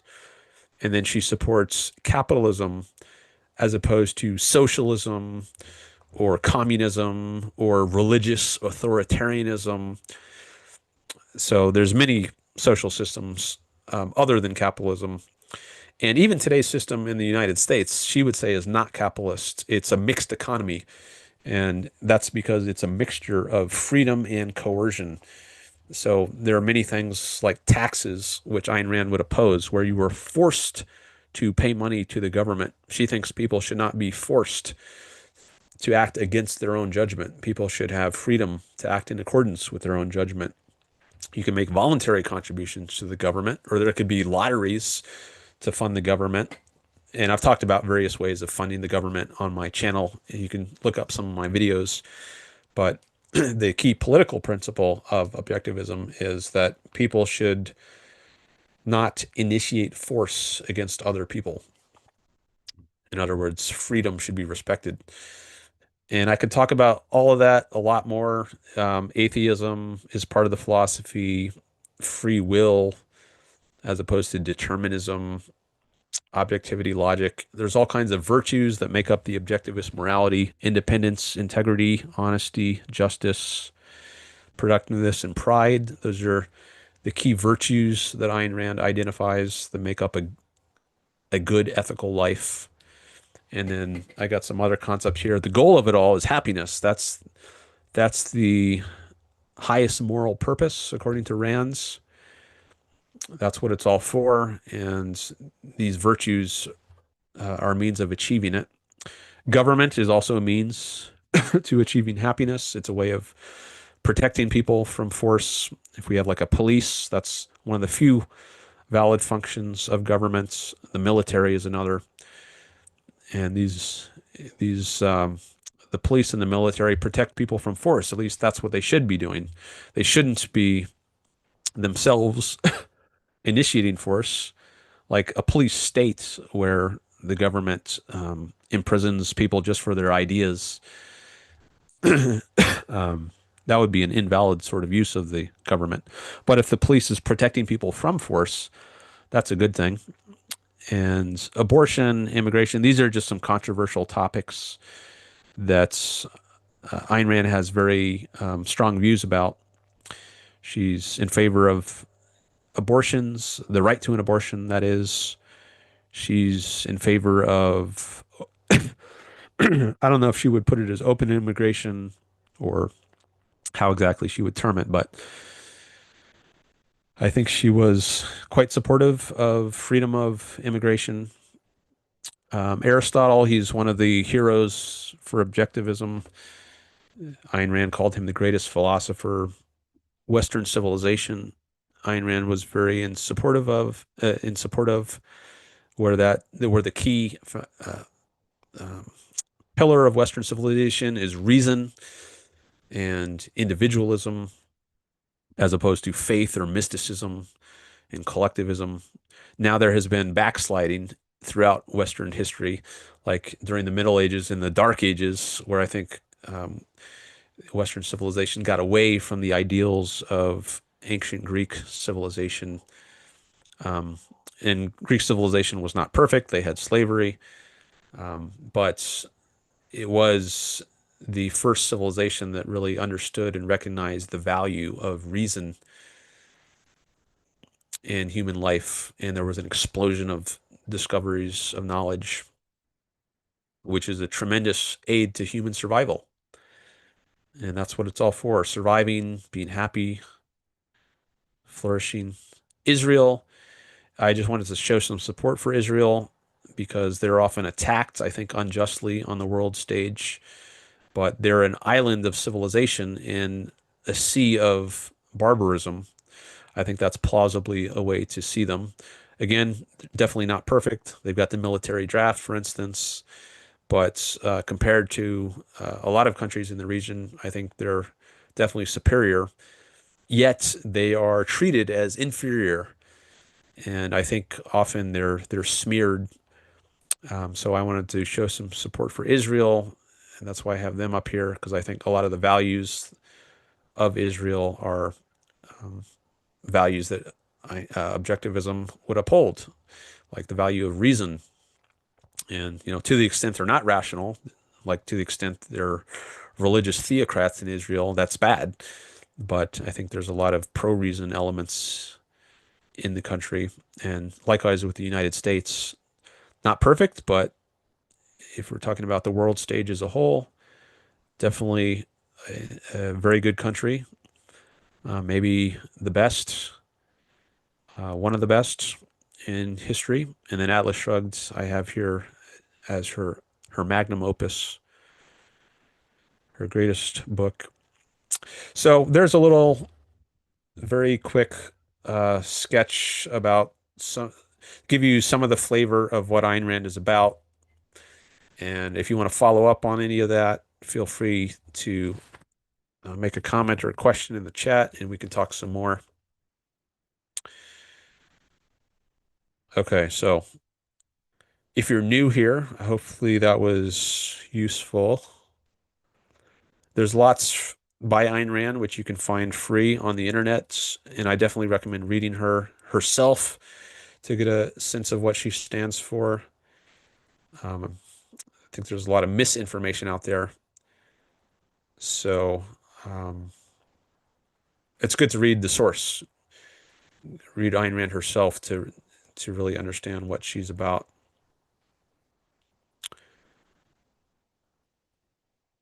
Most advanced level, says Bobby Williams. Okay.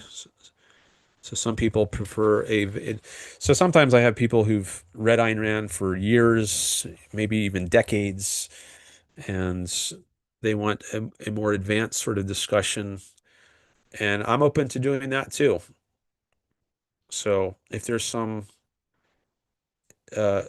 topic you want me to discuss, Bobby, I guess I don't know if you prefer Bobby or Robert.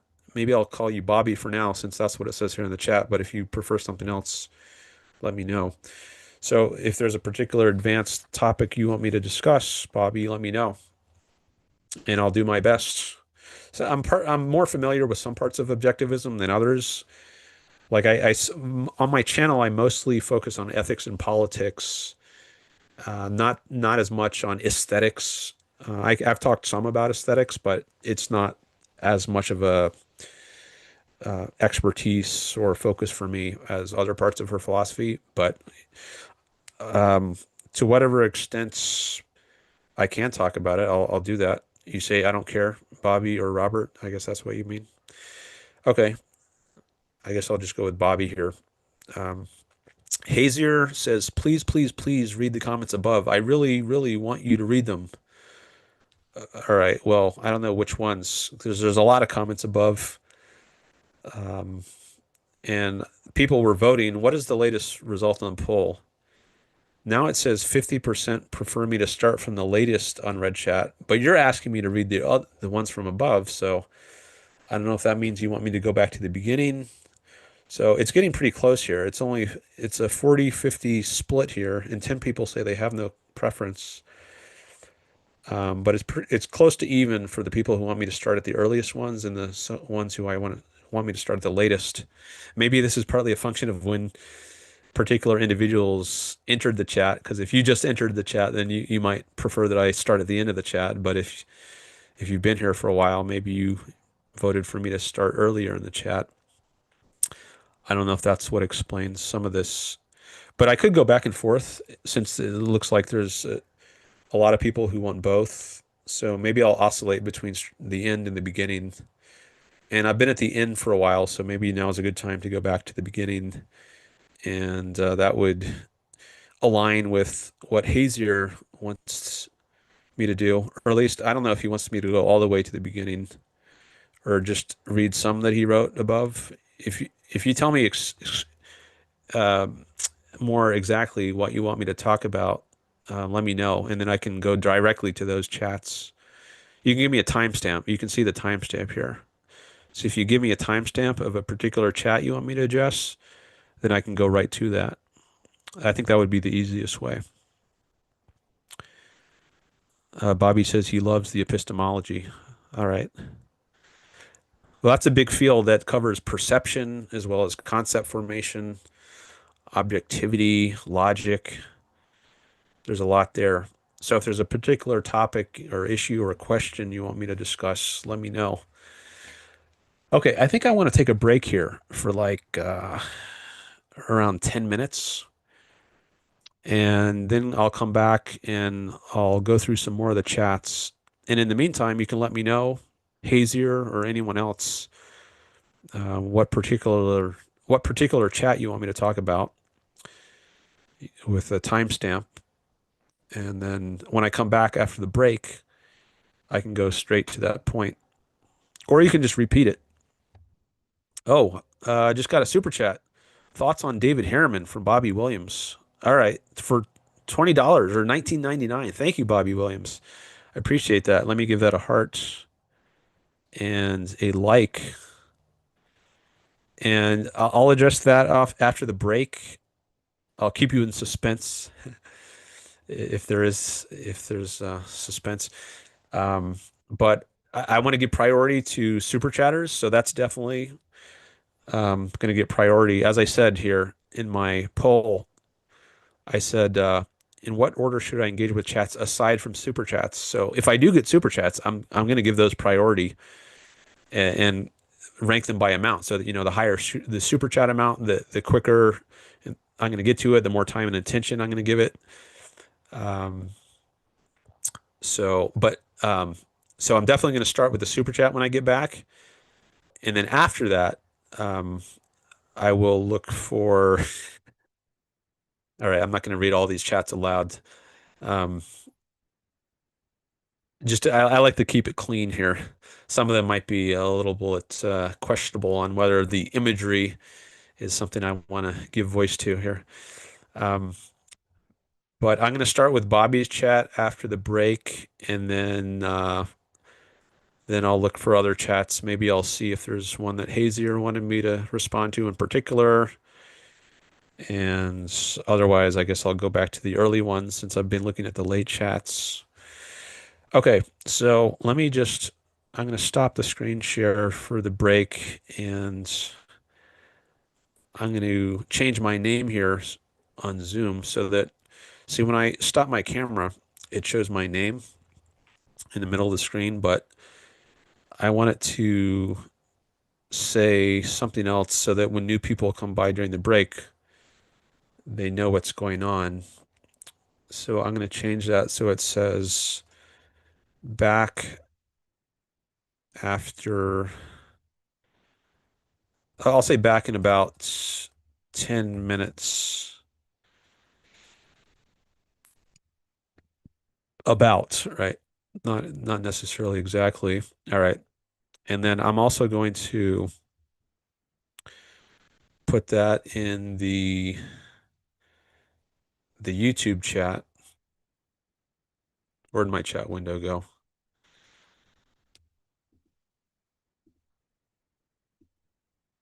Got too many windows open. All right, here's one that I can use. I'm gonna say on break.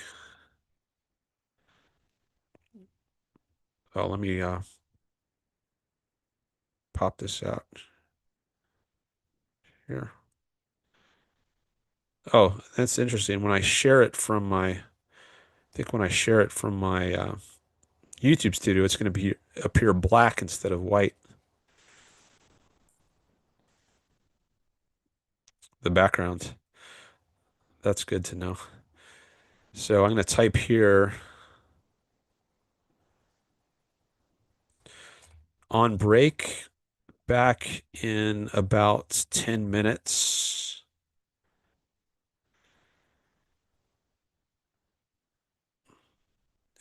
So right now it's 4:09 Pacific. So if I stop talking at 4:10, and 10 minutes after that would be 4:20. So I'll say back in about 10 minutes, i.e. about 4:20 p.m. Pacific. Okay. So now anyone who comes by during the break knows what's going on. And I'm going to turn off my mic and see you on the other side of the break. All right. Thanks everyone for being here. It's been a great stream so far, and hopefully we can continue the greatness on the other side of the break. All right. See you in a bit.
All right, I am back.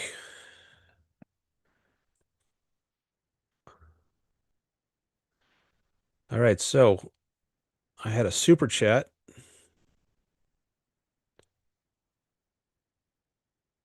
from Bobby that I was going to address when I got back.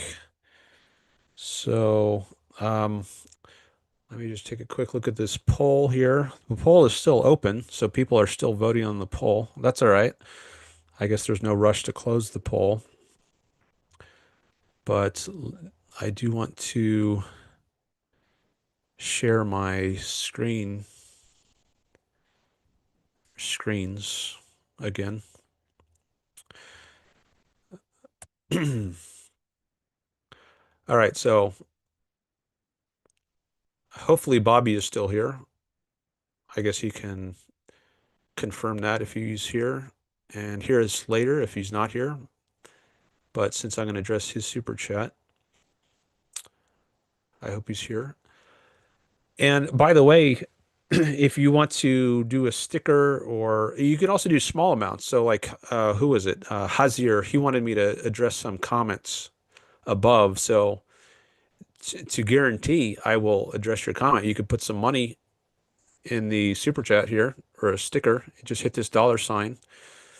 And if it's your first time, you might have to attach a credit card to it. YouTube will prompt you to do that in the course of purchasing your super chat or sticker. If you don't have a comment you want to make, you can just buy what's called a sticker. And then, and you can do it from like as low as 99 cents, I think. So, but if you put money behind your request, then that will bump it up in priority. All right, but I want to start this side of the break with this super chat from Bobby Williams. Thoughts on David Harriman? Okay, so first of all, who is David Harriman for anyone who doesn't know? He is someone who is been around the objectivist movement for decades. He has a specialty in physics. I believe he has a master's degree in physics as well as philosophy. He has published a book called The Logical Leap. I think that came out back in 2010, which takes Leonard Peikoff's theory of induction and then it applies it to some examples from the history of science. And he's given many talks at objectivist conferences across the decades. I've seen some of them. I've been at some of them live. And I think he's done a lot of good work in physics and teaching the history of science. So I have benefited greatly from his work in science and over the years.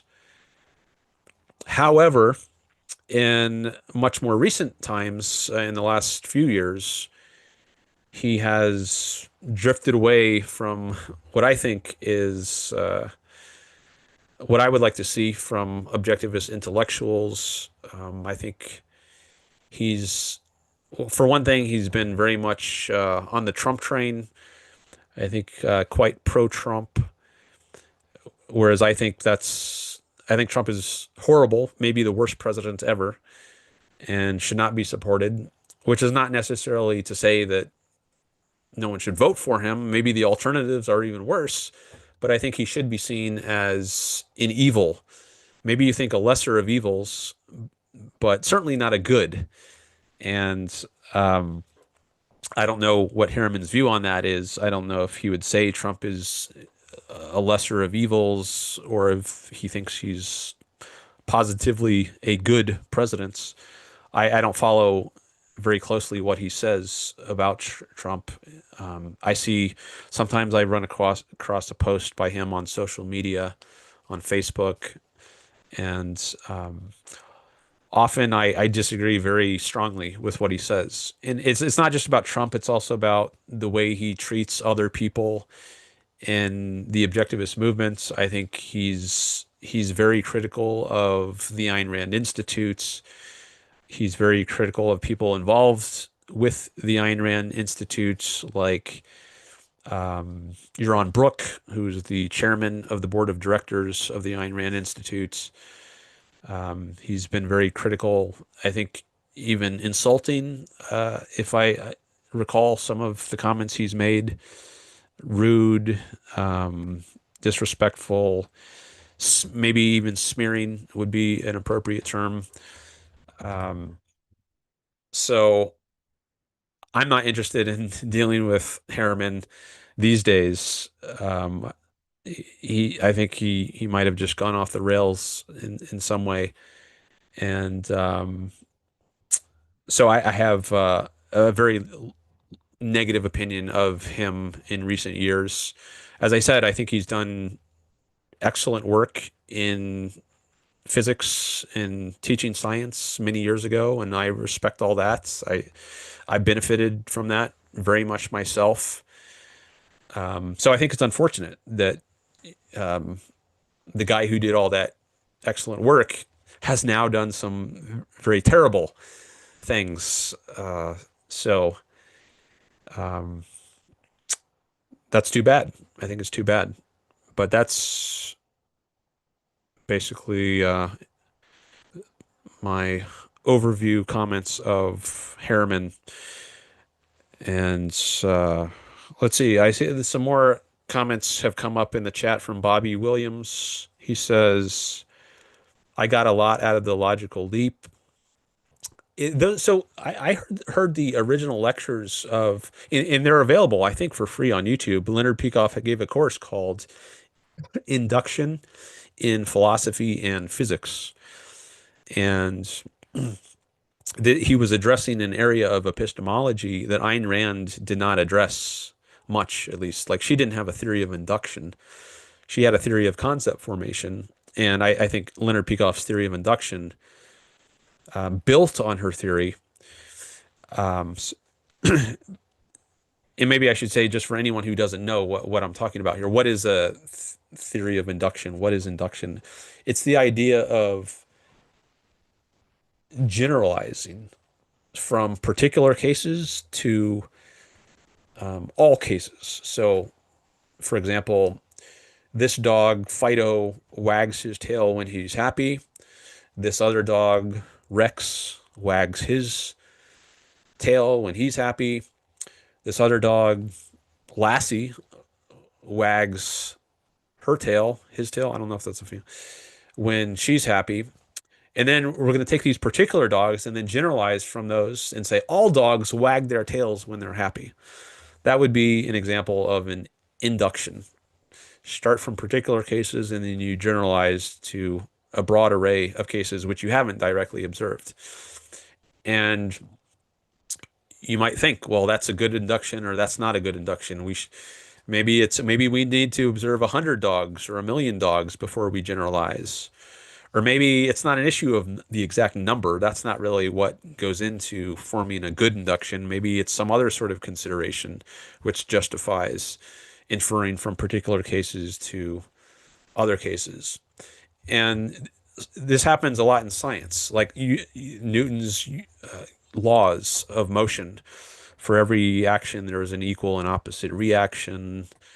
The force applied to an object is, or the acceleration of an object is directly proportional to the force applied to it and inversely proportional to the object's mass. F equals ma, another formulation of that. Objects maintain their state of motion unless some external force acts on them.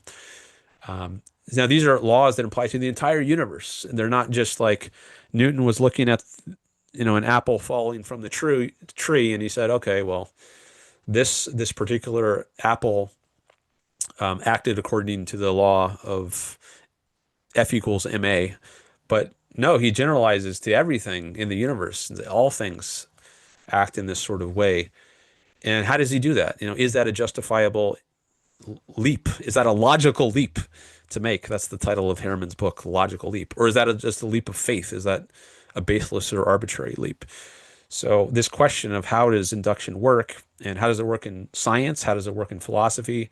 Leonard Peikoff, Ayn Rand's top student, gave a course called Induction in Physics and Philosophy, which you can hear. I think it's free online on YouTube, or maybe it's on the Ayn Rand campus website, or maybe it's in both places, and you can listen to it. And I heard it live when he originally gave it.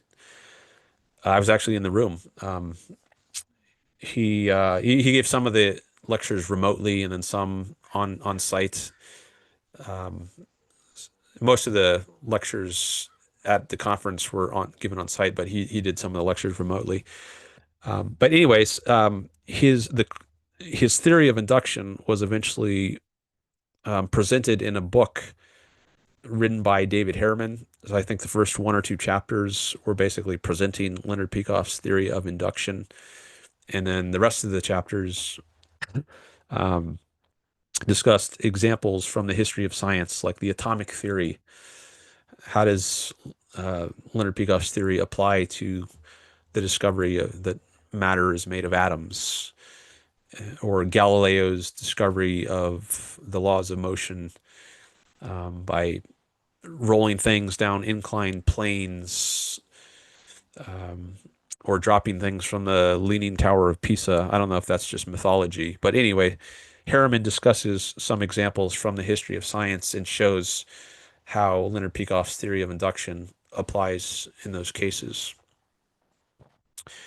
So that's what induction is about, and I think Leonard Peikoff has done some very interesting, important work. And I'm not a scientist or a historian of science myself. I know some about that, but I do think it's very interesting, and he's definitely building on Ayn Rand's ideas. I don't think it's part of objectivism. I think objectivism is what Ayn Rand created or endorsed during her lifetime. So if people are building on her philosophy after she died, I don't consider that part of objectivism. It might very well be true and important, but I don't consider it part of objectivism.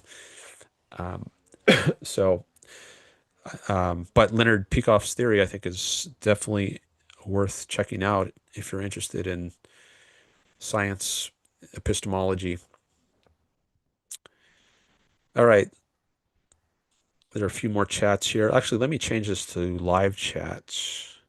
There's always a danger, though, when I do that. I'm going to lose some of the earlier chats. Well, actually, maybe I should just open the chat on my phone again.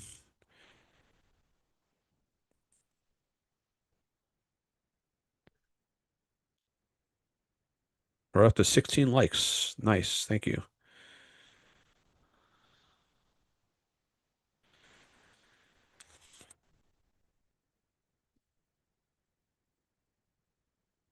Yes, induction in physics and philosophy. Trying to get friends to watch it. Objectivism through induction. Also a great resource, says Bobby. Yeah, that was another course he gave from 1997. I think that was the year. So most people who learn objectivism, I guess everyone except Ayn Rand, they get it. They learn objectivism by reading Ayn Rand, not from reality directly. But the idea of objectivism through induction is that you can learn the philosophy directly from reality. And that's when you can do that, then you've got a great grasp of it. That's really the best sort of understanding you can have of something, is when you don't need the mediation of somebody else to tell you something is true and explain it to you. You can see it for yourself. You can get it straight from reality, as Ayn Rand had to get it. She didn't learn objectivism from someone else. She had to figure it out herself. So if you can see it in the sort of way that Ayn Rand did, then you'll have the best possible grasp of the philosophy. And Leonard Peikoff gave a course called Objectivism Through Induction, in which he gives some instruction on how to do that, how to understand objectivism inductively. You say you consider it part of objectivism if it doesn't contradict and follows from the fundamentals she laid out. I think it's got to be more than that. Like I don't think it's enough for it to just not contradict. Like even if we assume that Leonard Peikoff's theory of induction does not contradict Ayn Rand's theory, it's consistent with it, and it follows from it. He's building on her work. I still wouldn't call that objectivism. I would just say it's building on objectivism, but not part of objectivism itself. And I think part of that is well, there's a couple of things. I want to give credit where credit is due. So if I'm calling something objectivism, I'm implicitly saying it's part of what Ayn Rand came up with, and she gets credit or blame if you think there's anything wrong with it. She gets the credit or the blame associated with what comes under that label. And I wouldn't want to pin that on someone else like Leonard Peikoff. I think he gets the credit or the blame that goes along with any correct identifications or mistakes he made. So I think it's part of just keeping things straight. Um, to my mind, I think it's right to classify his theory as not part of objectivism, but building on objectivism. But we could debate that if you want to discuss that. That's something we could get into more. Maybe you can change my mind on some things. Um, I'm open to discussing that.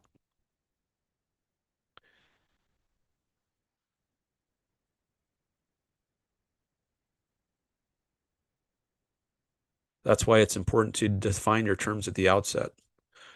Like defining what you mean by objectivism. Is it just Ayn Rand's philosophy, what she came up with? Yeah, I think that would be one example of why it's important to define your terms.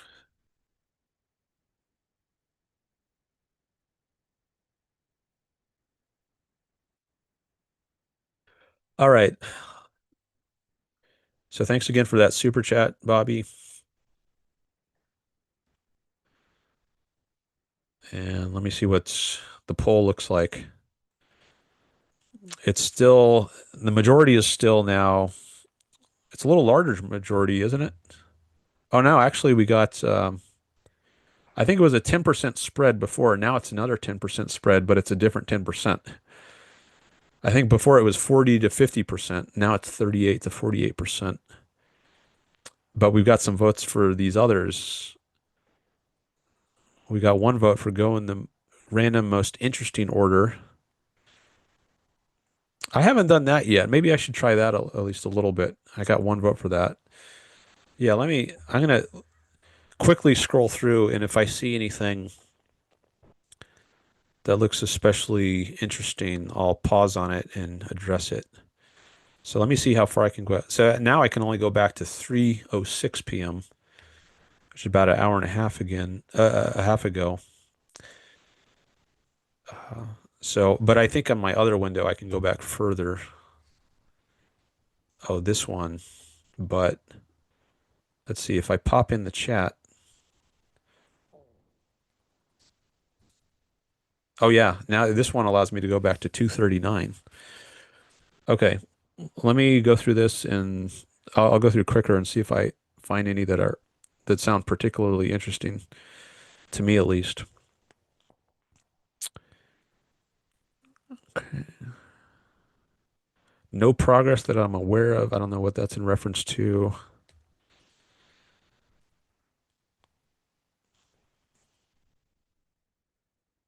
Oh, music. I think yeah, we were talking about progress in music.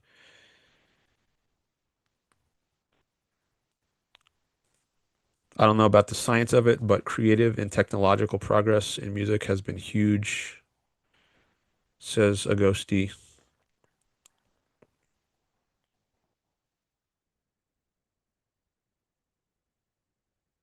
I read that one. Okay, never heard of this rapper. You know Miles? Or maybe that's the name of a rap. I don't like. Oh, you say it's an awesome modern rap. Okay, maybe I'll check that out. Have you listened to a Pink Season album? No, I've never heard of that. I don't know what that is. Yeah, Romantic Manifesto was written in 1969.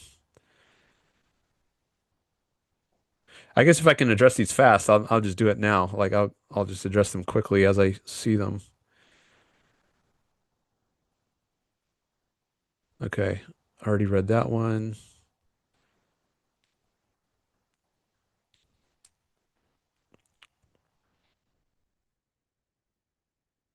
Really, just want to check something here.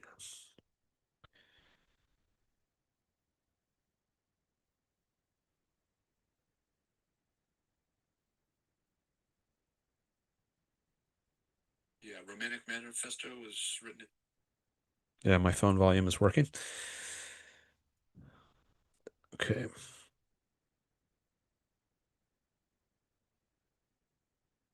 Okay. So people talking about songs that I haven't heard of.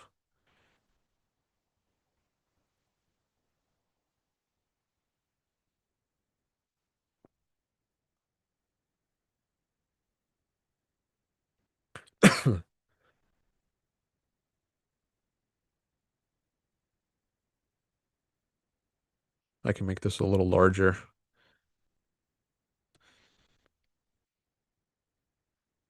I was thinking I should get OBS set up. That's another software which I think a lot of streamers use. Some people consider it the gold standard for streamers. Right now, I just use Zoom and YouTube, but I think I can get better displays if I start using OBS. But there's a little more of a learning curve. I tried it once before, but um, it was difficult to get the hang of it. But I think I'm going to try that again this year, and then maybe I'll be able to display these texts better.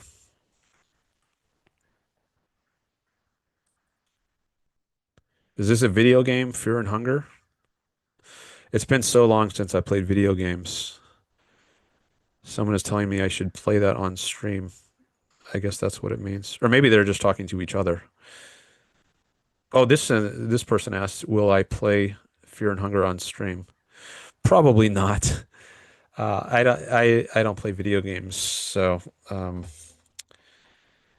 mean, maybe if it's something I can do in the background while I have enough mental space to focus on other things, I could do that.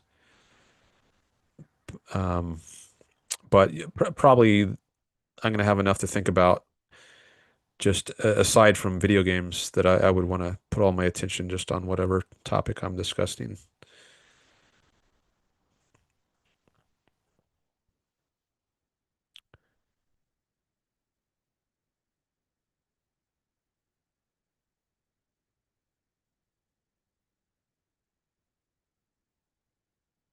I was a little sick, so I didn't approach Leonard. I would have gotten his picture. Okay. I guess that means Stephen was at a conference that Leonard Peikoff was at, but he was sick then, so he didn't get a photo with him. When will Peikoff's ragtime talk be available? I think it is available. If you go to the Ayn Rand Center UK YouTube channel, the Ayn Rand Center UK is the organization that hosted the conference that Leonard Peikoff spoke about ragtime at. But I think you have to be a channel member. So I don't know what their membership is, but if you pay $5 or $10, whatever it is to become a channel member on their YouTube channel, then I think it's accessible there. Otherwise, I don't know that they're going to bring it out from behind a paywall.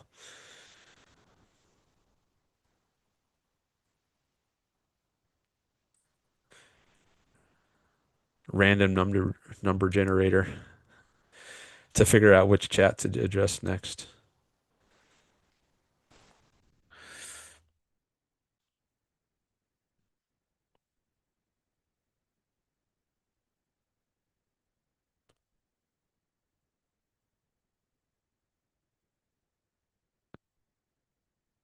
My objectivist friends cause 2 or 3 schisms a week, says Bobby. Silly notions like empathism, certitudism, and neo-objectivism. I don't know if this is a typo or what, but that's from Bobby. There are people who call themselves open objectivists. I don't know if that's what you mean by neo-objectivists. There's also some people who call themselves anarcho-objectivists, which I don't think is a thing because I don't think anarchy is consistent with objectivism.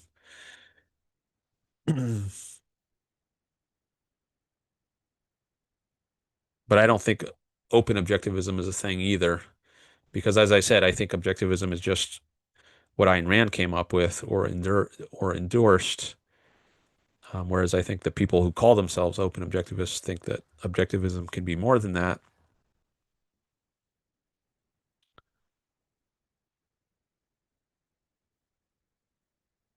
All right, now we got some emojis.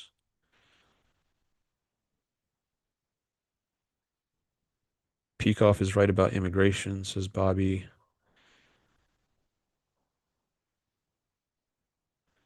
If you are going to play Fear and Hunger on stream, I will gift you those two games on stream. I didn't know that was a thing you can do. You can gift people access to games. I've never tried to play a video game on stream, so I don't know if that's how it works. I think a lot of people on Twitch play games when they're on stream. Maybe that's how that was. I don't know if that's how Twitch was originally designed, like if it was designed for people to play games and stream at the same time. I don't go on Twitch much, but I know a lot of people who are on YouTube also stream on Twitch and maybe primarily stream on Twitch, and then that's the audience they're mostly focused on.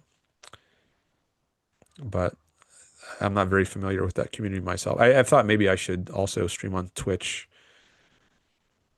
Maybe that's something I'll work on this year is also being on Twitch.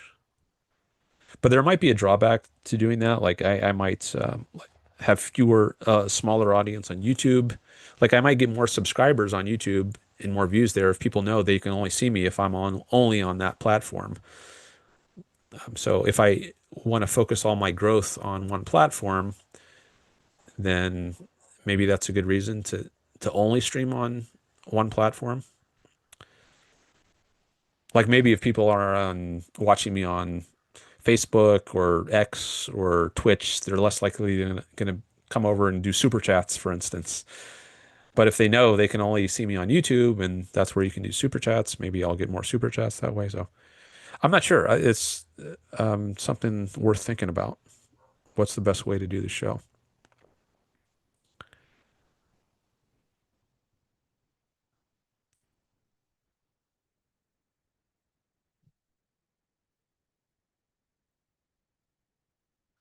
Wellspring Constitutional Projects. Okay, I know there's someone who goes by the name Wellspring who I don't know that I've ever had any interaction with that person, but I think I've seen some things from that person which were disrespectful to me, if I recall correctly. I don't remember, but I remember seeing something that maybe not want to engage with that person. Sometimes I see people leave comments on Discord being disrespectful towards me, and I think there might have been some by that guy. So I haven't really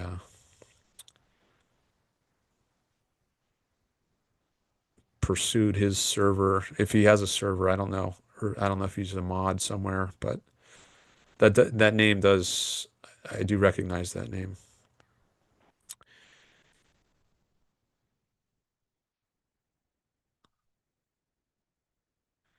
Someone says he has ADHD.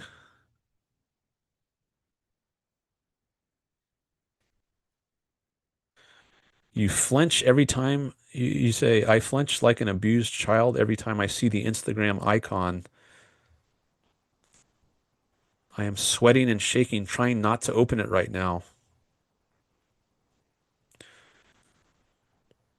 Sounds serious if it's true, but maybe you're being, maybe you're exaggerating.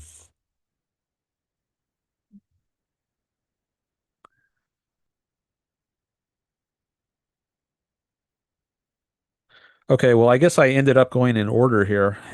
I was going to go back and look for interesting ones, but I guess in the process of doing that, I have to look through them in order. Oh, I don't have to, but that's a way of looking for interesting ones. But I figure, might as well just comment as I'm going through them rather than see them all and then not say anything and then lose track of it when I could have said something about it. Um, Wellspring Khan is not a nice person, says Brain G. I just looked ahead to the end of the chat and I see that. Um, yeah, I didn't. Yeah, as I said, I saw some comments from him that did not really make me want to engage with him, so I haven't.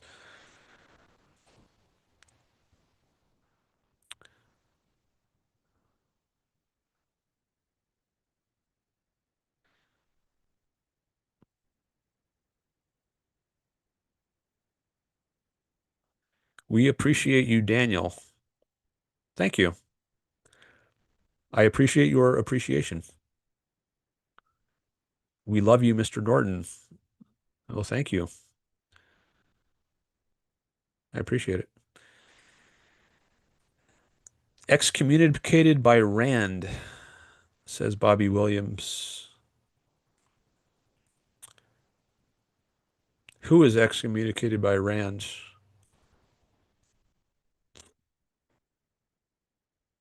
Brandon? Nathaniel Brandon? He was he had a break with Ayn Rand back in 1968.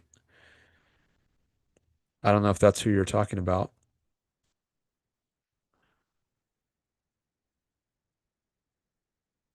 I think David Harriman, he went to I remember there was a post on Facebook, I think, back in 2014, maybe, when Barbara Brandon died, who was the wife of Nathaniel Brandon. So for anyone who doesn't know, this is sort of insider objectivist movement stuff. Ayn Rand had a student by the name of Nathaniel Brandon, and he uh, he was married to Barbara Brandon, and they were close associates of Ayn Rand. And Nathaniel Brandon even had an affair with Ayn Rand. Even he was 25 years younger than she was, but they had an affair for I don't know how many years it was, but that happens with the consent of the spouses. So it wasn't cheating like behind their backs. Everyone knew about it. It was open among them that it was open knowledge that this was happening. But then eventually there was a big breakup in 1968. I think Brandon was actually going behind Rand's back with a third woman, other than neither Ayn Rand nor his wife Barbara, but some third woman I think Brandon was involved with. And I guess he didn't tell Ayn Rand about this.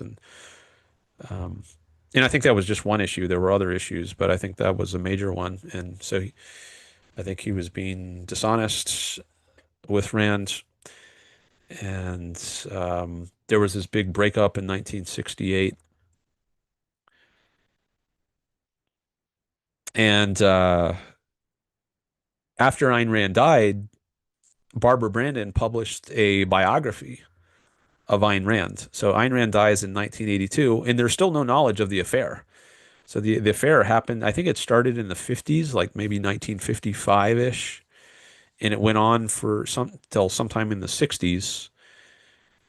And then the big public break happened in 1968, but the knowledge of the affair didn't occur until after 1982.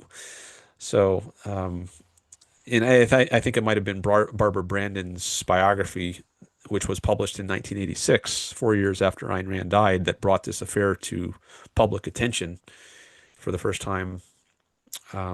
Maybe someone out there knows more than I do about this, but that's my understanding. And there was this big split in the objectivist movement. A lot of people shunned the Brandons, Barbara Brandon and Nathaniel Brandon, and sided with Ayn Rand. Some people went the other way. And the Ayn Rand Institute, which was founded in 1985, founded by Leonard Peikoff. They disassociated from the Brandons, um, and Leonard Peikoff was part of, as I said, he was a founder of the Ayn Rand Institute. But then when Barbara Brandon died in 2014, there was a memorial service for her, and David Harriman attended that. And I remember some people on Facebook being a little surprised by this, I guess because they thought Harriman was on the Ayn Rand Institute side, the anti-Brandon side. And they were wondering, why are you going to this memorial service for Barbara Brandon? And I think he said like, oh, because he wants to see his friend David Kelly. And I think that was another surprise. So there was another break in the movement with a guy by the name of David Kelly, a philosopher, and that was in 1989, I believe, when that break happened. And so Kelly, he went off to start his own institute, and actually, I talked about open objectivism before. I think he's the main guy who leads that that part of the movement. If you consider it part of the movement, like you might consider them pseudo-objectivists or not really objectivist if they have this view of objectivism as being open. But in any case, he starts his own organization, and but David Harriman, I think, was still affiliated with the Ayn Rand Institute. I don't know when he first got into the movement, but throughout the 80s and 90s, I think he was part of it into the 2000s. But then all of a sudden, in 2014, he says on Facebook that he decided to go to the Barbara Brandon memorial service in order to meet his friend David Kelly, who I guess was also going to the memorial service. And so I think that was surprising to a lot of people, like that he was friends with David Kelly.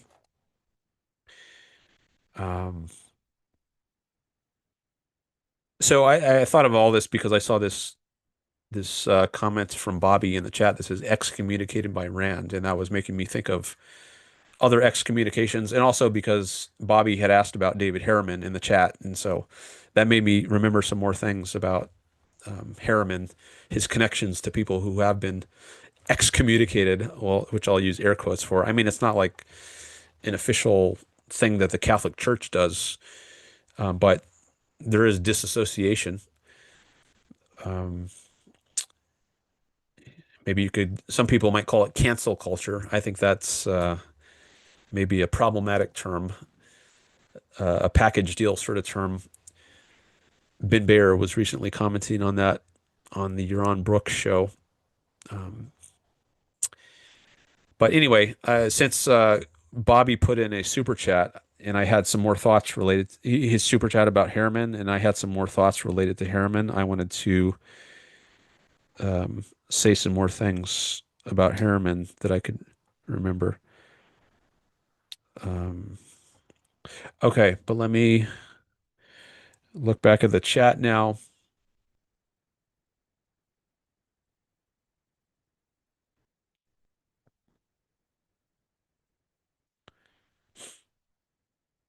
Someone by the name of Burning Fighting Fighter is in the chat, and he says, Dan, I guess you mean respectfully, ask you to stop engaging with Hazier in conversation. You say he's a troll and playing with my emotions. Okay, I don't know why you say that. Maybe you have knowledge about Hazier that I don't have.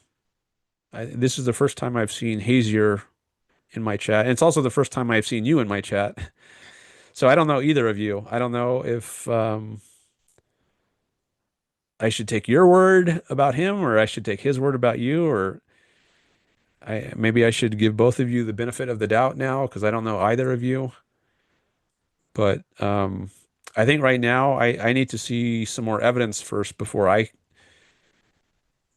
conclude he's a troll and I shouldn't engage with him. I don't remember seeing anything so far that makes me think I shouldn't engage with him. So I don't know why you say that. Why does Hazier go on about some video game though? Okay. I didn't know he was going on. I mean, I've read some comments about video games, but from various people, I don't, I didn't know that they were just by him or that they were like a total distraction. Is he trying to only talk about that, or is he talking about anything else as well?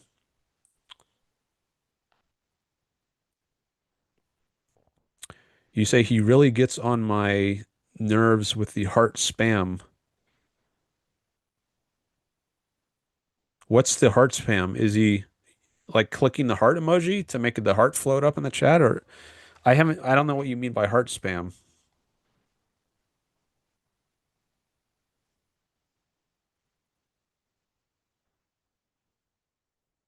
If something isn't done about this disgusting masochist, a fight might be brewing.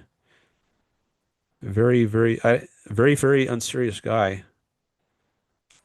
So now you're calling him a disgusting masochist? I don't know why you're calling him that.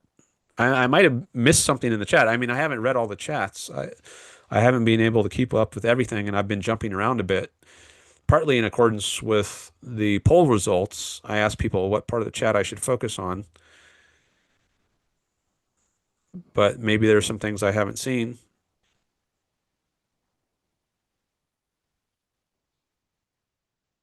Objective Ethics is back. Hello. He just came from his show, I guess. Hope that went well. He says, "Can't we all just get along?" Sometimes, no, we can't. Sometimes I think it's good to just disassociate from people.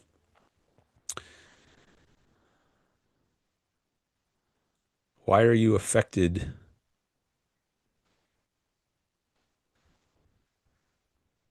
I don't know who that's addressed to. Are you addressing that to Burning Fighting Fighter? He told me in DMs to die multiple times, so it's fine. We just made up. Okay, so your issue with Hazier is things he said in DMs. Okay, well, I can't see those, so um, but then you say it's fine. We just made up.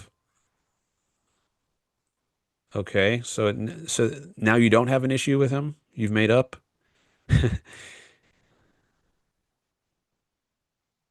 You say he is a man without joy, let him be. Hazier says that, and then Burning says, "We are good now." Smiley face. All right. So you've I don't know what issue you had, but whatever issue you had, it looks like maybe it's been settled. Smiley face from Braingy. Brazy she. I don't know how to pronounce that. You want to help me with the pronunciation? Some of these names are not easy to pronounce. Oh, Florida Nick is here. Hello. Bobby says, yeah. I don't know what he's saying yeah to. Burning says, yes, we are best of friends again. All right. And then we get a smiley emoji. All right. Well, looks like maybe we've got a happy ending here, at least for now. I haven't shown my chat in a while. Maybe I should. All right. I'm at 318 or 316 is the last one I was reading.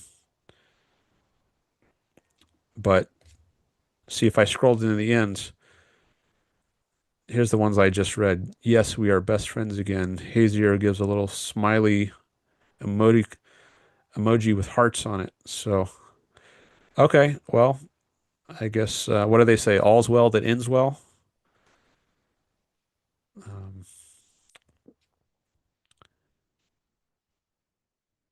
all right, let me go back to where I was. Let me see what this 22 votes. Thanks for all the voting.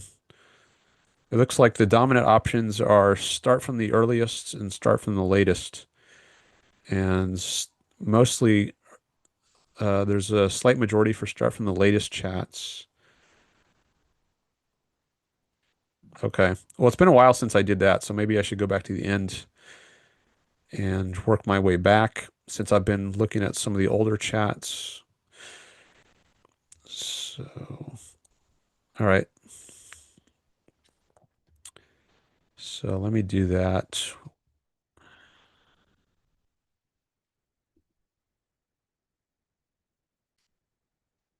Okay. Well, I was just reading some of the older chat or some of the latest chats,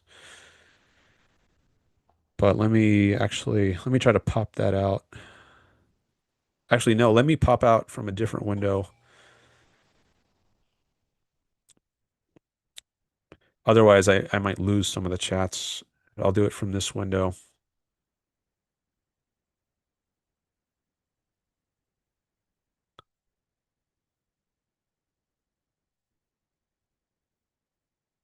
Oh, but now maybe you can't see that because,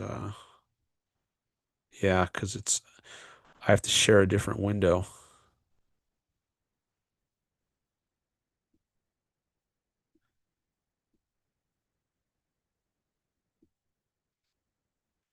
All right, you gave me pronunciation, a phonetic guide. Breizishi. Breizishi. What kind of name is that? Is that like a Japanese word or something? I wonder what the origin of that is. I'm gonna take a quick look at your channel. Oh, maybe I shouldn't have done it in this window. uh,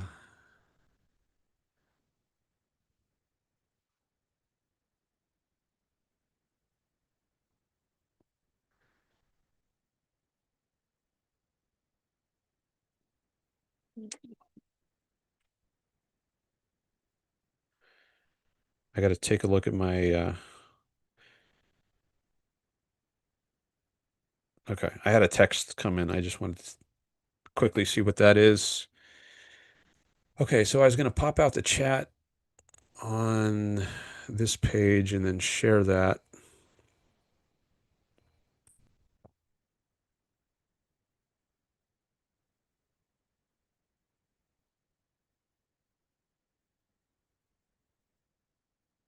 Okay.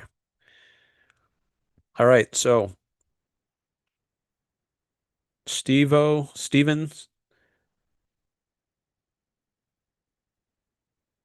says, did you hear that Delaware has an affidavit of merit requirement for all medical malpractice suits? No, I did not hear that.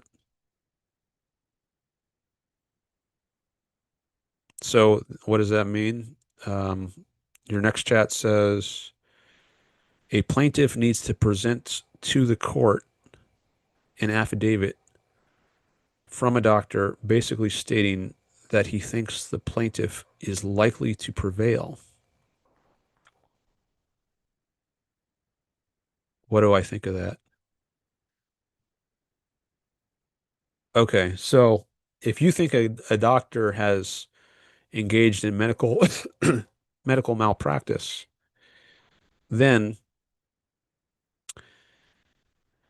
you can't just immediately take someone to court. You have to first get an affidavit, like in other words, a sworn statement from a doctor, from some other doctor, presumably, stating that he thinks that your complaint is likely to prevail in court. Uh, what do I think of that? And then you say with a complaint, that affidavit needs to be presented with the complaint. Okay. Well, I've never considered this before. So I can only give you my off the top of my head thoughts. And I don't know if I have any. Let me think for a minute. Um, so you might be worried about frivolous lawsuits, and I don't know if that's what's motivating this Delaware requirements? Has there been a problem where people have frivolous complaints about medical malpractice and maybe they're just trying to sue doctors for frivolous reasons in order to get money out of them, and they're trying to put a stop to that by requiring that people who have complaints against doctors have some doctor of their own to back them up and say that it's likely that they're going to prevail. Maybe that's a good idea. I'm okay. So you put in a couple more chats. Oh, these are somebody else's. Oh, this is. What do you think of attempts like these to limit medical malpractice? Delaware wants to limit frivolous complaints. Yes, says Stephen. Okay. Um, well, let me say I don't think the government should be involved with medicine for one thing, just to zoom out a bit, and then I'll come back to this sort of issue more specifically. But the government shouldn't be issuing licenses to practice medicine. Like, I don't think the government, it shouldn't be the state's role to decide who can and cannot practice medicine. And I don't think the state should be licensing all kinds of things that it licenses now. Like, should you be able to open a hair salon, or do you have to get a license from your county or state in order to open a hair salon, or to open an auto body workshop? The only proper role of the state is to protect people from the initiation of force. And uh, that task does not involve deciding who can and can't be a doctor. I think that should be decided by private organizations. And there can be private rating agencies that rate doctors and give out certifications. Like Microsoft is that you can get a Microsoft certification to be a certified technician for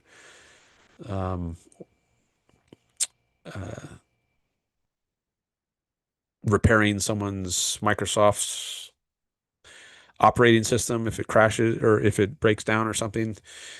But I think it should be private, right?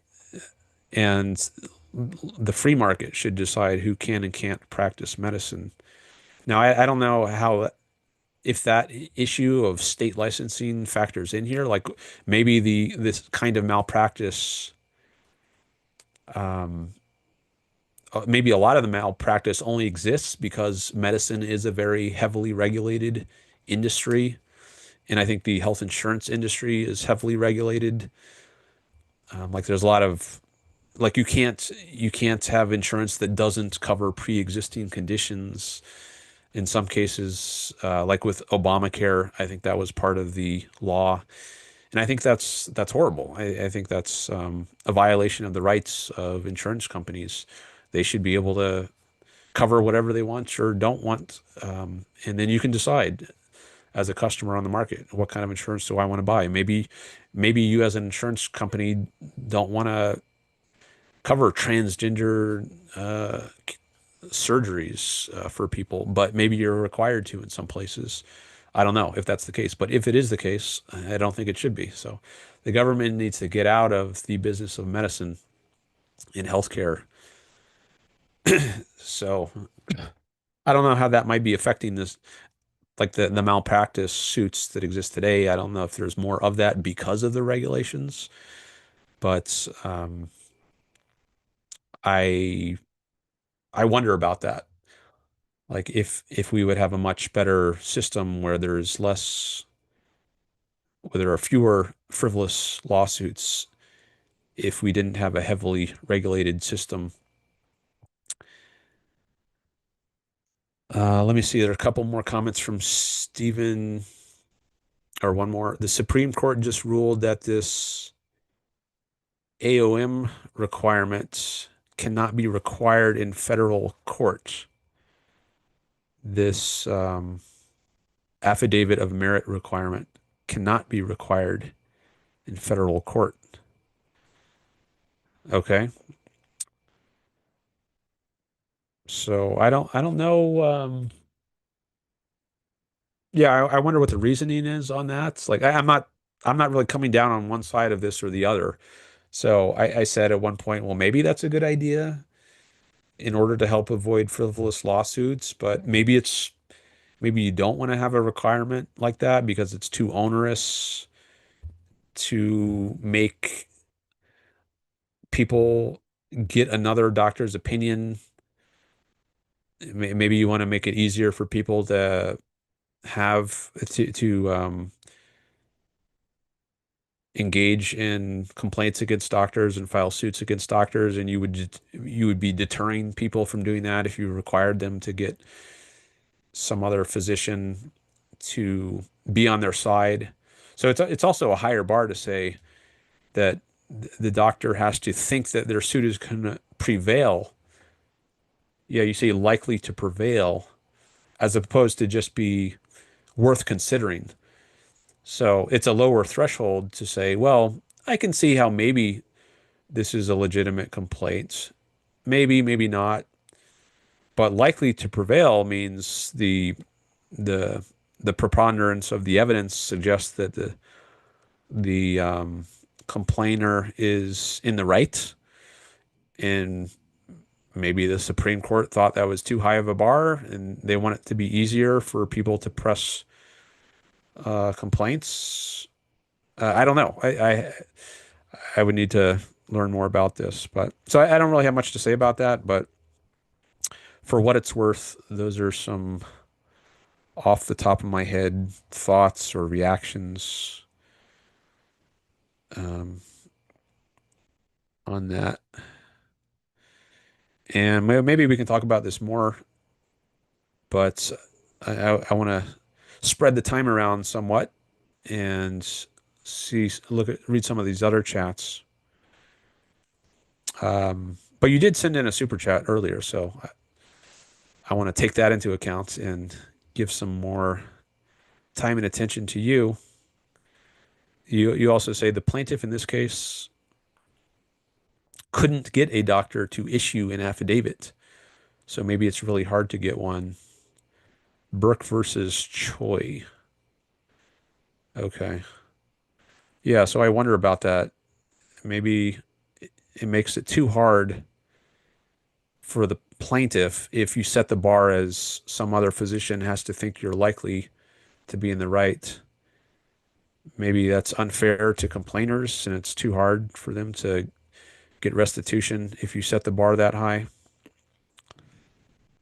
Oh, I think I might know who you are, Stephen, because given the chat you just put in, you say how much to pay to read you to Berk to read Berk versus Choy, because I remember someone asked me on Facebook about whether I would read a court decision, and I think I replied saying, well, um, maybe it depends on the amount and how long it takes me to read it. I forget exactly what I said, but okay, I think I know who you are. You were asking if you could how to change your name. I guess you didn't change your name, but I do know you said earlier that you go by your Stephen, and I remember the person on Facebook. So yeah, I think I know who you are. All right. So how much to pay me to read Berk versus Choy? I don't know. How long is it? I'll take it. I'll quickly Google that. And I've never done this. Like I haven't read a court case before on stream as in reply to a super chat. But let me um, let me quickly Google that and see if I can get some idea of how long it is.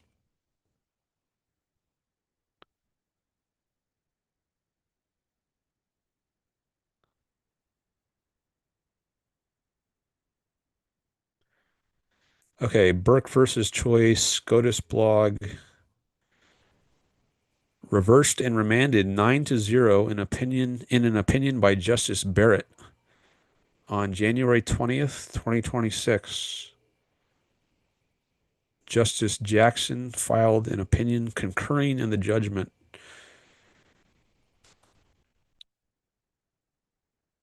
Okay.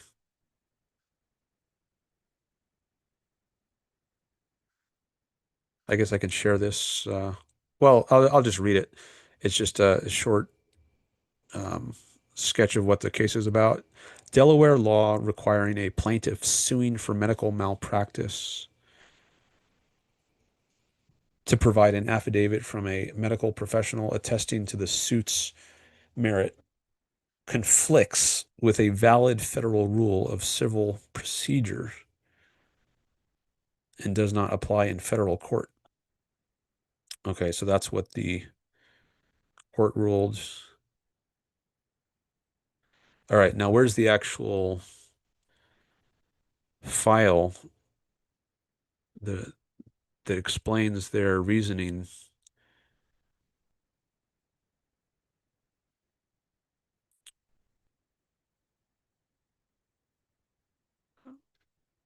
I guess I need to scroll to the bottom here.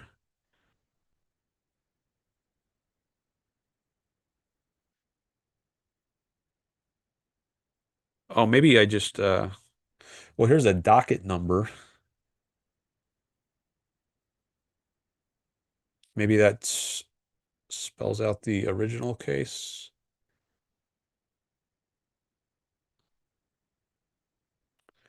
Okay, there's a bunch of documents here. Okay, I might have to look through this later to get a better sense of how much is here. Let me open one other link. I think this might be a link to the judgment. Okay, 27 pages. Maybe that's what you're talking about. October term 2025. Supreme Court of the United States. Okay, I think this is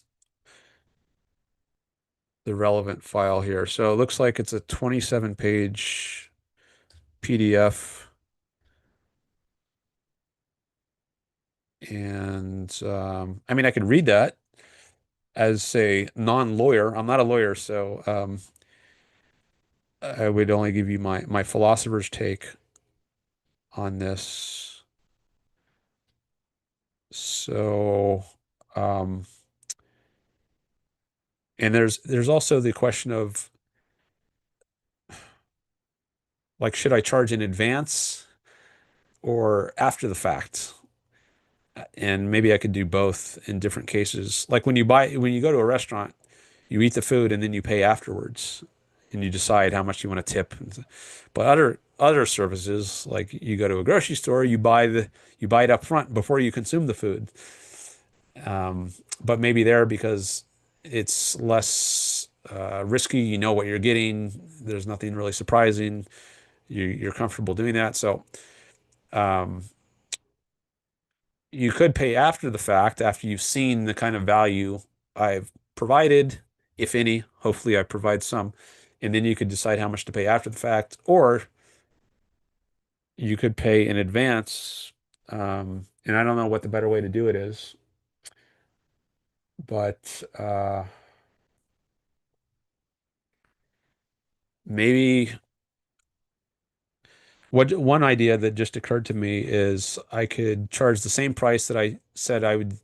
Well, I didn't commit to doing a movie review for Cudababa, but Cudababa said he would pay me 35 bucks to do a movie review, and I said maybe. So, but this is, well, one issue is how much time would it take me to do this? Maybe I should just throw out an amount, and even if it's not perfect, that's okay because this is pretty new for me. Pricing things, and I can just refine it later. So how about I say,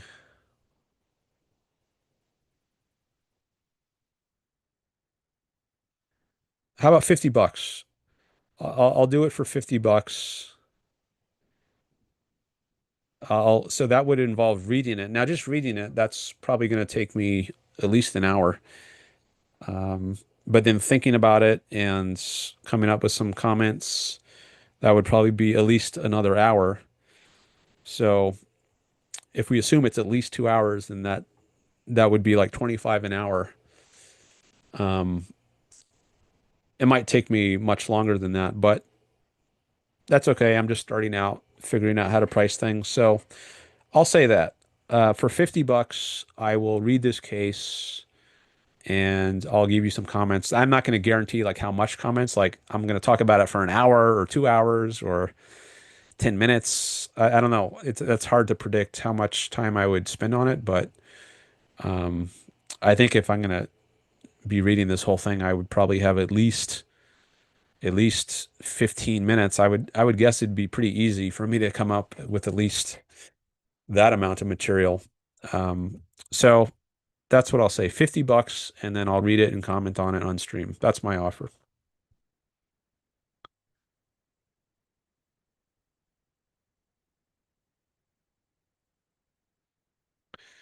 Bobby says you're on charges 1K.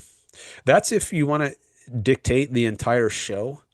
Like if you want him to do an entire show on a topic, it's $1,000 for your on.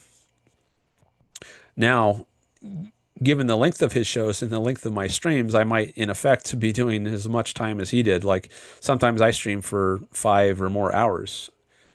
Today I've been streaming so far for 5.5 hours.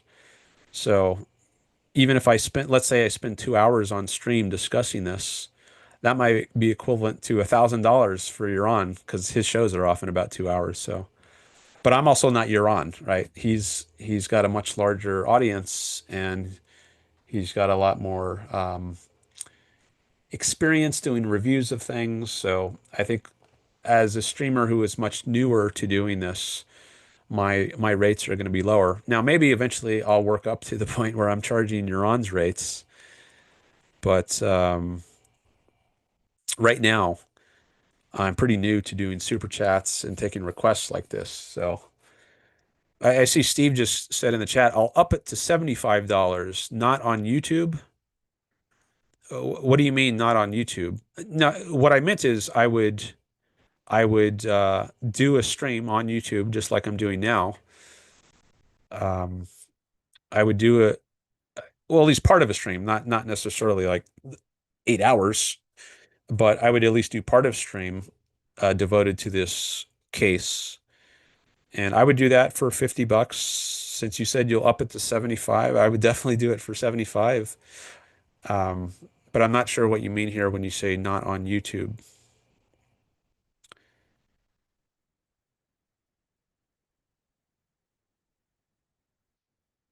You say 22 pages or so. Yeah, the file I found was 27 pages. I can share it on the screen here. This is what I was looking at. Let me go to the top. Berk versus Choy.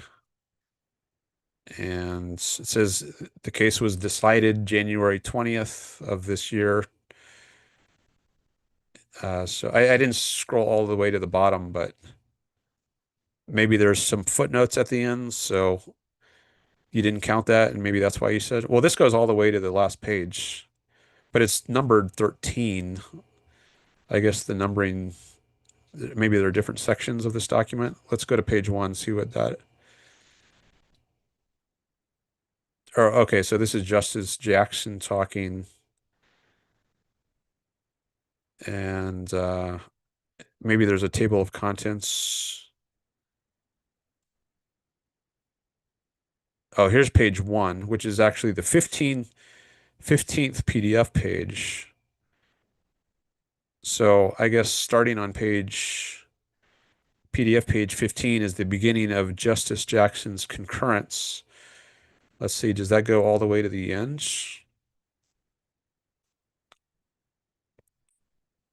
Or, I don't know if you wanted me to read all of this or just the main decision. Did you also want me to read the concurring decision? Yeah, it looks like this is all Justice Jackson's concurrence. Let's see what's before that. The opinion of the court. Okay. So that's the main rendering is just through the first 11 pages. And it was a 9-0 decision, so there's no dissenting opinions. I wonder what you think about this. I don't know if you want to say right now, but I'm curious about that. Okay, so I don't know if you want me to read the whole thing or just the main decision of the court, which is only like 10 pages, it looks like.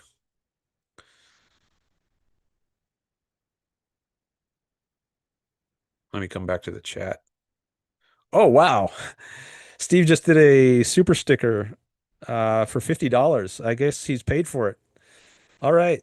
Okay. I'm gonna do it then. So I don't know if I can do this for the next stream. I usually stream once every 5 days, and I guess there's a good chance I'll want to do this for the next stream.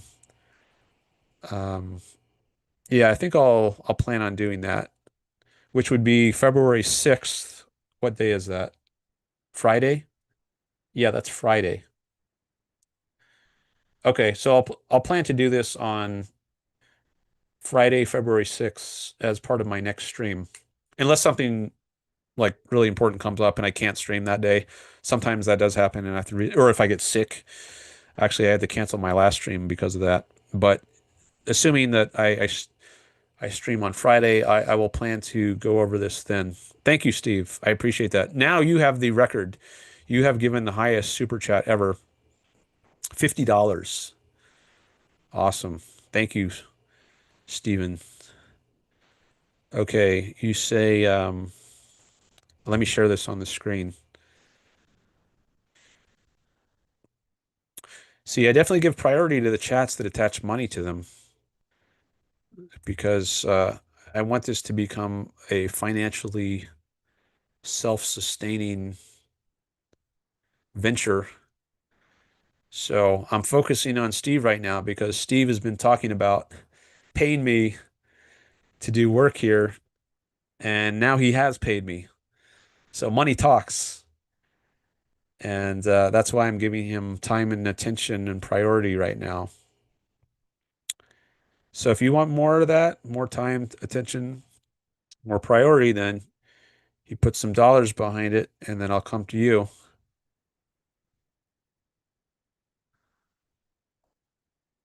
Oh, wow.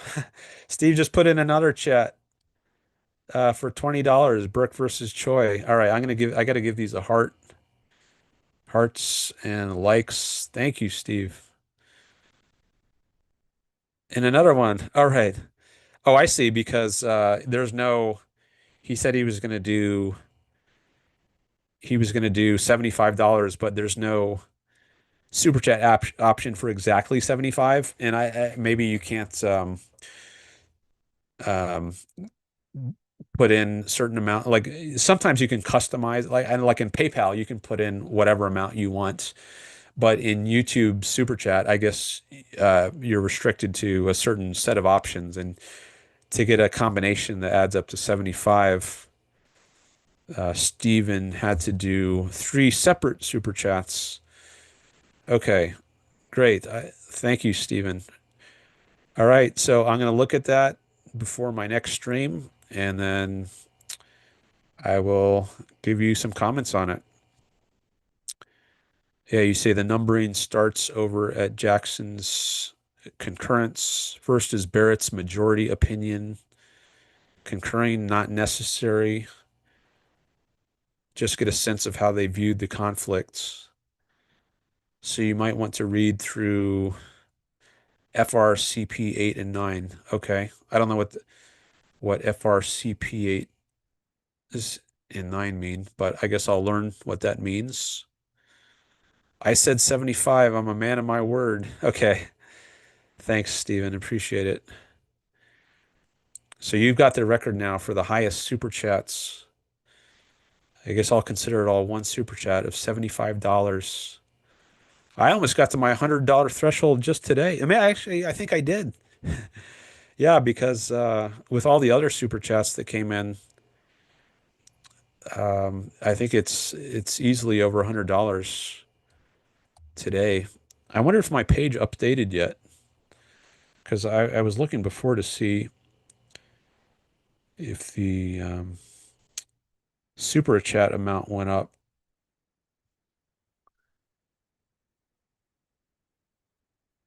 Here it is, revenue. Okay, I guess I have to wait for tomorrow to see the super chat amount go up.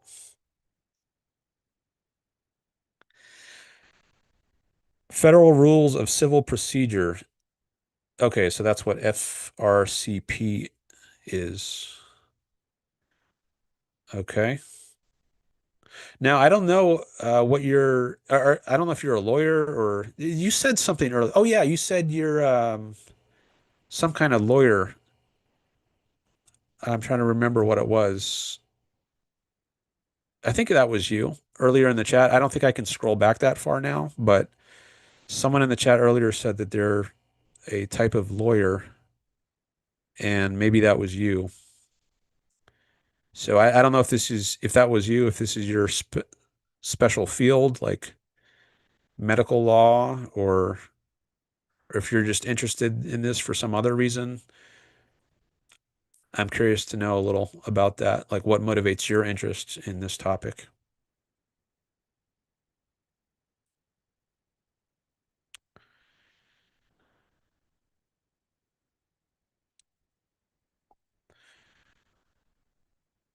I see some people unsubscribed. Remember, I got up to 1,018 when it was raining or thunderstorming subscribers, but now it's down to 1,013. So 5 people dropped out, but I was spoiled anyways. Like even with that, I already broke the record. Even with those dropouts, I still set a record of subscribers during the live stream. So that's great because I started the day at 1,006 and now it's up to 1,013.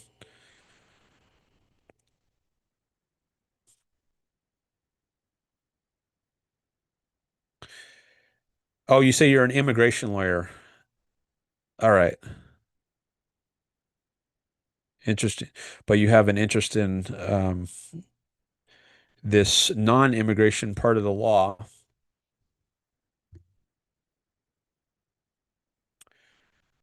All right. So this will be my first time analyzing a court case.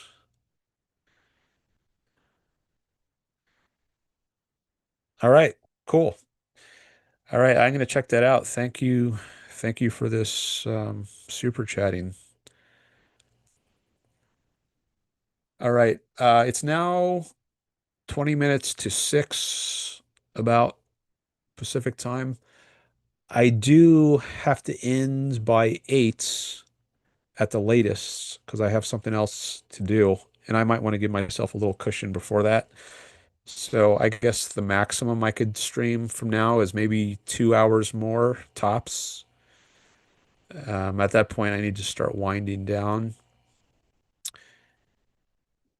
but we can still go for at least a bit longer.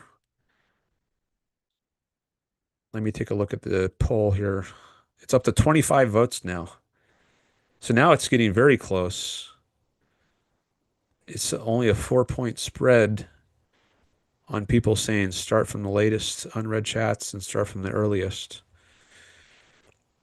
And I've been focused on the latest because there's 3 super chats that came in. But now that I have addressed the super chats and I got a topic lined up, I can, for the next show, I can look at some of these other chats. Oh, Steven says civil procedure was my favorite topic in law school. I think procedure has substantive effects, so I am concerned about the effect that this case will have. Okay.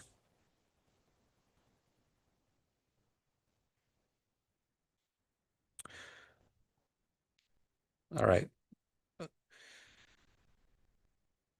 Let me scroll back. I'm going to scroll back as far as I can. All right. So now we're into the section where there was some birthday singing for Ayn Rand. Someone said, I hit the mute button. Oh, Cudababa hit the mute. Cudababa didn't want to hear our singing. I was trying not to sing the entire time when Bobby came on with his grandmother to sing happy birthday because I wanted them to be heard as well. And if I'm singing at the same time, maybe it would be difficult to hear them. Maybe some distortions would happen in YouTube or in Zoom that made it hard to hear everyone. So I wanted to participate a little, but not the whole time. But I guess Cudababa, well, he says he's just kidding. But if you didn't want to hear me sing, I would definitely understand that.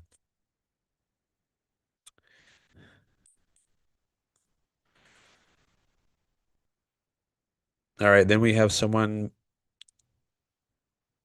who goes by the name Just Sports Things. I don't know if that person is still here, but he says, in your great wisdom, do you predict Phil will see his shadow tomorrow? This is Phil the groundhog. Please explain why and describe the impact that Phil the hog has on your everyday life. Phil the hog has zero impact on my everyday life. I did see the movie Groundhog Day with Bill Murray, which I enjoyed. I don't remember it super well, but I do remember enjoying it. And there was, I think they called the hog Punxsutawney Phil, because I guess there's a city in, I don't know if it's Pennsylvania, called Punxsutawney or something like that. And they would bring him out every year. And I guess how does it work? If the groundhog sees his shadow, then what happens? There's going to be another.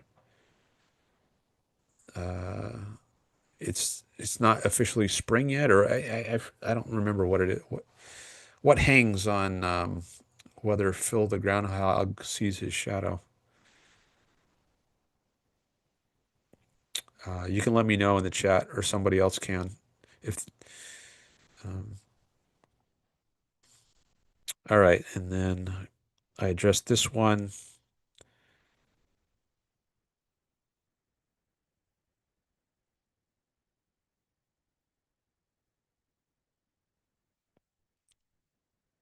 I read these before. Well, not this one, but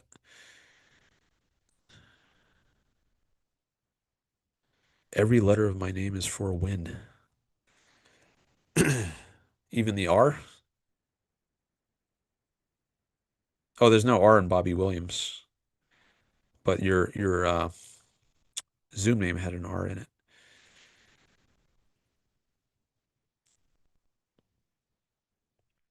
All right. I still don't know which chats Hazier wanted me to read. Maybe Hazier is no longer here. Hazier, I don't know how to say that name.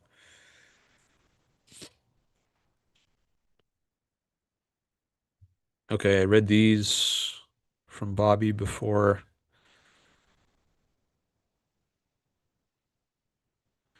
What's your favorite movie? Asked Steve. What do you think of 12 Angry Men? Favorite movie, might be harder for me to answer than my favorite actor. I really like Humphrey Bogart, and some of my favorite movies are ones that he's in, like Casablanca, The Big Sleep, The Maltese Falcon. I really enjoyed those. And I don't watch many movies these days, at least. I went through phases where I watched them much more, but it's been a long time since I've watched movies. I did see 12 Angry Men, and I liked that a lot. at least the version that I saw, which may have been the original one. It was in black and white, and Greg Salmieri, objectivist philosopher, actually mentioned that he uses it in his philosophy class, and I ended up doing that too. I taught a philosophy class when I was in grad school, and I had the students watch that movie. So there's a jury of 12 that hence the title 12 Angry Men for anyone who doesn't know. And I think it was very good. Um, you can see like people being more and less rational, more and less emotional in how they are reaching their decisions. So if you're teaching a class like a critical thinking class or a critical reasoning, which is what I was teaching, I think it's a great teaching tool because there's you can see different thinking methods or lack thereof that different jury members are using. So it's very illustrative.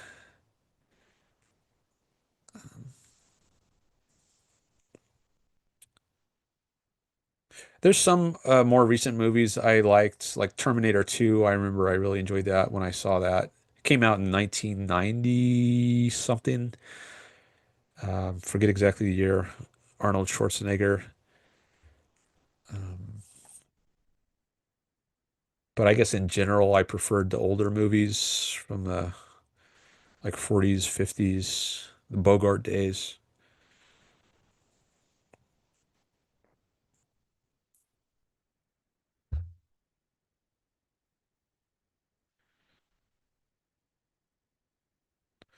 Have you read about Diet Coke? Does it cause your blood sugar to increase, though it says it has no sugar? I have not read about Diet Coke, and I have not read or heard about it causing your blood sugar to increase.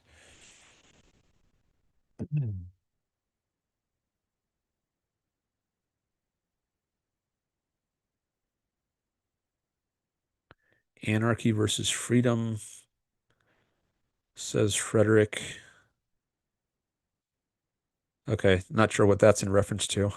Sometimes it's going to be hard for me to understand the context of some of these comments because I'm reading them so long after they were made. People who don't stay for 7 hours, like for my streams, people who don't stay for all 7 hours of my stream. I might get to 7 hours today. The longest stream I ever did was almost 10 hours. That was, I don't know, 2 or 3 months ago, maybe. But usually they're at least 3 hours. I don't know what my average is. Maybe like five something hours, 5 to 6 hours. When I first started streaming, it was more like 2 hours. And I had a very regular schedule. Like I would stream Wednesdays and Saturdays starting at 1 p.m. Pacific. So I'd usually go for like 2 hours. But after a while, I started streaming much longer.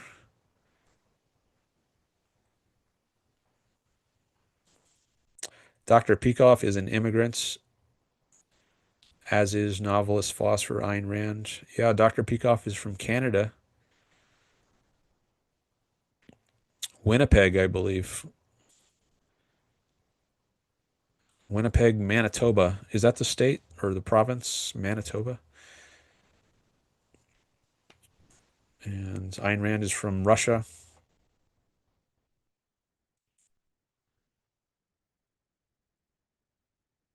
Okay, I read this one before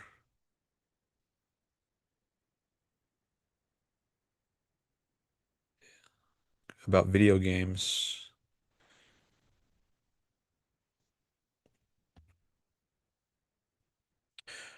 Yeah, so if I do play that, then maybe I can comment on Hegel and religious motives.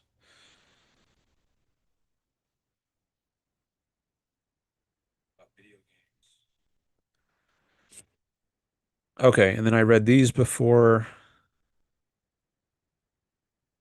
some of these.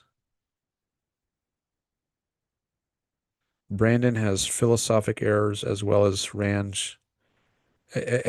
that Rand called the underlying cause of their split. Well, I remember there's some business dealings, like he borrowed money from the Objectivist. That was the name of her magazine at the time, the Objectivist. And I think he wanted to purchase space in the Empire State Building in order to give his lectures. So he had an institute called the Nathaniel Brandon Institute, which was promoting her ideas. And they had purchased space in the Empire State Building in New York City.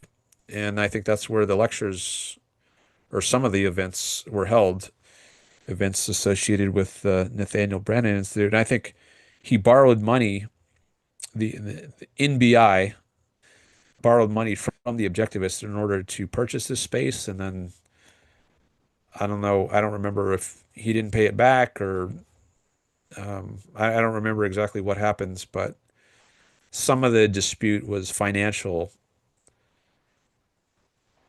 She wrote an article which was eventually published in the Objectivist where she discusses the break with Brandon. It's called "To Whom It May Concern." It was published, I think it was in the May 1968 issue of the Objectivist, although I think it actually came out later, maybe in September of 1968, but it was officially the May edition because I think they were behind publication schedule. Actually, that was another issue. I think he was supposed to be writing articles for the Objectivists, and he wasn't keeping up with what he had agreed to be writing, and so they were falling behind publication schedule. I think that was part of her criticism, on top of the other things like the financial things.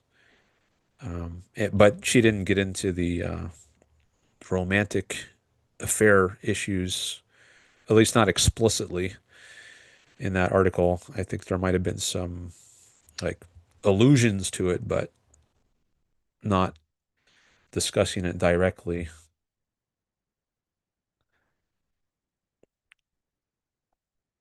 Fake objectivists, says Bobby. That might be a reference to the open objectivists, because I think that I was talking about them for a while.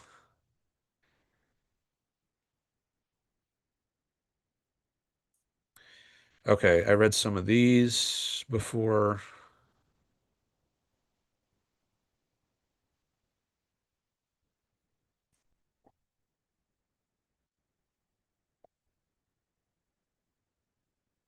Okay, I think I covered all of these.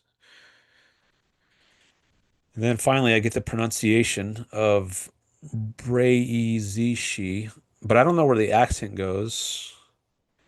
And I don't know what kind of A is this. I guess it's hard to put on the all the symbols you need. What do they call those? Diacritical marks, like accents. And is it a long A or a short A? Is it bra or is it bray? I guess if you have two E's, that's going to be a long E. So this is easy. And she, I know she, so I just don't know the first part of this. Is this bra or bray? Bray easy she. All right, I need a little more help with that to completely understand, but that's at least a start. All right, and then here's the chats from Steven, which I've already read. Oh, you say it's a nickname. Bray's, my friend, was adding Ishi at the end of the nickname, so I changed my nickname to that. Found it pretty funny at the time.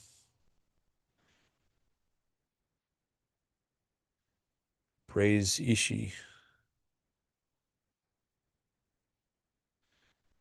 Maybe I'll call you Braze for short. I won't add the Ishi like your friend.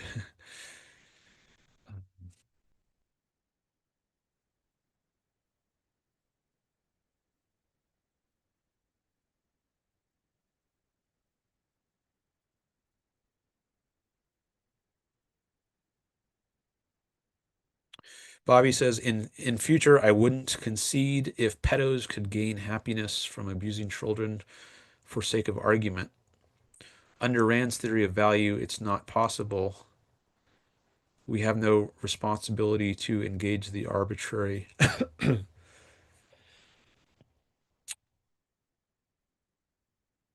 Well, I think that last part is right. There's no responsibility to engage the arbitrary. But I think there might be some value in addressing hypotheticals, even if they're unrealistic hypotheticals, even if they're outlandish hypotheticals. She talks about the case of a rational spider in Introduction to Objectivist Epistemology. Like if you encountered a rational spider, would you call it a man? Because the definition of man is a rational animal, or would you create some new concept for it? And she argues that a new concept would need to be created. But my point here is just because a case is not possible, like you might think it's not possible for there to be a rational spider, it still might be worth considering just for the sake of illustrating some point, like whether some point about when concepts should or should not be created. And there might also be cases where, in order to test the consistency of someone's viewpoint, you want to raise some outlandish hypothetical, such as this one that you mentioned here might be. So I think there might be value in addressing that hypothetical for that reason.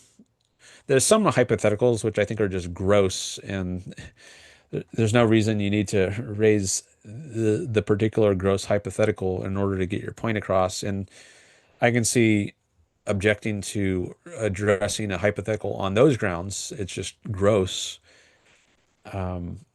But that's a different objection than what you're saying here, which is not addressing it on the grounds that it's arbitrary.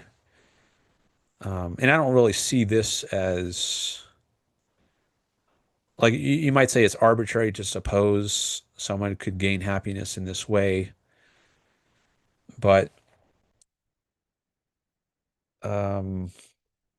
I don't think that's necessarily a reason to, a good reason not to address it. I'm trying to think of another case where maybe this will be more clear. Like it's so in my mind, it would be arbitrary to say that there is life in another galaxy. I don't know if there's life in another galaxy. Maybe there is, maybe there's not. So to my mind, it's arbitrary. But if someone says, if there were life in another galaxy, would it would you then say that there are goal-directed entities in another galaxy? And I would say, yeah, because part of what it is to be a living being is to engage in goal-directed action. So even though there's an arbitrary element in the question, I don't think that necessarily means I shouldn't answer that. So yeah, I'm not sure I would take the same approach that you have here, but I'm open to considering that further if you want to discuss it some more. Are you invested in Palantir? All right, I don't want to say necessarily. I don't know if I want to talk about what I'm invested in or not invested in, at least right now. If any, like maybe, I don't know if I don't want to imply I have any investments, but even if I did, even if I do, I'm not sure I want to talk about what I'm invested in. I would at least want to give it some more thought before talking about it. Okay, I read these already.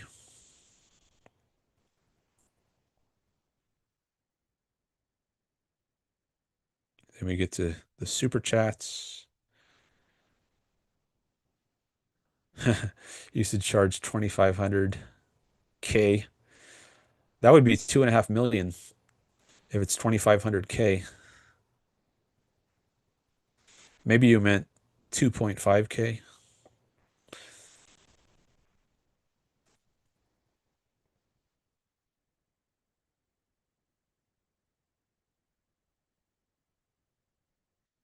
Thanks again for those super chats. Oh, my chat just jumped forward. It does that when I get close to the latest chats. Oh, Steve-O says, sorry, I won't be able to hear your commentary live, but I look forward to hearing it. Okay. Uh, I wonder when you are available live, because I can choose to do my show at a different time. Um, when you are available, if that matters to you. I don't know if you prefer to be here live, but I guess if you do prefer to be here live, let me know that, and I can take that into account when I decide to talk about it. Um, so let me know, Stephen, if you prefer to be here live. If you don't care, then maybe I'll just go ahead and do it in the next show. But if you do care, then maybe I guess I could either reschedule it and like depart from my once every 5 day streams. So if today's the first, 5 days from now would be the sixth. So I guess in the month of February, it would always be on a day which ends in a 1 or 6. So first, 6th, 11th, 16th, 21st, 26th. Those would be my February shows if I stick to once every 5 days. But if you want to be here live and you can't make any of those, okay, you say you're only available on Saturday evenings or Sundays. Okay. Well, let's see. Um, maybe I should shoot for one of those days. All right, well, let me think about it. Maybe I can DM you through Facebook and get your feedback on what would be a good time for both of us. And um, I'll see if I can work something out with you. All right, so maybe I'm not going to do it the next show, or maybe I will, if depending on how my conversation with Steven goes. But so it's to be determined.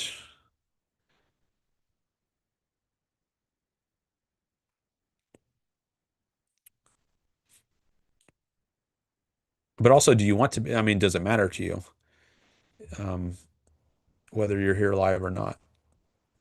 If you're indifferent, then we don't have to talk about it. But if you do prefer to be here live, then oh, okay. You say you're fine not hearing it live. You were just telling me. Okay.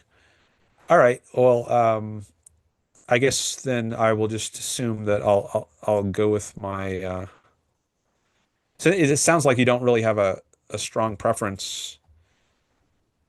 So maybe I'll just go ahead and do it in the next show as I was planning to do. But I guess I'll say this: if you feel strongly about this, or maybe you think more about it and you decide later you would really like to be here during the live show when I talk about it, then just drop me a DM on Facebook and let me know, and then we can arrange that. So this doesn't have to be set in stone now. Um, so I guess just realize that I might discuss it in the next show, um, unless I hear otherwise from you that you'd prefer me to wait till you're there. All right. 6 weeks of winter, says Florida Night. Okay, so that's what happens if the groundhog sees his shadow or doesn't see his shadow. So if he sees a shadow, then there's going to be another 6 weeks of winter. Is that how it works? Oh, Steven says if he sees his shadow, 6 more weeks of winter, I think. Okay. If he doesn't, then winter ends quickly. All right. Well, of course, winter officially ends on the spring solstice, not the solstice, the spring equinox. when the time of the day and the time of night are the same length, 12 hours each, which is usually around March 20th, 21st.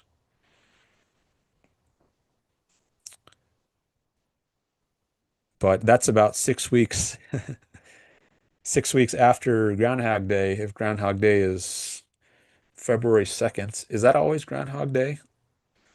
February 2nd, same as Ayn Rand's birthday.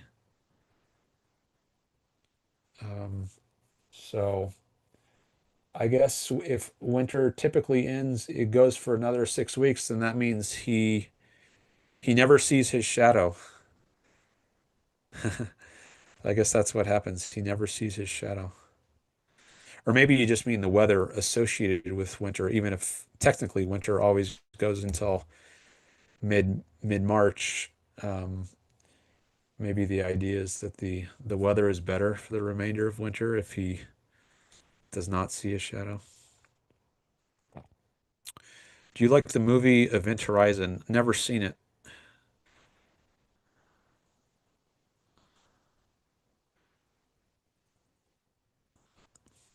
I don't even know if I've heard of that movie. I'm pretty out of the loop when it comes to uh, movies coming out these days.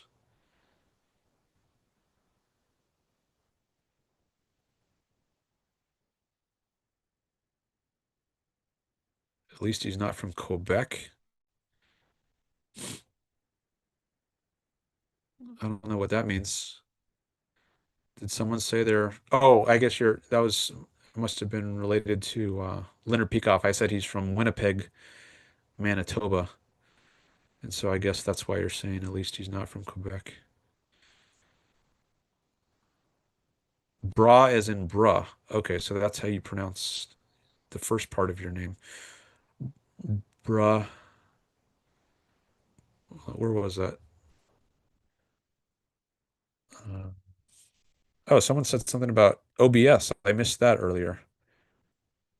OBS is pretty easy to use, really. Just ask ChatGPT for a quick guide, really, if you have a problem.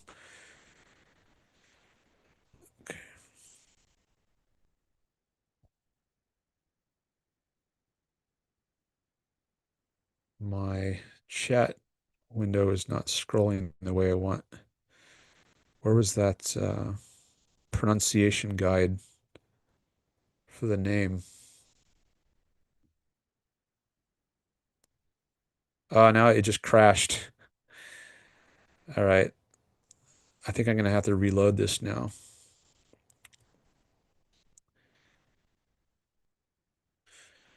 My chat has been crashing the last, well, not every stream, but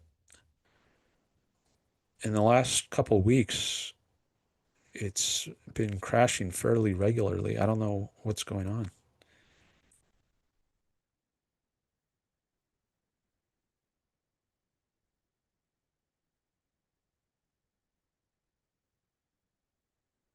Oh, Leighton Preon is here. Hello.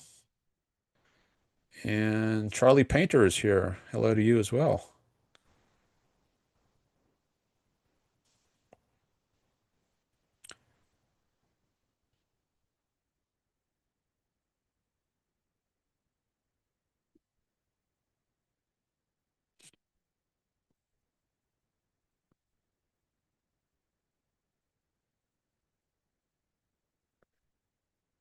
Got too many windows open.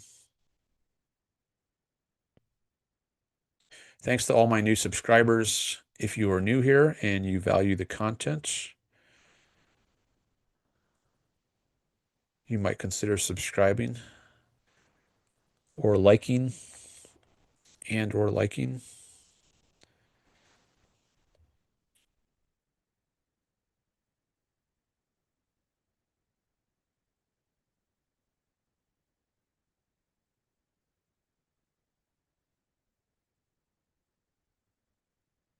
Oh, now the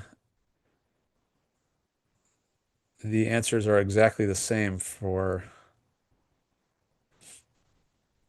whether I should start from the earliest or the latest unread chats.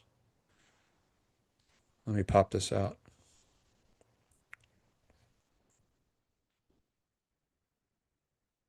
All right, I'm going to try to share this again, and hopefully it doesn't crash.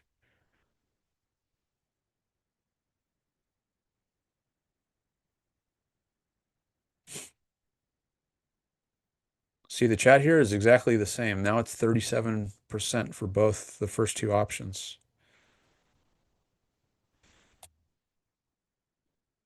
That's the most votes I ever had on a chat, 27 votes.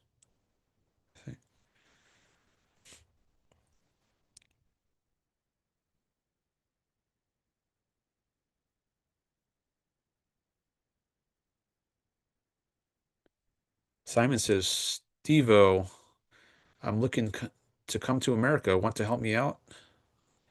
I'm Canadian. So Stephen is an immigration lawyer. So Simon is seeing if Stephen wants to help him come to the US. I guess you mean to immigrate, because I think it's pretty easy just to come here and visit as a tourist. But if you're trying to immigrate here, unfortunately, I think it's much too difficult or it's much more difficult than it should be.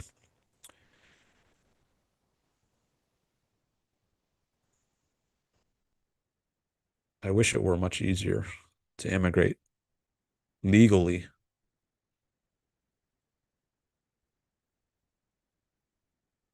All right. Stephen answered him.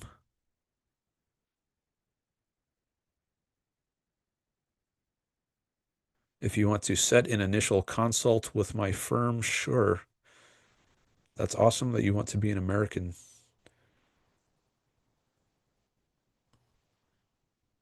Okay, I read these.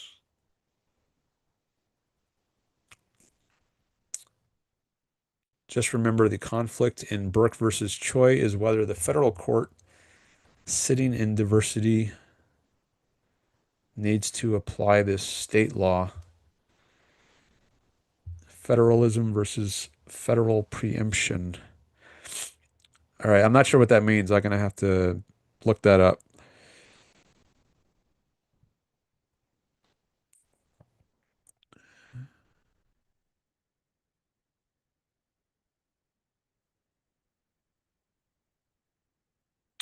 I have some idea of what at least part of that means, but I'd like to understand it better.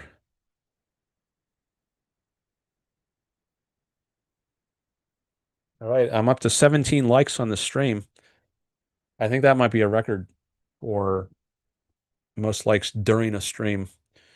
I think the most I've gotten on a stream is 21, but that includes likes that I got after the stream ended. And I'm already up to 17 now, it says. So I'm breaking multiple records today. It's been a very good day for streaming. So thank you all for that. Happy B-Day to Rand, says Prion. We actually sang happy birthday to Ayn Rand twice earlier in the stream. Someone actually called in with his grandmother, and all three of us sang happy birthday together. Okay, and then Charlie says, Happy February, Dan. Quick question. Would it be okay if I share our last conversation on my Objectivism YouTube channel when I get it off the grounds? I would tag / give credit to your show, of course. Yeah, that's okay with me. I'm okay with that. Thanks for asking. So you're going to start a Objectivism YouTube channel?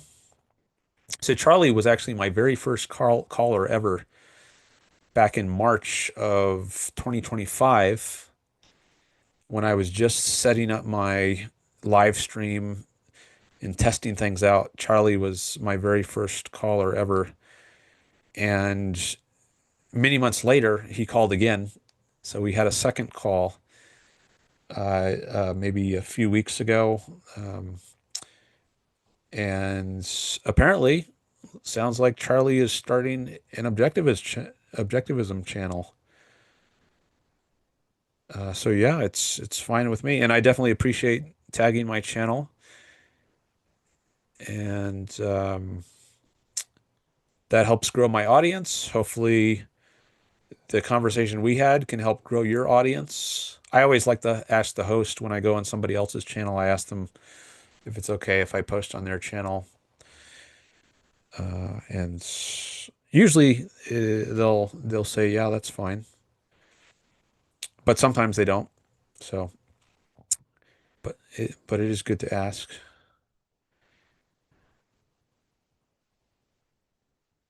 So good luck with that. I'll definitely check out your channel once you get it going. And maybe we can do more conversations if that's something you're interested in.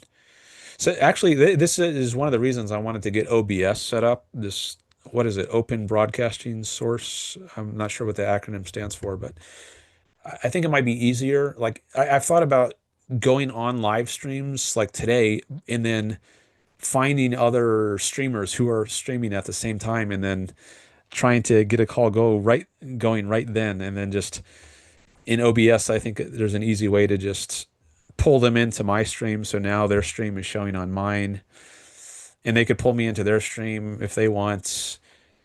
I just think there's some more flexibility I could have if I had OBS set up, and that will help grow the channel, I think. And there's actually some shows I would like to go on, but I've been holding off, partly because I would like to get OBS set up first and get comfortable with that. Because a lot of streamers, I only have one shot. Well, not necessarily, but a lot of streamers, you talk to them once and then you don't necessarily feel comfortable like going on there repeatedly. Maybe after a while, like a lot of time goes by, you could try again. But if there's going to be a long period of time before I talk to some streamer a second time, I might want to just hold off so that I can have my first conversation with somebody live.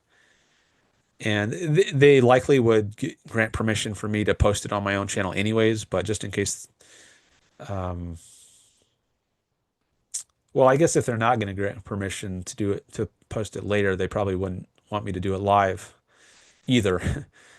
But anyways, I thought it might be good to just get OBS going, and then during streams, I could try to find other streamers to have conversations with, in addition to also just taking calls on my own show.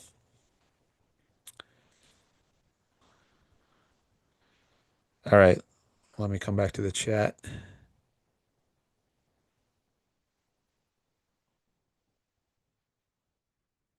I'm curious if you're thinking about taking a certain angle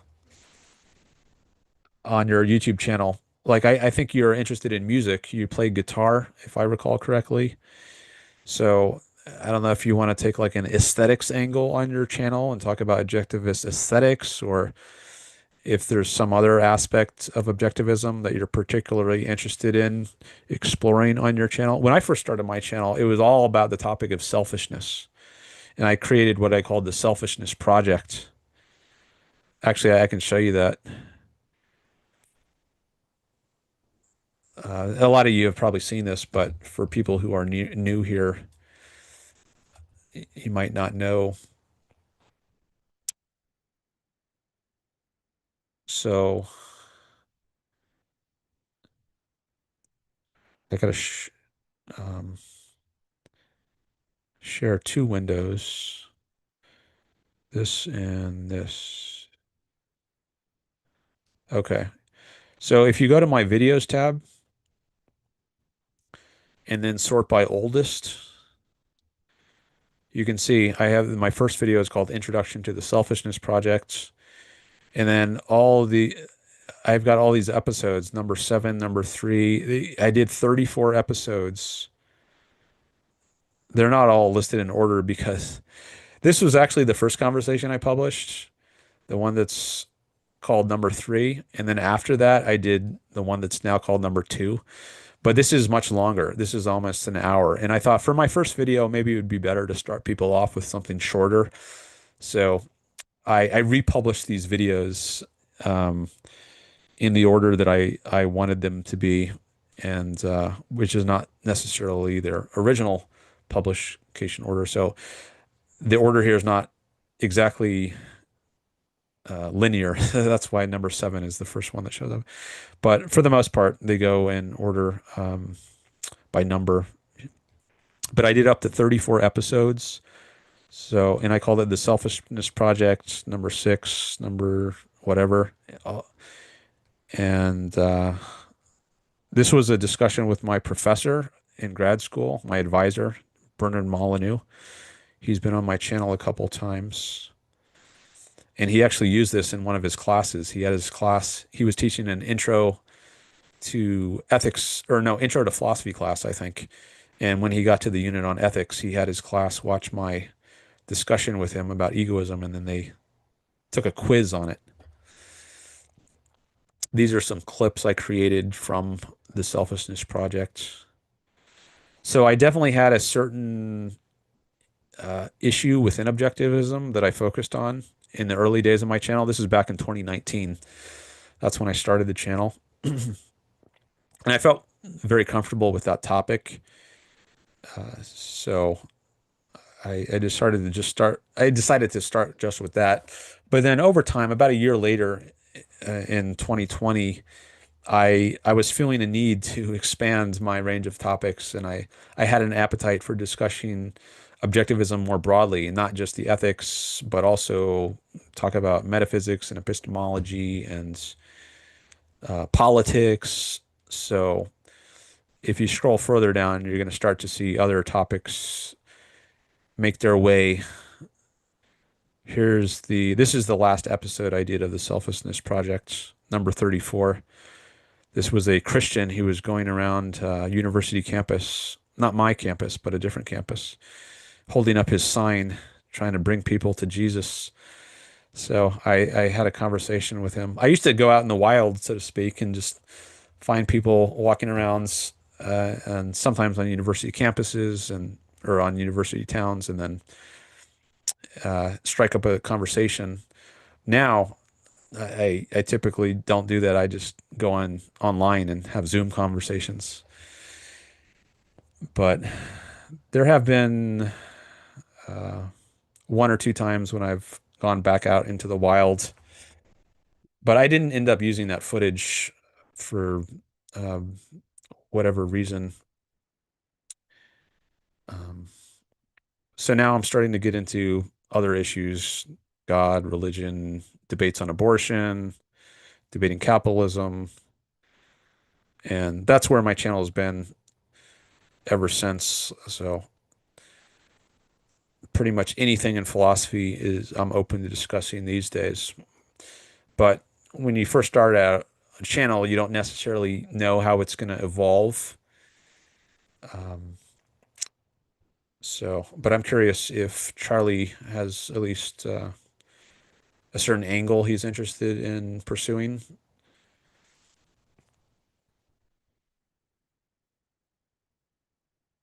And he can, I don't know if he's still here. He doesn't have to answer that, but if he wants to, he can. All right, what else is in here? I think the court should have been more deferential to the state's law. Okay, so that's your take on the Choy versus who was it? Forgot the name of the with the B. Oh, Berk versus Choy. So that's your view. In that case, you think the court should have been more deferential to the state's law. Sitting in diversity, the federal government should accommodate federal laws, in my opinion. Otherwise, the result would be different. I don't know. I don't understand what you mean by diversity here. I'm getting the sense that that's a technical legal term, sitting in diversity. I don't know what that means. Sitting in diversity, the federal government should accommodate federal laws, in my opinion. Otherwise, the result would be different. And then Steve continues, in state court versus federal, and courts want to avoid that. The Supreme Court chose expediency, a bright line rule over justice in this case. I'll see if you agree. Okay. Thanks for those comments. Good to know your view of it. Oh, there's a typo. Accommodate state laws, not federal laws. Oh, so up here you meant to say the federal government should accommodate state laws, like the Delaware laws. Otherwise, the result would be different. Okay.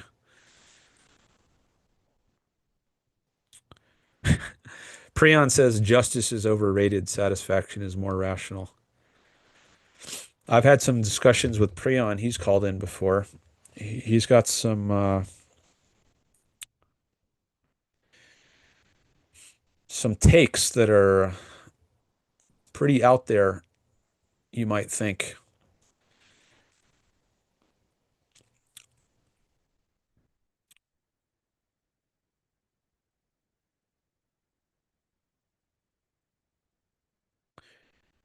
You've got only 50 tabs running. No wonder it keeps crashing.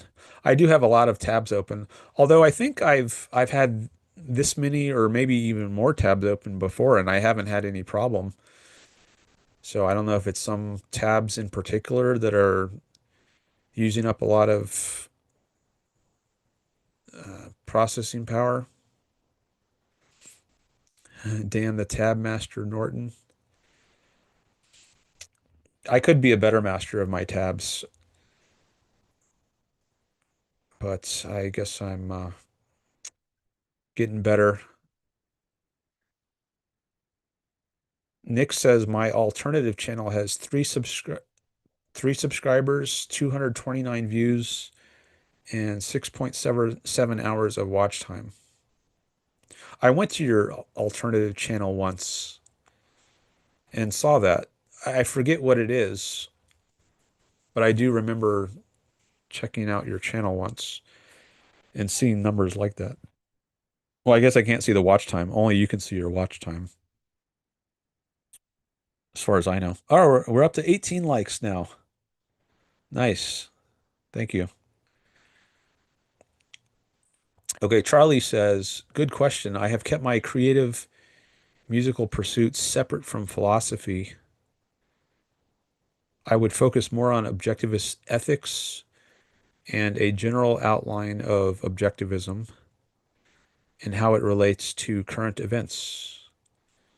I'm thinking of calling the channel Self-Made Soul or The New Intellectuals.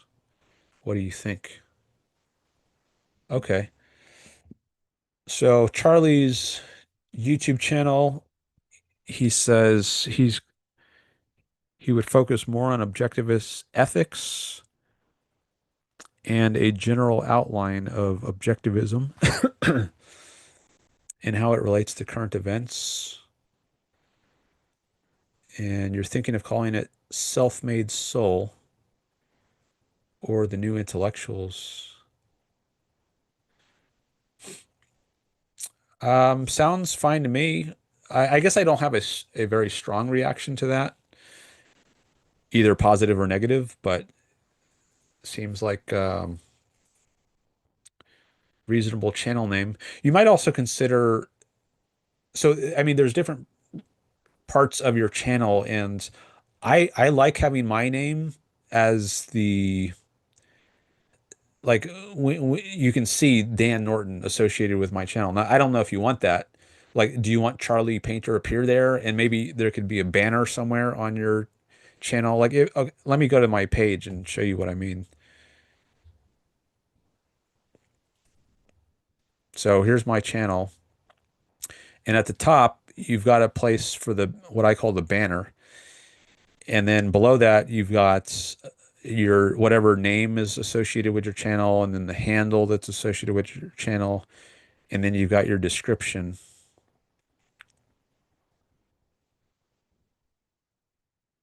And I like having my name appear. So like when you click on a video, you see the person's name show up here. or the uploader, whatever the channel name is. And I like having my name there as opposed to like the Selfishness Project or Objectivist Ethics or the New Intellectual. Now, maybe you want that. I'm not saying that's a good thing or a bad thing, but I'm just saying something to consider is do you want your do you want your name to appear somewhere? Even if you want your name to appear here, there are other places on your channel where you could use other branding.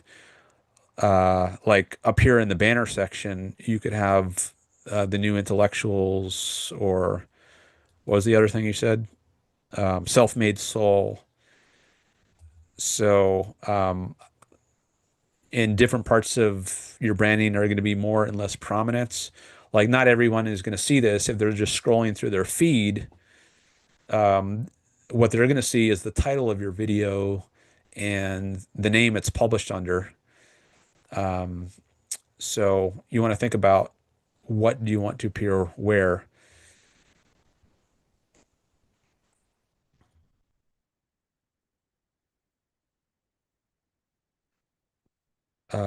But self-made soul, so that's yeah, this is one of Ayn Rand's ideas for anyone who doesn't know. You are not determined by other things outside your control, at least not entirely. I mean, other things can influence you, but um, in a very important way, you make who you are. You are the most important influence on yourself.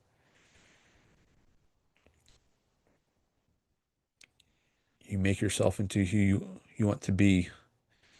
So you can be a self-made man or a self-made woman, not just an other-made person. And that's a really important core idea of Ayn Rand's philosophy. So there's definitely some things to be said for those titles. The New Intellectuals.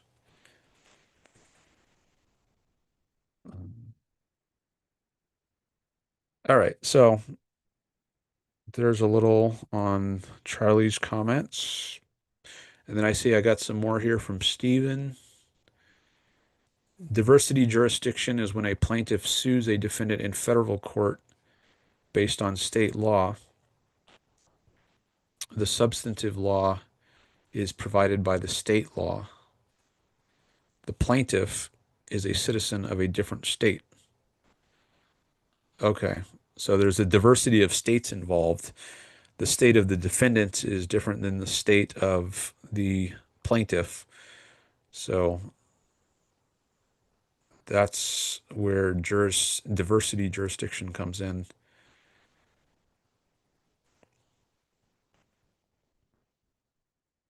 And you're suing someone in federal court, you say. Yeah, so I guess if you're suing somebody in another state, you can't. I guess maybe if it's written into a contract that if you have a dispute with someone in another state, that it will be handled in the court of that state. But if it's not written into a contract, then maybe if you want to sue someone from another state, you need to do it in a federal court rather than a state court, because otherwise there might be bias. I think that's a concern that might come in. I was just reading about that. A federal court is a way of having a more neutral sort of hearing. You might think that states are going to be biased towards people who live in their states.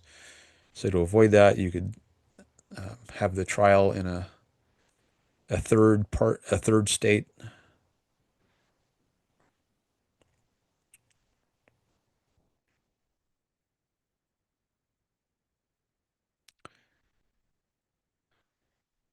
The plaintiff is a citizen of a different state from the defendant, and the amount in controversy damages requested is over $75,000. Okay. So that's the threshold for taking someone to federal court. There has to be at least $75,000 at issue. I think it used to be $100. I was just reading about the early days back in like the 1789 Judiciary Act of 1789. I think there was a threshold of $100. State substantive law applies and federal procedural law.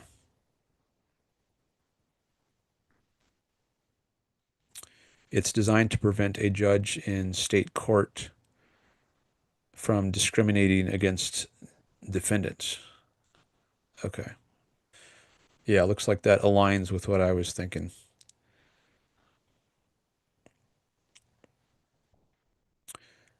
Okay. Thanks for that elaboration, Stephen.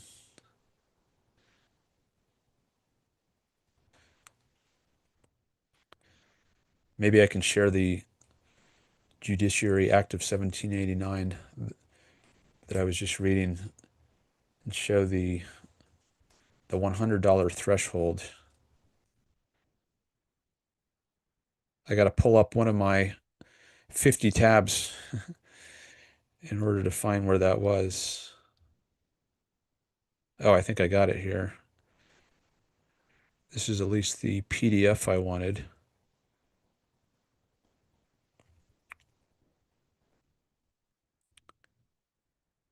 Let's see, I'm up to...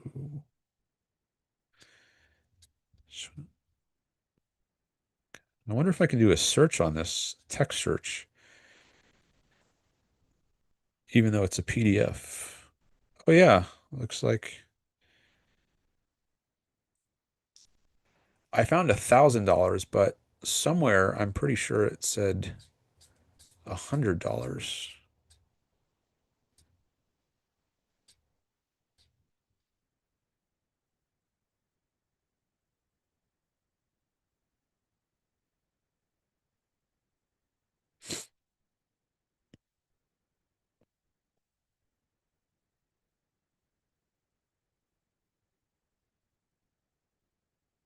Maybe I'm remembering something else.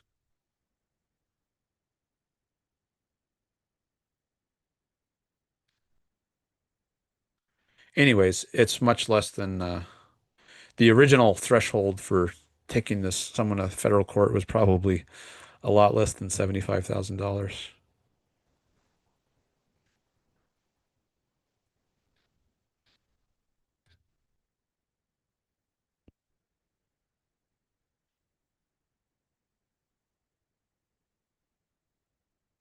Oh, I just got a super sticker from Florida Nick for $1.99. Thank you, Nick. I appreciate that. With the thumbs up. Let's. I haven't opened my goal here, my super chat goal in a while. Let me go back to that.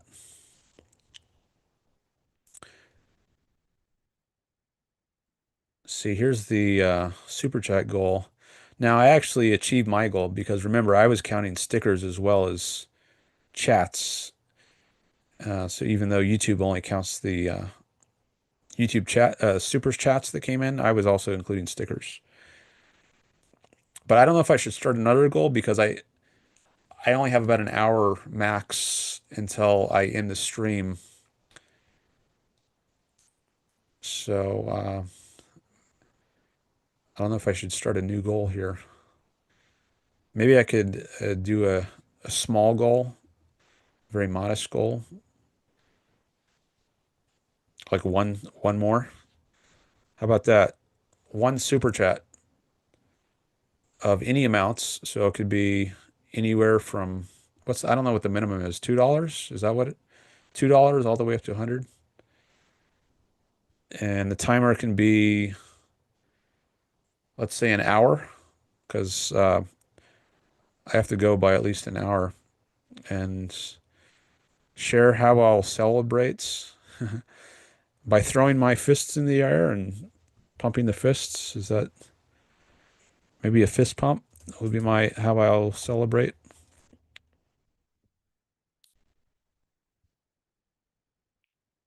All right, so that's my new goal. One super chat in the next hour of any amount.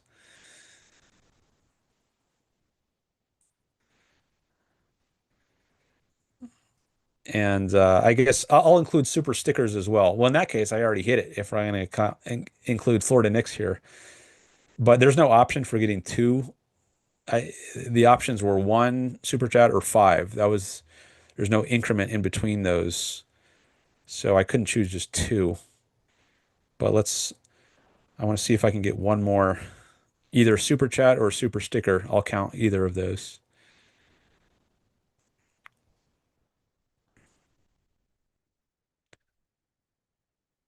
Uh, welcome, says Steven. Self-made soul says objective ethics has a very theistic tone, not necessarily a good or a bad thing, depending on your religious worldview. Well, maybe you're saying that because of the word soul. The term soul is often associated with religion.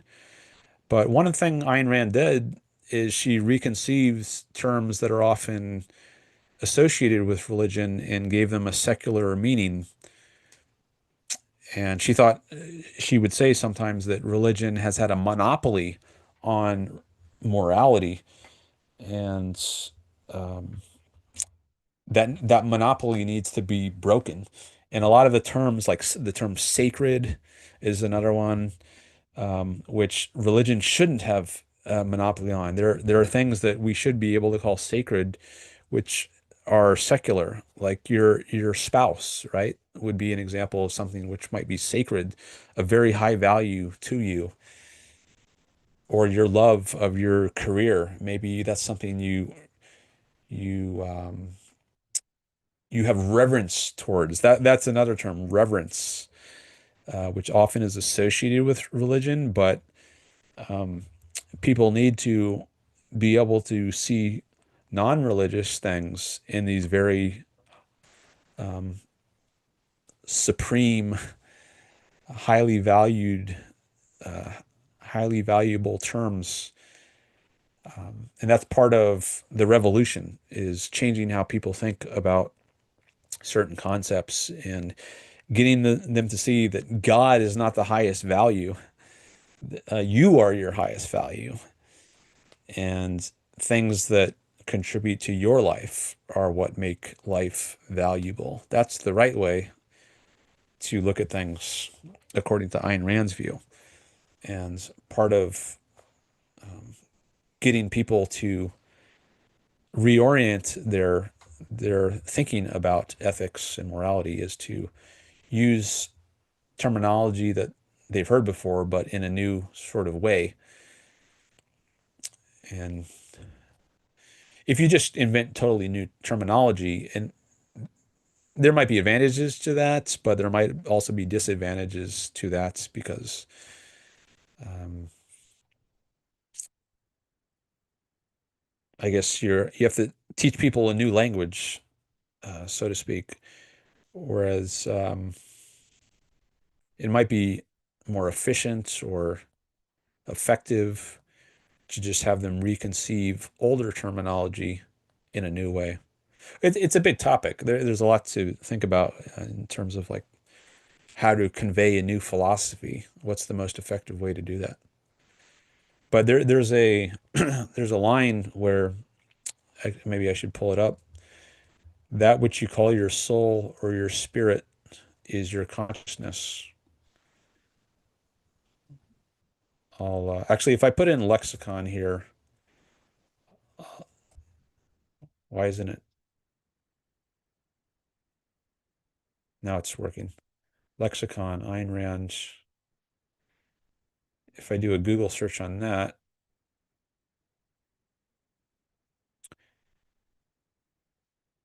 okay, this is the one I wanted. There's actually two versions of the Ayn Rand lexicon. There's an older version and a newer version. It's the same content, but the look and feel of it is different.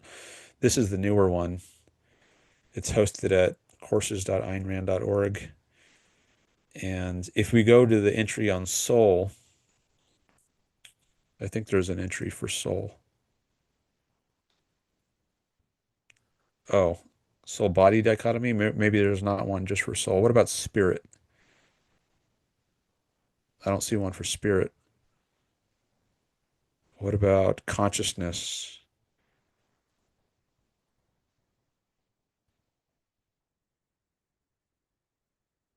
Here's one.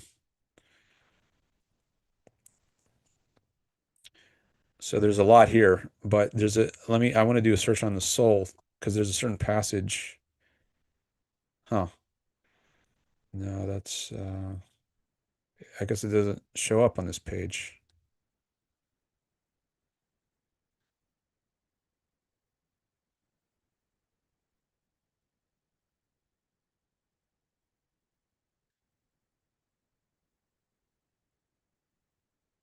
Well, if I just Google it, I'm sure I'll find it.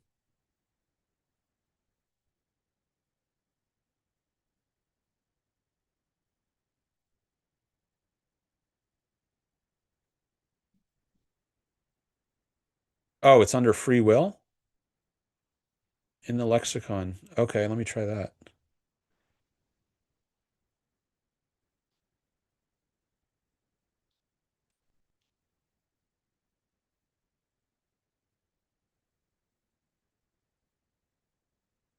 Oh, yeah, here it is. Okay.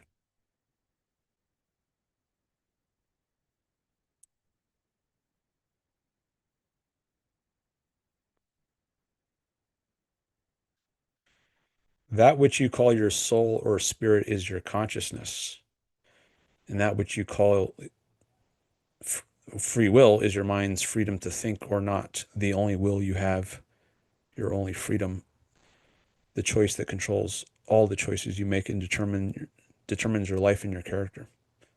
So this is a case where it looks like she might be taking religious terminology and then giving it a more scientific flavor by saying, well, what that is your consciousness. And self-made soul, so might have a religious flavor, but doesn't necessarily need to. But there might be advantages to using that phrase, self-made soul, rather than self-made consciousness. Might have a nicer ring to it, or somehow have certain connotations associated with soul that don't as readily come to mind in the case of consciousness. Hey, Florida Nick just came in. All right, we hit the goal. Florida Nick got us to the goal of 1 out of 1. And I just thank you, Florida Nick. Now, was that a super chat? A blank super chat? I guess it was because I think YouTube only counts the super chats. And so, yeah, we got there. Excellent. Thank you, Florida Nick. See how easy that was? Just $1, and we hit the goal of, in the last hour, getting a super chat. Thank you. All right. Today was an excellent day for growing my channel. Thank you all for the likes, the subscribes, the super chats, super stickers.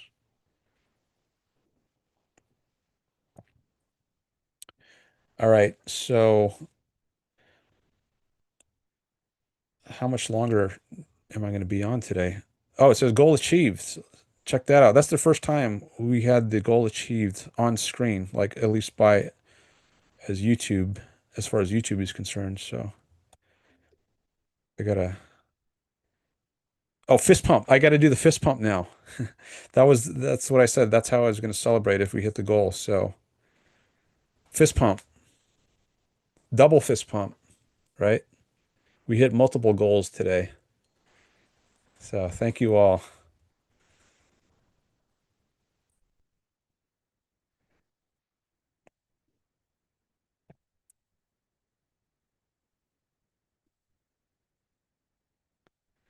All right. So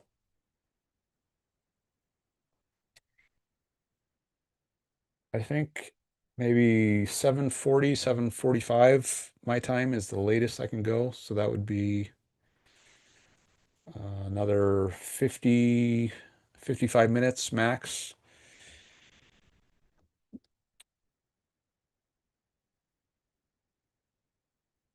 Starting to get hungry. So I don't know if I can last that long, but I guess I could get a little snack while I'm finishing up the stream if I need to. Don't spend it all in one place, says Nick.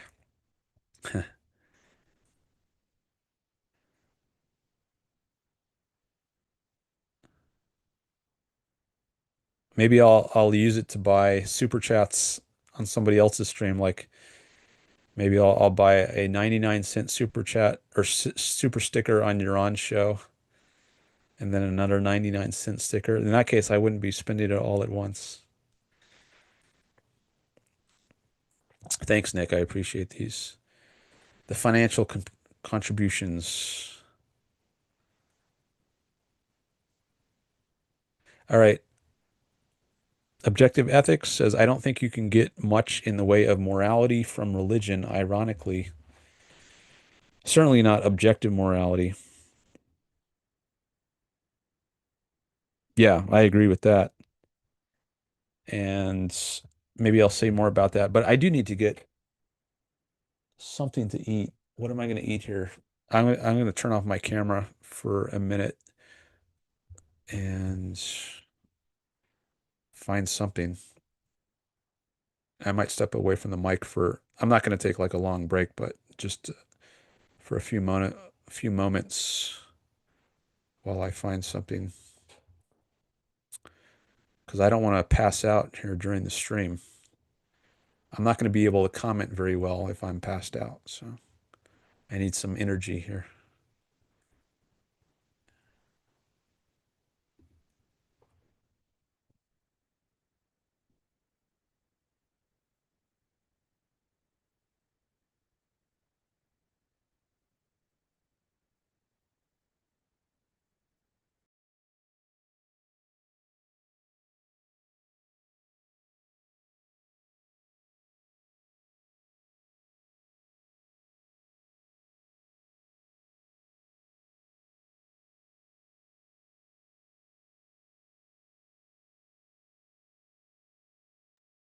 I found some pudding.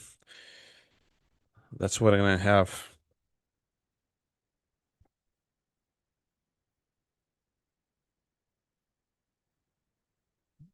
I just need a minute to eat this.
Okay, I'm back. I think that'll hold me for the rest of the show. It wasn't much, but I only need another 45 minutes or so worth of food. All right, let me come back to the chat.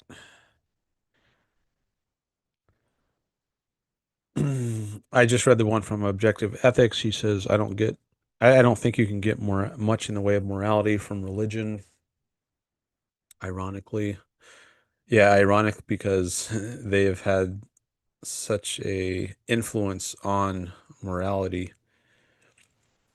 Oh, let me share this chat screen again.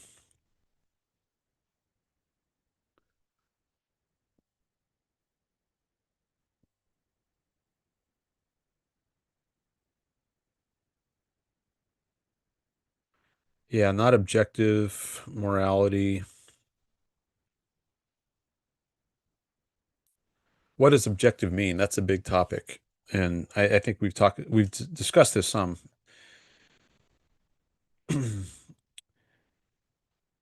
But the one idea of it is mind independence. That's what objective means, or stance independence. I don't think any morality is that. Um, like if there is no mind, there can be no morality. Morality is a guide to how you should live. So it's it presupposes that there is some being with a mind or a consciousness, and he's considering or she is considering how to act. But this all involves the mind.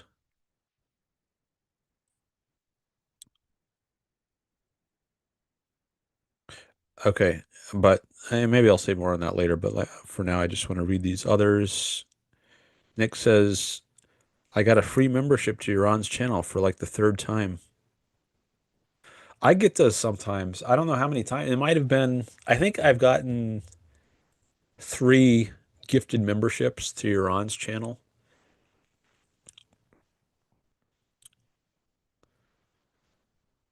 And I mainly used it during the first time. So he has some videos behind a paywall for members only. But um, and when I first got the membership, I watched some of those videos. So I am glad I had that perk. And interestingly, you don't even have to be in the chat to receive the gift. I was thinking maybe I should set up channel memberships for my channel. I don't know what the perk would be. Maybe I could treat them as super chats. Like if you're a member on my channel, I can treat that as equivalent to having purchased a super chat for a certain amount. There can be different levels of membership, but maybe I should do that. I need to think about that some more. But I was saying, even if you're not participating in someone's YouTube chat, you could still get a gifted membership on their channel because YouTube has a way of knowing who's interested in what channels. So even if you don't watch the show live, you might just get an email from YouTube at the account associated with your YouTube account. And they'll say, hey, you've been gifted a subscription to the You're on Brooks show. And that's happened to me a couple times, even though, I wasn't watching the show that day, but I got an email from YouTube saying I was gifted a membership on his channel.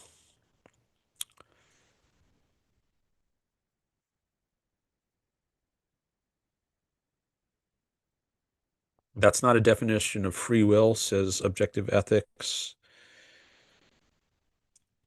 Now I understand why you make the claim that we have free will. If you are going to use that definition of free will, then an argument could be made that any animal with a central nervous system has free will. Okay, well, I wouldn't agree with that. Well, let's go back to her definition. What was it? That which you call free will is your mind's freedom to think or not. Now, I don't think animals think at all. They have a consciousness, but to think, I mean, that is itself a term which maybe there's different senses of it. But in the sense that Ayn Rand means here, I think it involves the use of concepts, which are distinct from percepts or sensations, and only human beings are on the conceptual level. And our concepts are denoted by language. Like there's the concept house, and then there's the word house, which in other languages has different sounds, like casa in Spanish. Mi casa is my house, right? So it's the same concept, but different language that is used to symbolize the concept. The concept is the mental integration of a certain types of things. And then the word is the physical symbol used to denote that concept. But animals, they don't have a conceptual faculty. They're on the perceptual level. This is Ayn Rand's view, at least. Maybe there are some borderline cases where it's a little gray and there's not a clear-cut difference, but at least to give a very simple, broad strokes overview, human beings are the uniquely conceptual animals, and we think in terms of concepts. So only human beings can think in the way that I think Ayn Rand is understanding the word think here. So free will would not extend to any animal with a nervous system.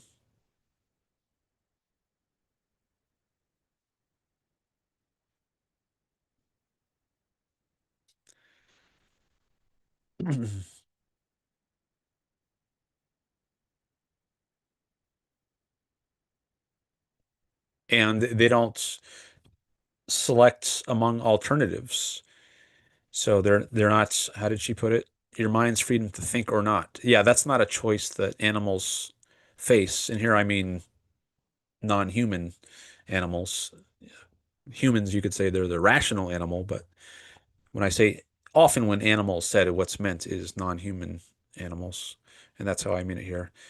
Animals in that sense, they don't face this choice of think or not. And I don't think they face any choices. I don't think they make choices. That's another feature of that's unique to human beings, the fact that they make choices as opposed to just acting on instincts, for instance.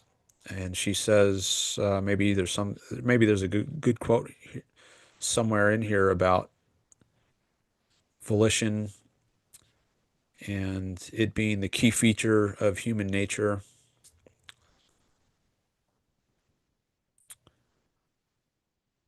Man is a being of volitional consciousness. That's another way of saying man is a being of free will. Reason doesn't work automatically. Thinking is not a mechanical process. The connections of logic are not made by instinct. So reason is a volitional faculty. So it's not a separate faculty from the faculty. There's not like two faculties, the faculty of volition and then the faculty of reason, and they're totally separate. Rather, volition is an aspect of reason. It's a way in which reason operates. Reason operates volitionally. It doesn't operate automatically in the way that your stomach or your lungs or your heart operate. Rather, reason operates by choice. You have to choose to activate it, and people make different choices in regard to that. Some do choose to exercise their reason, others don't. They just allow their minds to drift passively. So if reason is an aspect, if volition or free will is an aspect of reason and animals don't have the faculty of reason, then they wouldn't even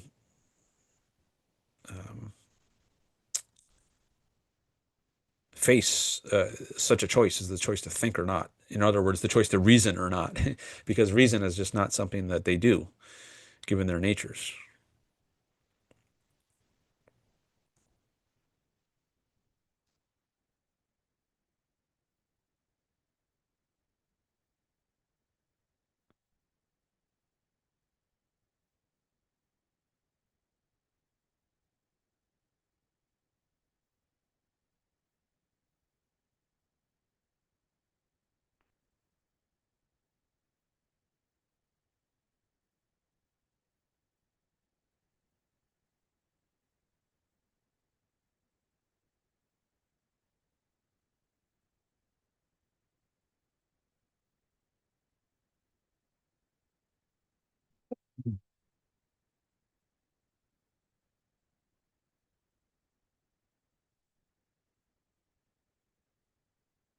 Do you like Nutella with fruit, like bananas and strawberries?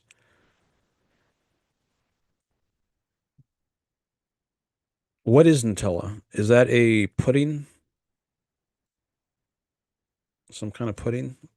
I don't know if I've had Nutella. but it sounds good. If it is a pudding, it sounds like it would be good with fruit, like bananas and strawberries.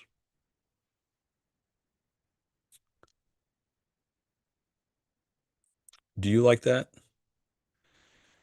Okay, objective ethics says if you define thinking as in abstract or something, then it is possible only humans have that ability. But many studies have been done on animal cognition intelligence. Cognition slash intelligence. Yes. And I don't think I mean, whatever kind of cognitive abilities animals have, it's quite different. Like, I think it's worth having a separate category for the specifically human mode of cognition. I mean, it's what makes us so powerful, like allowed to do things like we're doing right now. Like we're having this conversation over hundreds or thousands of miles, but our minds are so amazing that we can discover all this knowledge about the world and physics and build this amazing technology, whereas no other animal can approach that. I mean, there's no other animal that can do those amazing sorts of things. Now there's very cool things that you can see animals do sometimes in videos on YouTube or other places, but it still pales in comparison to the sort of powers that human beings have, and not even like genius human beings, just regular average human beings have an incredibly powerful mental capacity compared to non-humans. And this is just such a stark night and day sort of difference that there needs to be a concept or some term to differentiate between the two types of cognition. And I think conceptual cognition versus perceptual cognition is a way to do that. Like humans uniquely are able to employ concepts or abstractions, whereas animals are not. And if you read some Ayn Rand's, like her work Introduction to Objectivist Epistemology, you can learn a lot more about this. But as I said, there might be some gray borderline cases, like take the smartest chimp who ever lived. That chimp might be able to do some surprising things, but it's still going to pale in comparison to what just a regular average human being can do, such that we need to have some other sort of term to denote their type of mind or consciousness. And I think conceptual or rational does a pretty good job of picking out what's unique in human beings that non-human animals lack. And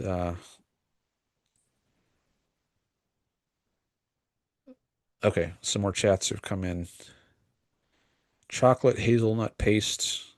That's what Nutella is. Okay, that sounds good. Maybe I'll celebrate the success of today's stream by getting some Nutella. And Charlie concurs that it's a hazelnut and chocolate spread. Maybe I should say spread instead of paste, says Steve. If you like chocolate, you will like Nutella, says Nick. All right. I'm probably going to like it based on the sound of it.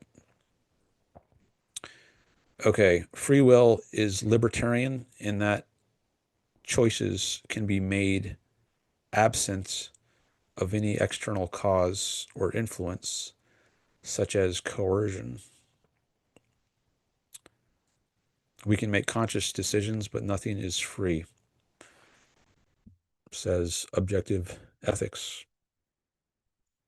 So there are different versions of free will. So there's what's called compatibilist free will and incompatibilist free will. And so-called compatibilist free will is the idea that free will is compatible with determinism. Now, I reject that. I don't think that's real free will. Immanuel Kant had some harsh words about that. What did he say? It's I got to look up the quote from Kant. I mean, I disagree so much with Kant, but on this point, I do agree because he also rejected compatibilist free will. The freedom of a turn spigot, was that it? Something like that.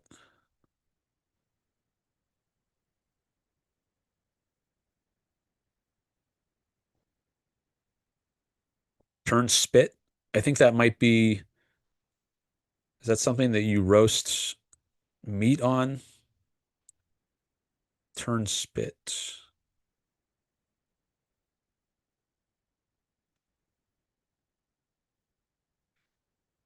Kant famously dismisses the compatibilist view of freedom, which he associates with Leibniz, as mere, quote, freedom of a turnspit.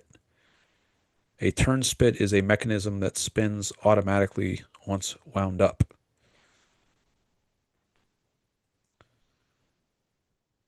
There's another famous quote. I'm trying to remember who it was from, maybe William James. But anyways, um, I think libertarian free will is the only genuine kind of free will. And libertarian here has nothing to do with the political sort of libertarianism. It's a metaphysical view. Well, maybe not nothing to do, but it's a distinct sense of the term libertarian. It's not talking about some political view. It's just about the nature of the mind. It means the mind has alternative possibilities in the same circumstances. If there are multiple possibilities open to someone, then there is what's called libertarian free will. Well, there might be more conditions than just that, but that's at least part of what libertarian free will involves. Multiple, or it's often put as alternative possibilities. PAP, the principle of alternative possibilities. That's an acronym you'll sometimes see if you read the free will literature. I wrote a master's thesis on free will.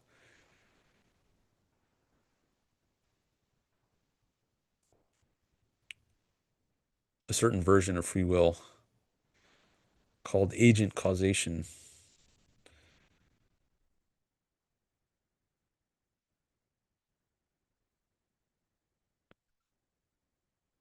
Free will is libertarian in that choices can be made absent of any external cause or influence, such as coercion. I'm just reading this chat from Objective Ethics again.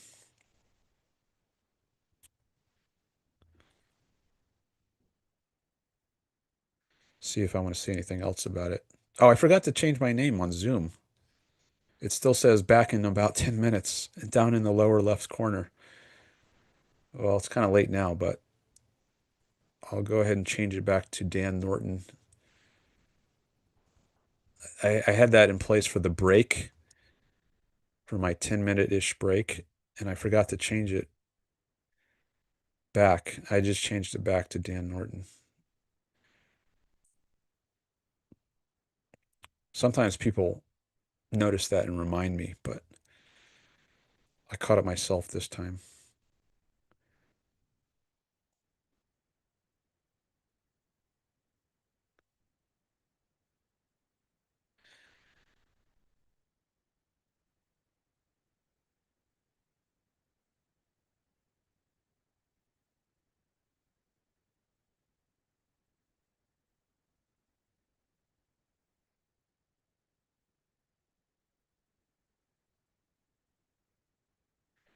Robert is back in the chat. Hi, Robert.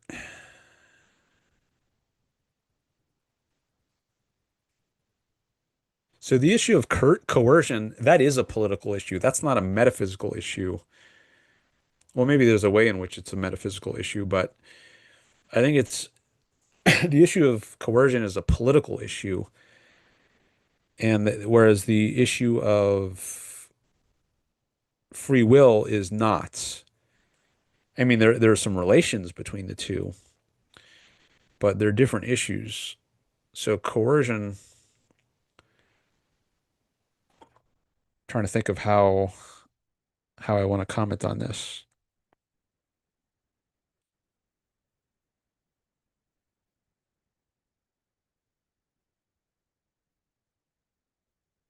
Okay, well, you say free will is libertarian and that choices can be made absent of any cause or influence such as coercion. Well, you can't, I mean, free will, it doesn't happen in a vacuum. There are what you might call external causes that somehow impinge on free will. Like we have to have brains of a certain sort, not just any organism can make choices. I think you have to have a certain type of brain, like a human brain, and the brain has to be in a certain state. Like you can't be asleep or in a coma. And you have to have a certain amount of energy. And so there have to be a certain set of conditions, what you might call external conditions, that need to be in place in order for you to exercise your free will. And coercion, I mean, in a way, it can override your free will, but in a way, it can't. Like someone can't coerce you into doing something with your mind, like uh, choosing to do a math problem in your head. Like if I say, what is 736 times 57? Do that in your head. At least try to. Well, coercion cannot make you do that. You have to, that's something you have to choose to do.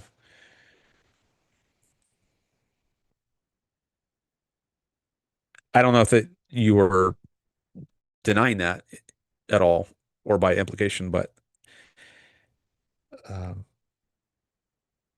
I wanted to at least make that point that whether you're subject to coercion or not, you can make choices. Oh, my screen just crashed. Let me try to. Okay, I just refreshed it. Like let's say you're in a jail cell, so you're subject to coercion. You're coercively confined to your jail cell. You can make choices in that jail cell, like do I want to walk to one side of it or the other? Do I want to eat my food or not? Do I want to focus focus my mind or not? So that's a case where you are subject to coercion in a way, but you can still make choices. Now, there's some choices that you can't make, like you can't choose to just go outside the jail cell because you're locked in, but you can still make choices of some sort inside the jail cell.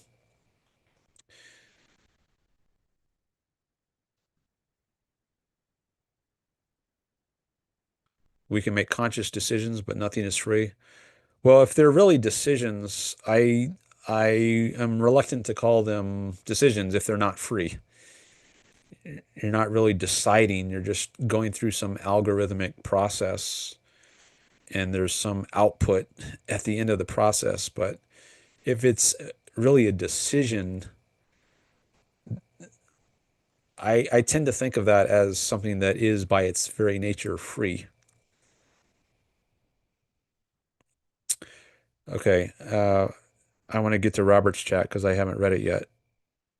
I hope you had a good show. Robert had a show earlier today, as did Objective Ethics.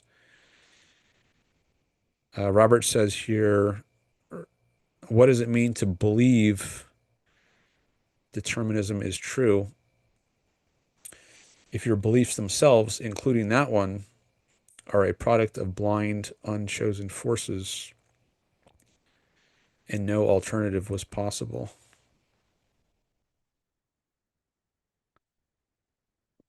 So it looks like Robert might be raising the contradiction of determinism issue. the idea that um, any claim to knowledge, including the knowledge that determinism is true, presupposes free will. And as to why that is, I don't know that I can explain it very well. I've tried in the past. I think it's something I need to get better at. I mean, I sort of kind of understand the point, but I don't think I am very good at explaining it, which maybe is evidence that I don't fully understand it. But I think that sort of point is the one Robert is raising here. What does it mean to believe determinism is true if your beliefs themselves, including that one, the belief that determinism is true, are a product of blind, unchosen forces and no alternative was possible?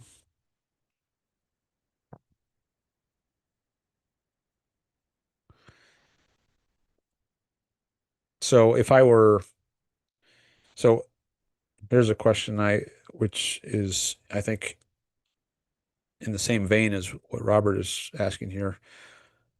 If I ask objective ethics, do you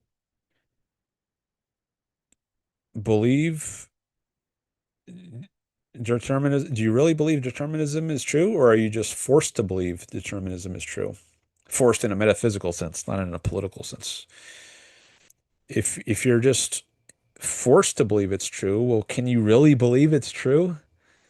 Like, what would we say about someone who's brainwashed? Um, if someone is brainwashed, you might say that they've been forced to believe something,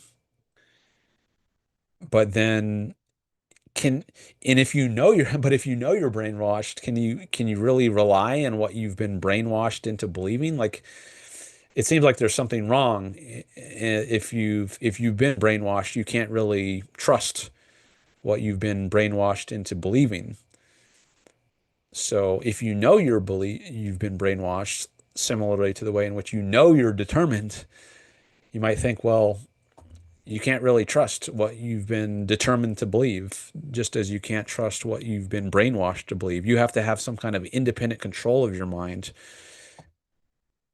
in order to be confident that what you believe actually maps onto reality, that you haven't been subjected to some distorting kind of agent.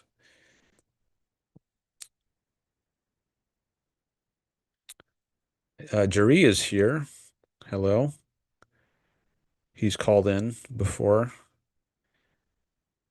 He says, I can see belief in determinism being compatible. It would be like a calculator's result, no? Also, if beliefs are in the brain and the brain is physical, neurons, etc., then maybe he's going to type more.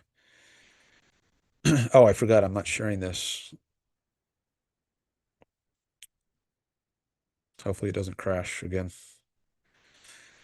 Okay, well, belief in determinism, are they compatible? Um,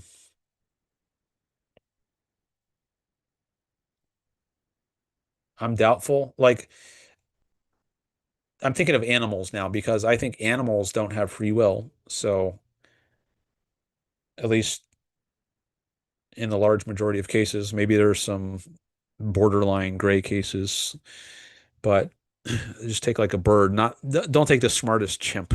Just take like a bird or a mouse or I think animals like this, I don't think they have free will. But do they have beliefs? Well, not in the human sense. I mean, I don't think they have concepts or language. Like, there's nothing in the mind or consciousness of a bird that says, there is a worm. I'm feeling hungry now. It would be a good idea to go down and get that worm and eat it. Like, these sorts of thoughts are not going through the mind of a bird. It's just it perceives something, it sees it, and then on instinct it reacts and it goes down to get the worm. But if by beliefs you mean thoughts that are encoded in language, then I don't think animals have this sort of thing. So, and they are, and I think they are deterministic. So I don't think animals would be a counterexample to the idea that um, beliefs don't go together with determinism. So if you grant that animals are determinants, I might, and I might do that. I think I would do it. Say, yeah, they are determined, but they don't have beliefs. So what would be a case, jury, where that exemplifies beliefs and determinism going together? Well, you say it would be like a calculator's result. No, but I don't think calculators have any beliefs at all. They don't even have what animals have.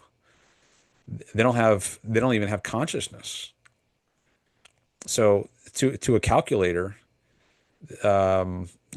there's nothing. It's not like the bird can at least see a worm.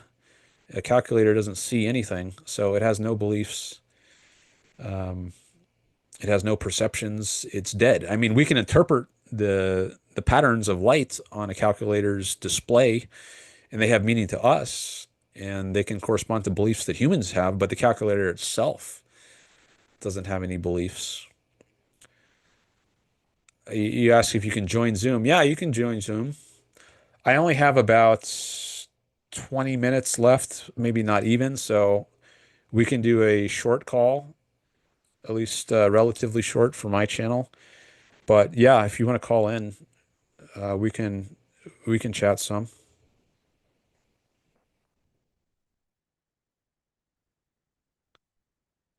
If beliefs are in the brain and the brain is physical,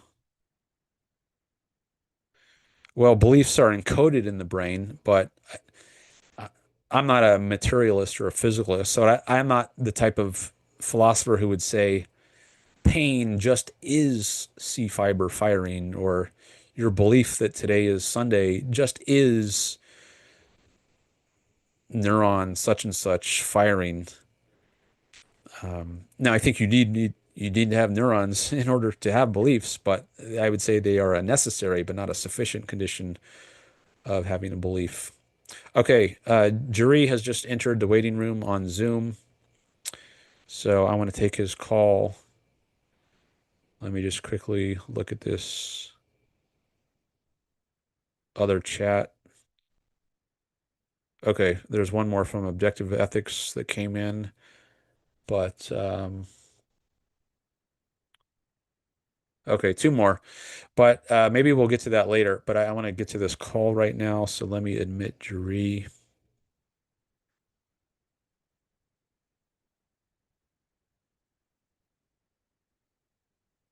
Hello. Can you? Oh, I guess I have to ask you to unmute. Let me fix that. Now I think you can unmute yourself. Hello, can you hear me? Yes, I can hear you. Just hold on a second because I want to put my other AirPod in. Sure. This AirPod died here. And I can turn Oh, on, do you prefer if I turn on my webcam or it's do you up to not you. care? If you want to turn it on, that's fine. Sure, why not? Okay, hold on a second. I gotta change my Zoom settings so you can do that. Gotcha.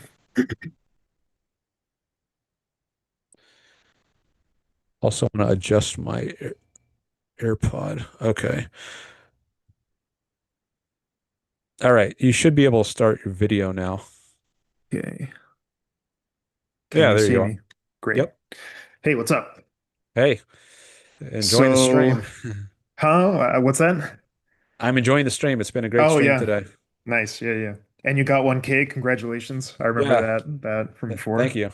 Thank you. Appreciate it. Um, yeah, so in terms of beliefs and determinism, well, you could with what you said about animals, it's true that animals don't have um, as complicated cognitions as human beings. Like, obviously, they don't have words come through their mind and so on. But um, you could maybe say that a belief that an animal has, like let's say your dog looks at your couch and you're sitting there, right? And then it looks away, and then it looks back at you, and then it's surprised, right? That you're not there. Oh yeah, I forgot to say that. So let's say you disappear in between when he looks away and then looks back. You could say that that's like some type of rudimentary, like there is some we can intuit some theory of mind within that dog of expectation and everything. And you could say that that's some type of belief, right? Just not linguistic or you can't ask a dog what it believes or anything, but that's some type of thing going on there. Hmm. Yeah. So I don't know if I would. So what I would I'm reluctant to say that's conceptual cognition, but it's cognition of some kind, and exactly how to describe it. I'm not sure. Like there's some perception. So Ayn Rand, have you read Ayn Rand before? I don't know if I've asked you that. Yeah, I've read The Fountainhead. Okay. That's yeah, So she has a work called Introduction to Objectivist Epistemology, which I think is very relevant to this sort of topic. But I'll just uh, say that she distinguishes between the conceptual level and the perceptual level. So the perceptual level is basically what we get through our five senses: sight, hearing, tasting, smelling, touching. And we have that in common with the other animals.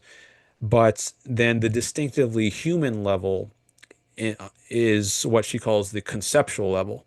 So I can see a bunch of dogs and see that there's something similar about all of them. There's the poodles and there's the German shepherds and the chihuahuas, but despite all their differences, they have something in common as Mhm. compared to like cats or mice, something in common such that I'm able to see them all as similar as units of a given concept, and then I form Mhm. the concept dog, and then I apply a label to this dog or perro if I'm speaking Spanish, and that's the uniquely human perspective where humans go beyond the animals. It's the ability to form these concepts that integrate what we perceive, and then we can form higher and higher level concepts. So now I've got a concept for dog, a concept for cat, a concept for horse, and now I can go even higher and form the more abstract Sure. concept of animal as Mhm. compared to like trees or plants. Yeah, And so um, the animals, like the dog in your example, it's got the perceptual level of cognition. It can see a world of objects, um, but it doesn't go to the conceptual level. Now, there is something I think psychologists or cognitive scientists, they sometimes call it object permanence. yeah, And I think that's what you're referring to, where the dog sees something, it's gone, and it's now it's wondering, what happened to it, where is it? And so they have some, now we can say concept yeah, of object permanence, but I think maybe that use of concept is different than the one Ayn Rand means when she says humans sure. are distinctly conceptual. Well, the key would be so if the dog is looking at the couch and is surprised, that can't be perceptual, right? Because it is expecting, it's like a lack of perception that it expected to see, right? So you could maybe say it's some type of uh concept somewhere. But something else that's interesting is Well, that, just on that yeah, before you go, there's also memory. So animals do have a sure, faculty of memory, and I think that plays into this sort of example. So the dog sees you there, and then a few seconds later, after it turns its head away momentarily, it looks back and it does not see you. And the only reason it would be surprised or startled by that is because it has memory sure, of what it was seeing a few moments ago. So I think memory plays in, but memory is sure. also, it's not the same as the conceptual faculty. And there might, there might be some term kind of like in the neighborhood here, which is not exactly perception. It's also not exactly conception, but it's some other Yeah. term. Or maybe we just have to describe it with a variety of terms like memory and perception in order to nail down exactly what kind of cognition the dog has. But Yeah, yeah. Well, I think probably the broader thing would be um like if you like dissect my brain, you're not going to find something like a belief, right? Like you can't you it's so it's but what a belief is in general kind of just a loose concept in a way. So you kind of have that challenge, right? It's like when we say a belief, what exactly is a belief? I would say probably when we talk about beliefs, it's we're usually referring to just like verbal explanations or like verbal reports of thoughts and things. But I feel like once if you don't privilege the verbal or the linguistic, then I think you could probably um, give some type of belief. You could apply some type of belief to an animal. I think, but something interesting though is that with so we were talking about the conceptual. Oh yeah, yeah. So you said that Ayn Rand was talking about right. We see like let's say an elephant here, and that elephant is like slightly smaller than this other elephant, but we can still like kind of through magic like be able to understand that they're both elephants. Something interesting is that with machine learning, something that we have like learned how to like train it to do is to be able to do that thing where it's like it sees two different things, but it puts them in the same like concept, you know? Like, and that's why a big reason why machine learning recently has been doing like so much better is because it's been able to uh, see things that are different but still the same. So, yeah, another point for determinism, perhaps, you know? Since machines can do, you know. well, okay. Well, I wouldn't conclude that's a point for determinism, but I would say maybe that's a point for the advance of artificial intelligence. So I think Hmm. artificial intelligence has gotten much better in recent years.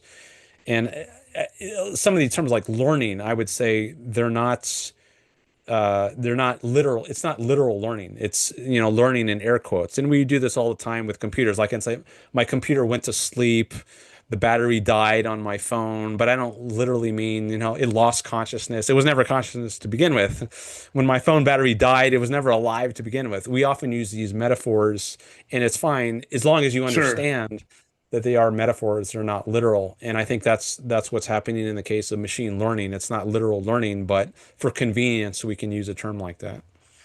Yeah, I would probably challenge. I think if it seems how do I say? I would say as far as I know, it's pretty comparable. And something interesting is that when they first started with machine learning with AI, trying to make AI, what they first thought of doing was like trying to put axioms, like ground the machine learning with axioms and with like categories of when this happens, act in this way, and very like rigid. And the idea was if you start with these core assumptions, then the rest of knowledge is going to come out. But what they've seen, they tried that for like 20 years or whatever, however long it was, and they just got nowhere. It just was not, if you attach the AI to a camera and showed it, two, it would be like, that's a hand. I don't see two there, whatever, that type of thing. But then what they saw is that if you instead went through a more bottom-up approach, that then you would get learning. And what they the main way that they did that was by just giving it a bunch of input, just a bunch like you know that I'm sure you know this with like large language models. The reason it's called that is because they just give it a bunch of text and then through a few assumptions, some assumptions are still there, but just give it like a few assumptions and then just a bunch of data, then it starts like parsing it out like that. So it's yeah, it's curious, you know. It is very interesting and impressive what they've been able to do. But I still would say it's artificial. It's not Yeah. literal intelligence. It's not literal learning. Well, what do you And think? What do you think would be missing, right? As a materialist, supposedly, what do you think is the what is the oh, gap then? well, are you assuming I'm a materialist? Yes, I am. That might be I'm not. wrong. Oh, okay, you're not. Oh, I'm wait. So not. then, what are you a dualist? Then what would be the? Yeah, I mean, if we have to put it in terms of academic terminology, I think dualism, more specifically property dualism, Mhm. is likely the view of the mental that I'm most sympathetic to. Hmm. So that maybe that's changes. Well, I guess is so. Yeah, if you're assuming that I'm a materialist, then that might affect many things. But yeah, I'm not a Hmm. materialist. I don't think that the mental can be reduced to something physical. Hmm. At least I haven't. This is actually what my dissertation was about. The title of my PhD dissertation was a critique of the scientific case for physicalism. These days, Oh, interesting. Okay. the term materialism used to be more in vogue, but in the last few decades, they've talked more in terms of physicalism. Sure, sure. And allegedly, there are scientific arguments that support this. And I looked into those, and I I conclude that actually no, there's not good scientific reasoning supporting materialism or physicalism. And I have a video on my channel. If you look up Okay. uh, is the mind physical? Actually, I'll pull that up and share that on my screen. Uh, I give a presentation of some of the key ideas from my dissertation, I did and not. there's a That's panel cool. discussion uh, with a few other people. Here it is.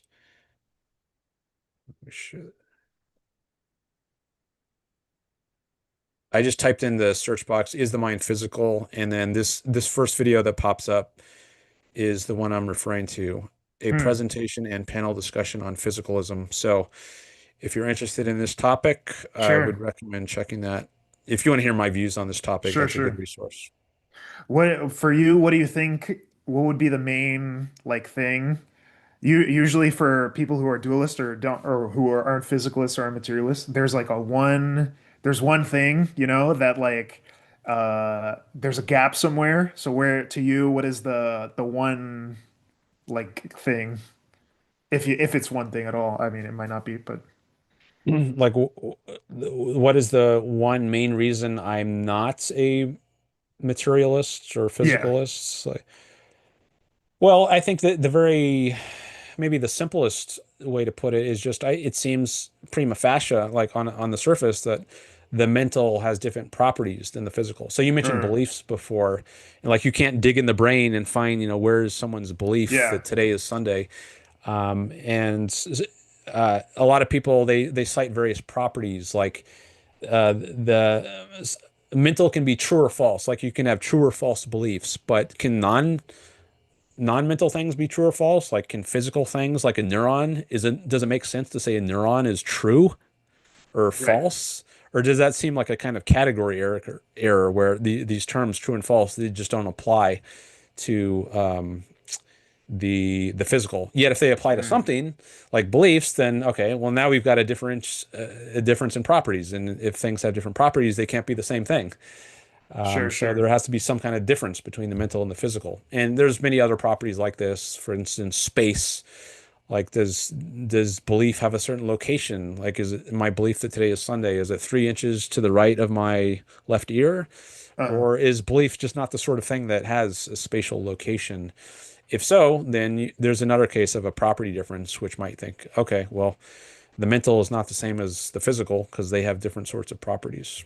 sure, And now sure. physicalists will often try to respond to these arguments and say, yeah, despite the apparent property difference, they're still the same nonetheless. And there's one argument in particular called the causal argument, which appeals to the causal closure of the physical principle. And I discussed Mm. that at length in this video, but I don't think that argument works, the causal arguments. And for that reason, I don't think that the physicalists' attempt to save physicalism, despite these apparent property differences, is successful. Huh. But I only have like I actually need to end the stream now. If I No had more problem. time, maybe we could talk more about this, but Yeah. No problem. No got to problem. wrap things up. Sounds good. Thanks for coming on, though. Appreciate the Yeah, you call. bet. Absolutely. Have a good one. See you. All right, you too. Bye bye. All right. Well, glad we got to do that call. And you can call back in another time if you want to talk more about that jury. But I got to close out for today because I got something else going on soon. So I want to say my thank yous to everyone. Thanks everyone for being here. I appreciate your presence, your financial contributions for everyone who did a super chat or a super sticker. Definitely appreciate that. Thanks for all the participation in the chats. And next time, it looks like I might be discussing a court case or court decision that Stephen wanted me to talk about. So I think my next show will probably be 5 days from now on Friday. And I may be discussing that court case, but all kinds of other things as well, depending on what you all want to talk about. All right, so I'm going to end the stream now. And it was a great stream. Had a lot of subscribers, new subscribers, and I hope to keep that up in future streams. All right, have a good rest of your weekend, everyone, and I will see you later. Bye-bye.